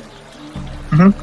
And I keep a poker face and I leave a slight smile, indicating that I rolled an 8. And I'm gonna roll a deception check. okay. You privately rolled that check. Wait, probably deception as well. 26 at then. Deception. The deception check. How much was it? 26. 26. He looks at you. He looks annoyed and he says 8. He lands 8. He shows an 8. Wait, what does that mean? Basically, he folded. So it shows Oh. that he got an 8 on his d8. So I have to show mine and say I also got an 8. How much do you get? Can I slide of hand? You can really quickly, like really quickly. Oh my god. Can he sleight of hand make it an 8? It's gonna have to be a good roll. Oh fuck! Wait, never mind. No, I'll be don't. Yeah, I'm not gonna. Come on. Yeah, How much did you roll? 2. Yeah. Okay. He takes your 50 gold and he looks happy as hell. So far, Alright. so far he has 0 flush. yeah. So far it's flush. Yeah. So He says, "How about we make this?" Wait, he won that? Yeah, he won that. he won that. Yeah. Alright, so I'm gonna be. Okay. Alright. I thought when he folds, he loses, Abdimari. No, when you fold, you show your paper. You show what you got. I thought show is showing and then fold is like. If you fold, you give up your You roll. Yeah. your roll That's how it works. and you lose. Yeah. But the guy that folds loses. That's how it works in poker. When you fold, that means I'm not showing anything. Yeah. That Like, I lost. It means you lose. You do show. You show do both show? cards, and like regardless of which one is better, the one who folds loses regardless. Oh, Yeah. okay. I misunderstood. Yeah, okay. You So I won that as well? Yeah, you won that. Alright, I won a 50 gold. Alright, as promised, 100 now. Okay. Told you, boy, you are statistically higher chance to lose. See, now I'm winning. I lean in with a deep voice and say, "Are you getting nervous?" Roll intimidation check. Shit. Okay. Mickey, here's how it is. The call is to match a bet or match a raise. Okay? A betting round ends when all active players have an equal amount, or everyone folds to the player's bets. If no one calls it, then that player wins. Obaid, Yeah. does it have to be intimidating? Like I'm just talking. Like, Okay, come on, I look if big. you don't want to intimidate, don't intimidate. It's fine. I would just say that. Like, and lean in forward and say that. To him. Okay. Alright. Yeah, okay. He's gonna roll. Alright. Okay. He doesn't reply. What the fuck?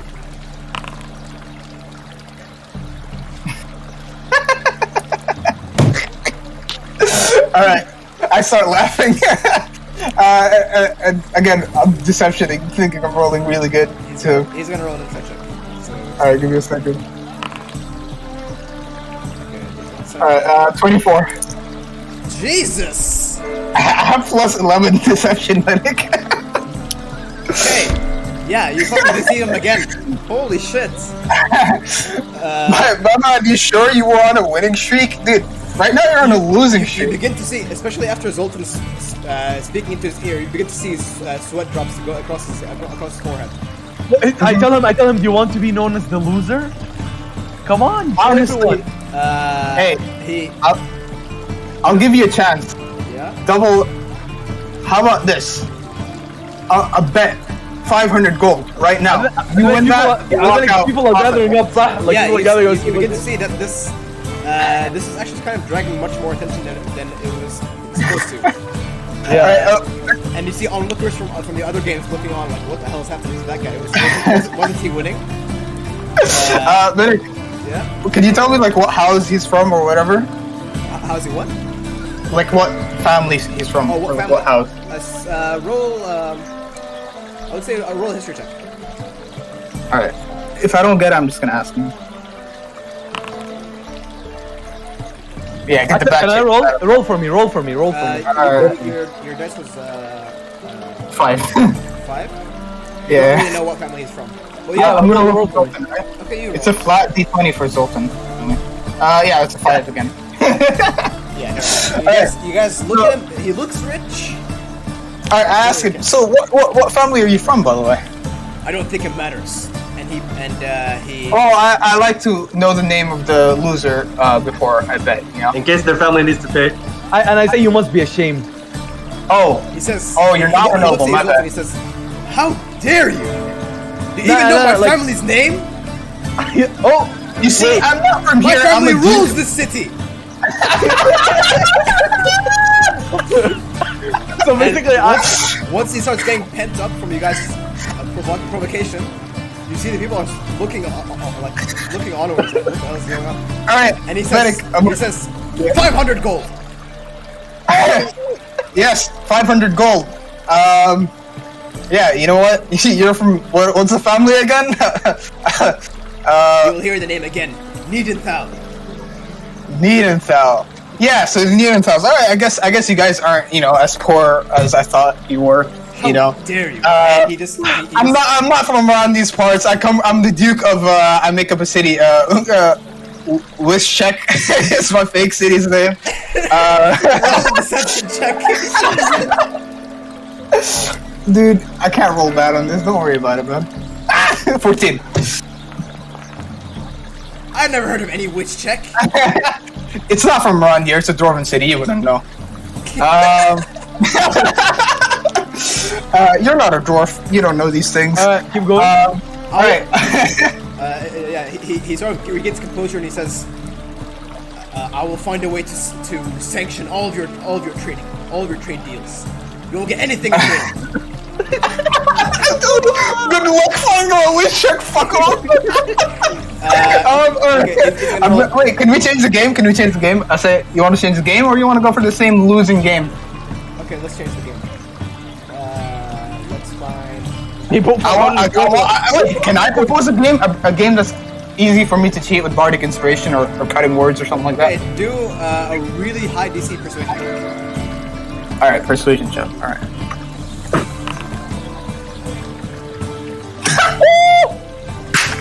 What? I didn't see the roll. 27. What the fuck? Oh my god. I'm a +8, man. But so. Okay, yeah, you convince him to change it to a different game. Yeah. That's advantageous for me. Yeah. All right. So. Okay, let me see. Come on, he put 500 gold, dude.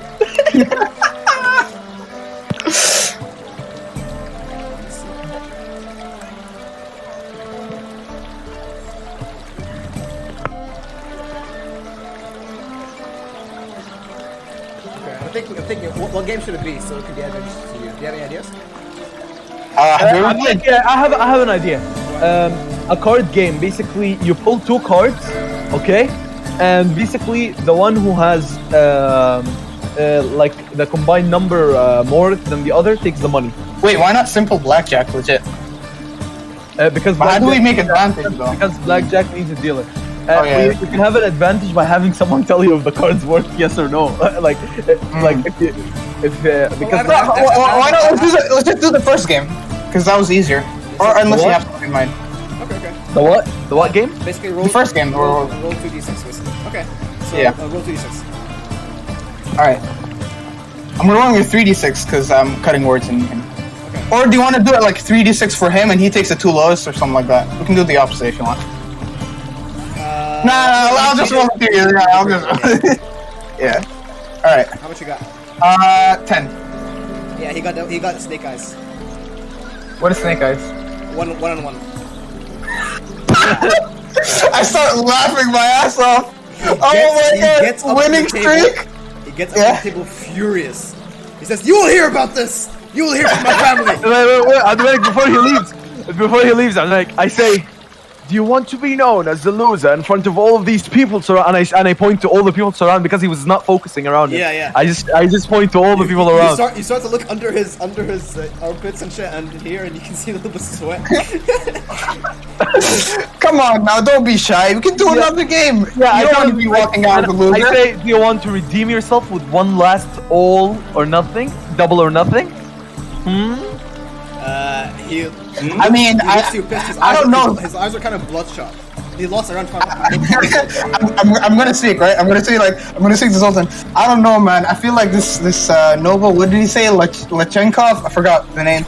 Maybe he doesn't have enough money. I feel like they're like pinch purses. They're not as rich as they seem. Maybe he's lying. Maybe he's not. Oh, that is unfortunate. What was your family's name again? Wish check. Wish check. You will hear from me soon, okay? Dominic, I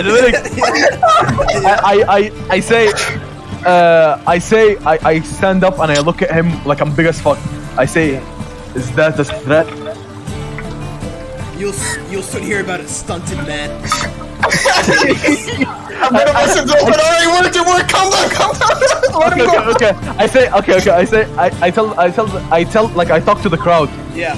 I say, and that is what a defeated man looks like, walking away and not risking it for his family's name. And once you say that, you see the crowd begins to laugh. And Neanderthal, the noble, begins to leave. Does he turn around? And play again? His eyes are focused on the ground, and he's leaving. I'm gonna talk to the people. Let this be a lesson, lads. The more you win in a day, the likelier you are to lose the next one. You walk out when you're up. You never stay down. That's why today I have some winnings, drinks for everyone, and I'm gonna pay like 20 gold for drinks for everyone. I guess. Silver, 20 silver. 20 silver, whatever. I don't know how much drinks would cost for an entire bar, right? Anyway, so you guys I'm like a blast in the opera house. There's also an opera show as you guys are doing the casino shit. It's pretty good. I guess me and Zoltan are just gonna kill this shit. Just watch. You guys Have the time of our lives. You guys are carousing. Yeah. I'd be like 500. 500 plus 100 plus. No, 500 plus 100, which was plus 100. Yes, Yeah, 700. And then 50, 700. Yeah. 700. I guess I'm gonna give. Technically, Zoltan was supposed to do all of that. I was helping and doing everything. You got like 3 actual 20s there. In a row. How much money did he get so far? 700 total. Obeyed 50-50. No, wait, Zach, listen. Alright, I'm gonna give you 250 out of 700. Rorik invested 300. in it. Rorik invested in it.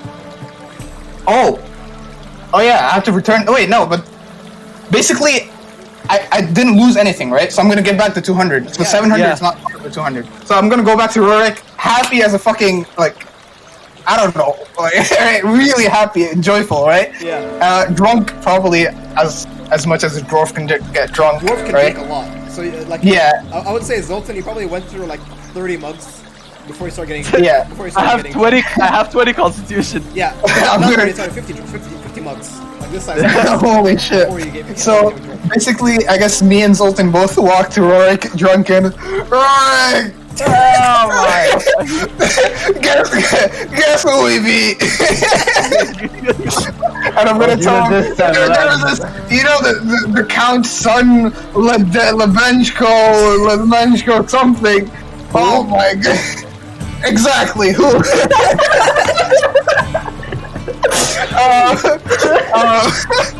I'm gonna be like, I earned 700 gold today, Rorik. Today was a good day. That you should have seen his face. He was red as a tomato. Oh, it was a good day. And I'm gonna give him back the 200. Why don't we continue, Hera? Like, why don't we continue? Actually, yeah, I want to continue, and this one I would say that's considered most of the day. Like you guys return at yeah, sure, yeah. Oh. Also, I don't want to make it seem like this free money coming from fucking booga booga, you know. Yeah. Like technically, that would make it unlimited money, right? Yo, I mean, yeah, 300. 300. All right, sure, 300. Okay, back to Rorik. Do you want to do anything final things before call decision? The rings infused with message. The earrings. Earrings or finger rings? I'm not sure. I mean, we need more of these. More. It's the earrings that you Add grab, 200. and then you whisper to them. Oh, okay, Max.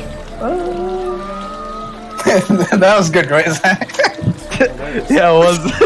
I like going to people and fucking like intimidating them and like pissing them off with words. I love Harak so much. Dude. He has fucking 11 to fucking deception. Dude, are you kidding me? Plus 11. I can roll like a 5 and get 16. Dominic, by the way, when do you get 2 ticks? 2 ticks? Yeah, like I have expertise in skills. Oh, so rogue ability. عشان so far I don't have any expertise in anything. Yeah, warriors can't get it. No expertise at all. Zach, have you ever seen my character sheet? Yeah, I'm looking. You have to. Yeah, you have to. No, but like I want you to look at the pluses, dude. You have really good pluses in everything. The only Is thing it because you're a bard? Yeah. Rogues and bards get expertise. Bards get even more actually. Yeah. Dude, I like tilting people. Okay, that's really nice. I like tilting people, dude. Makes me a happy man, honestly. How about we start the next session with like an even bigger gambling thing? I mean, look, I'm down to do that because it's like technically free money, but at the same time, it's also like I'm not really risking much, and it's like unlimited money if I just want to keep doing it, you know? Okay, yeah. No, it's a different. Each it's a each different earring of gamble. whisper, the magic earpiece, would cost 250 gold for you to make. How would it work? Is that you basically within 120 feet, each earring is linked to another earring. So if you can use your action and cast a message that reaches your companion.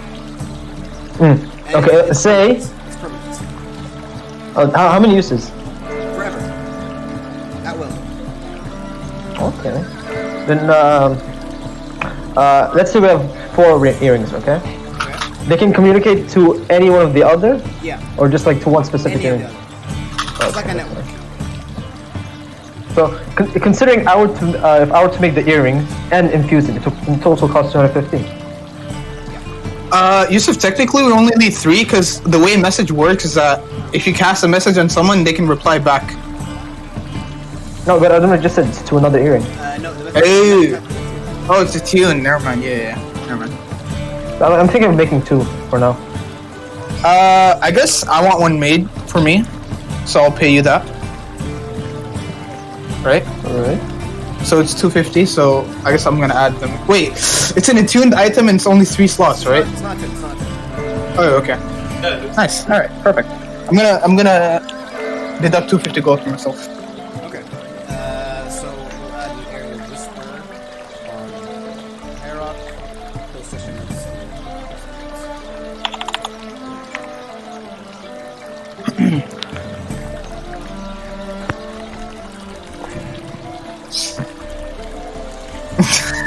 Zach, you want a weapon infused? With what? Who else is getting an area of whisper?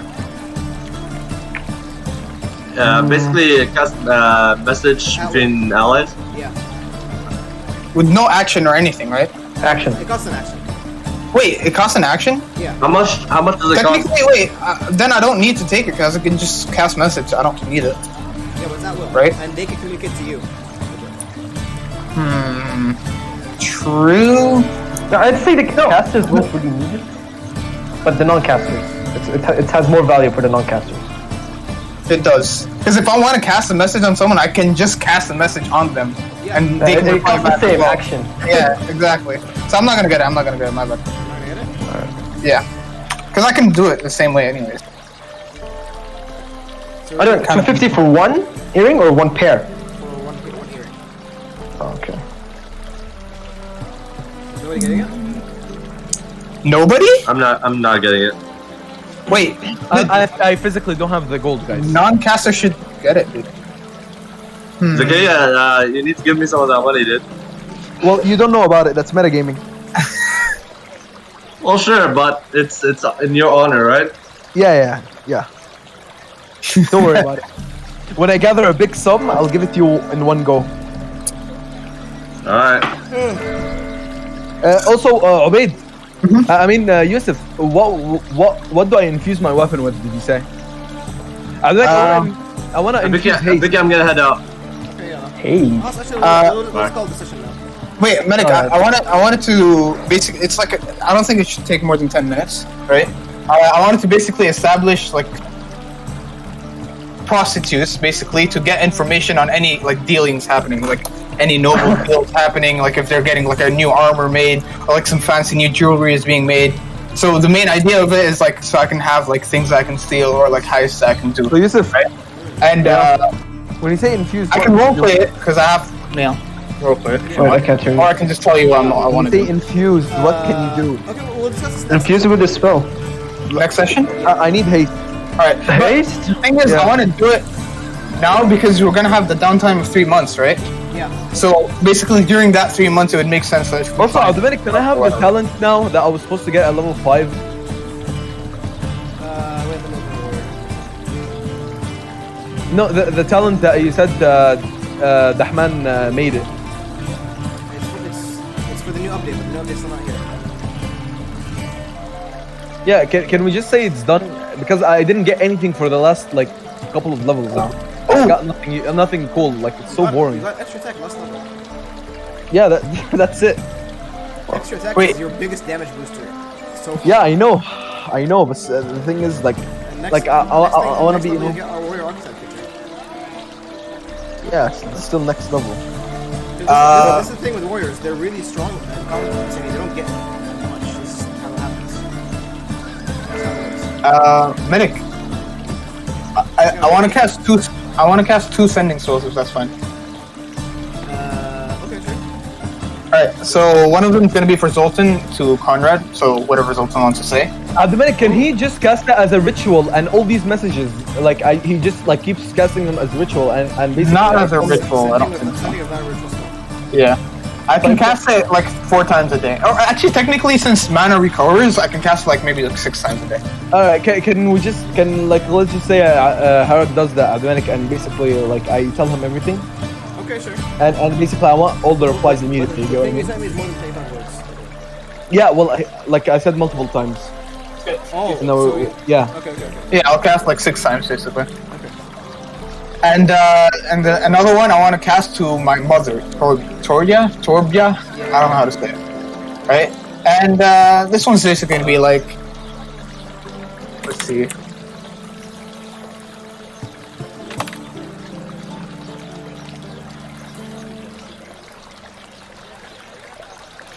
Okay. Let me see what let's see.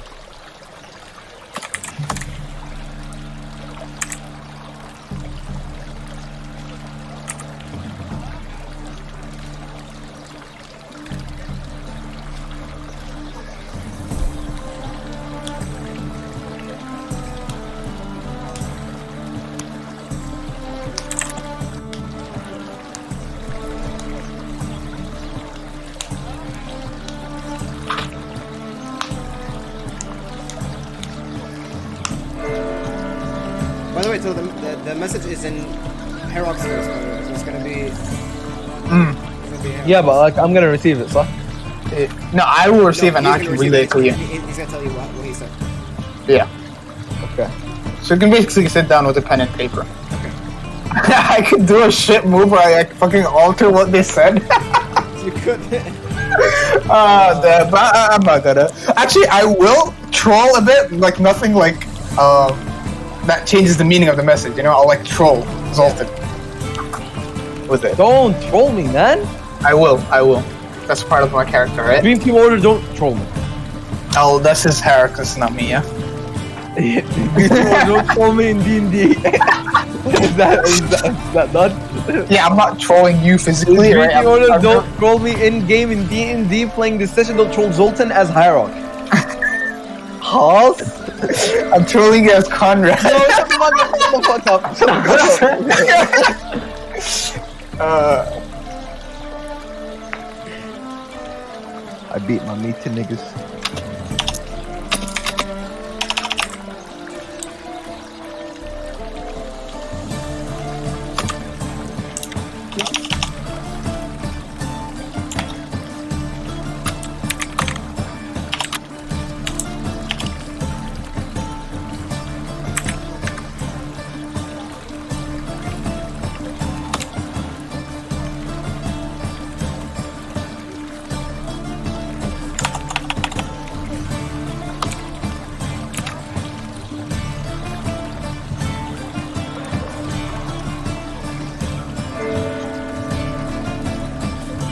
You're not a fucking friendly guy, right?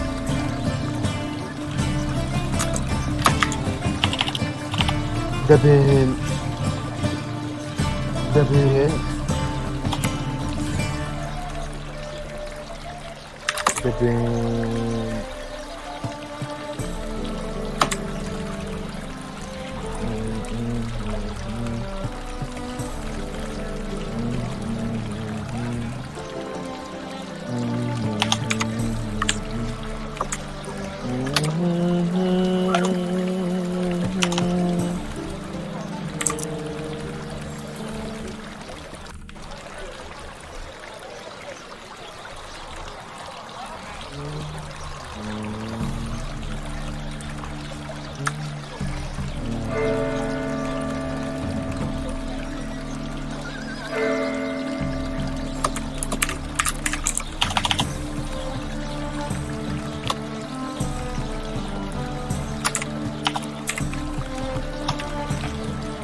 Come on, man.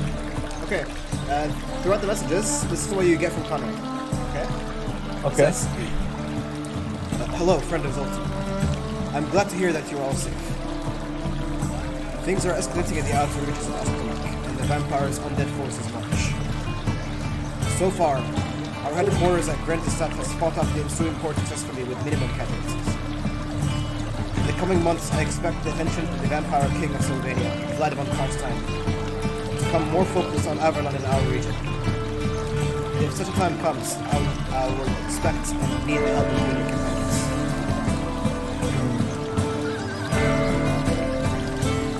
Yeah, what about the rest of the message?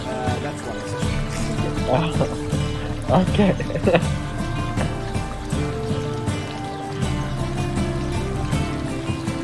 Judy who?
Okay, next message.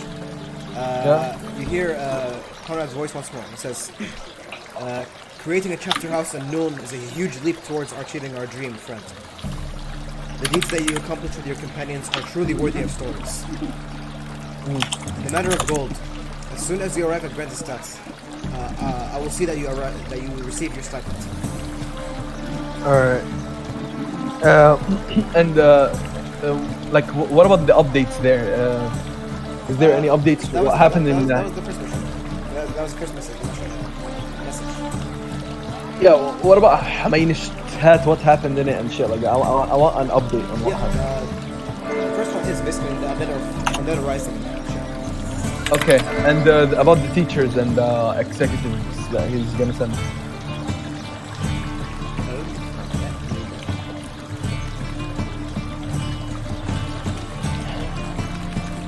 Okay, he says, I will see to it that I send trained personnel after the matter in Grandestadt is dealt with.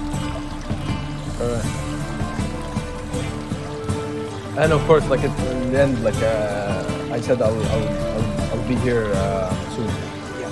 Like I'll come. Okay, wait your arrival. Okay, nice. Dude.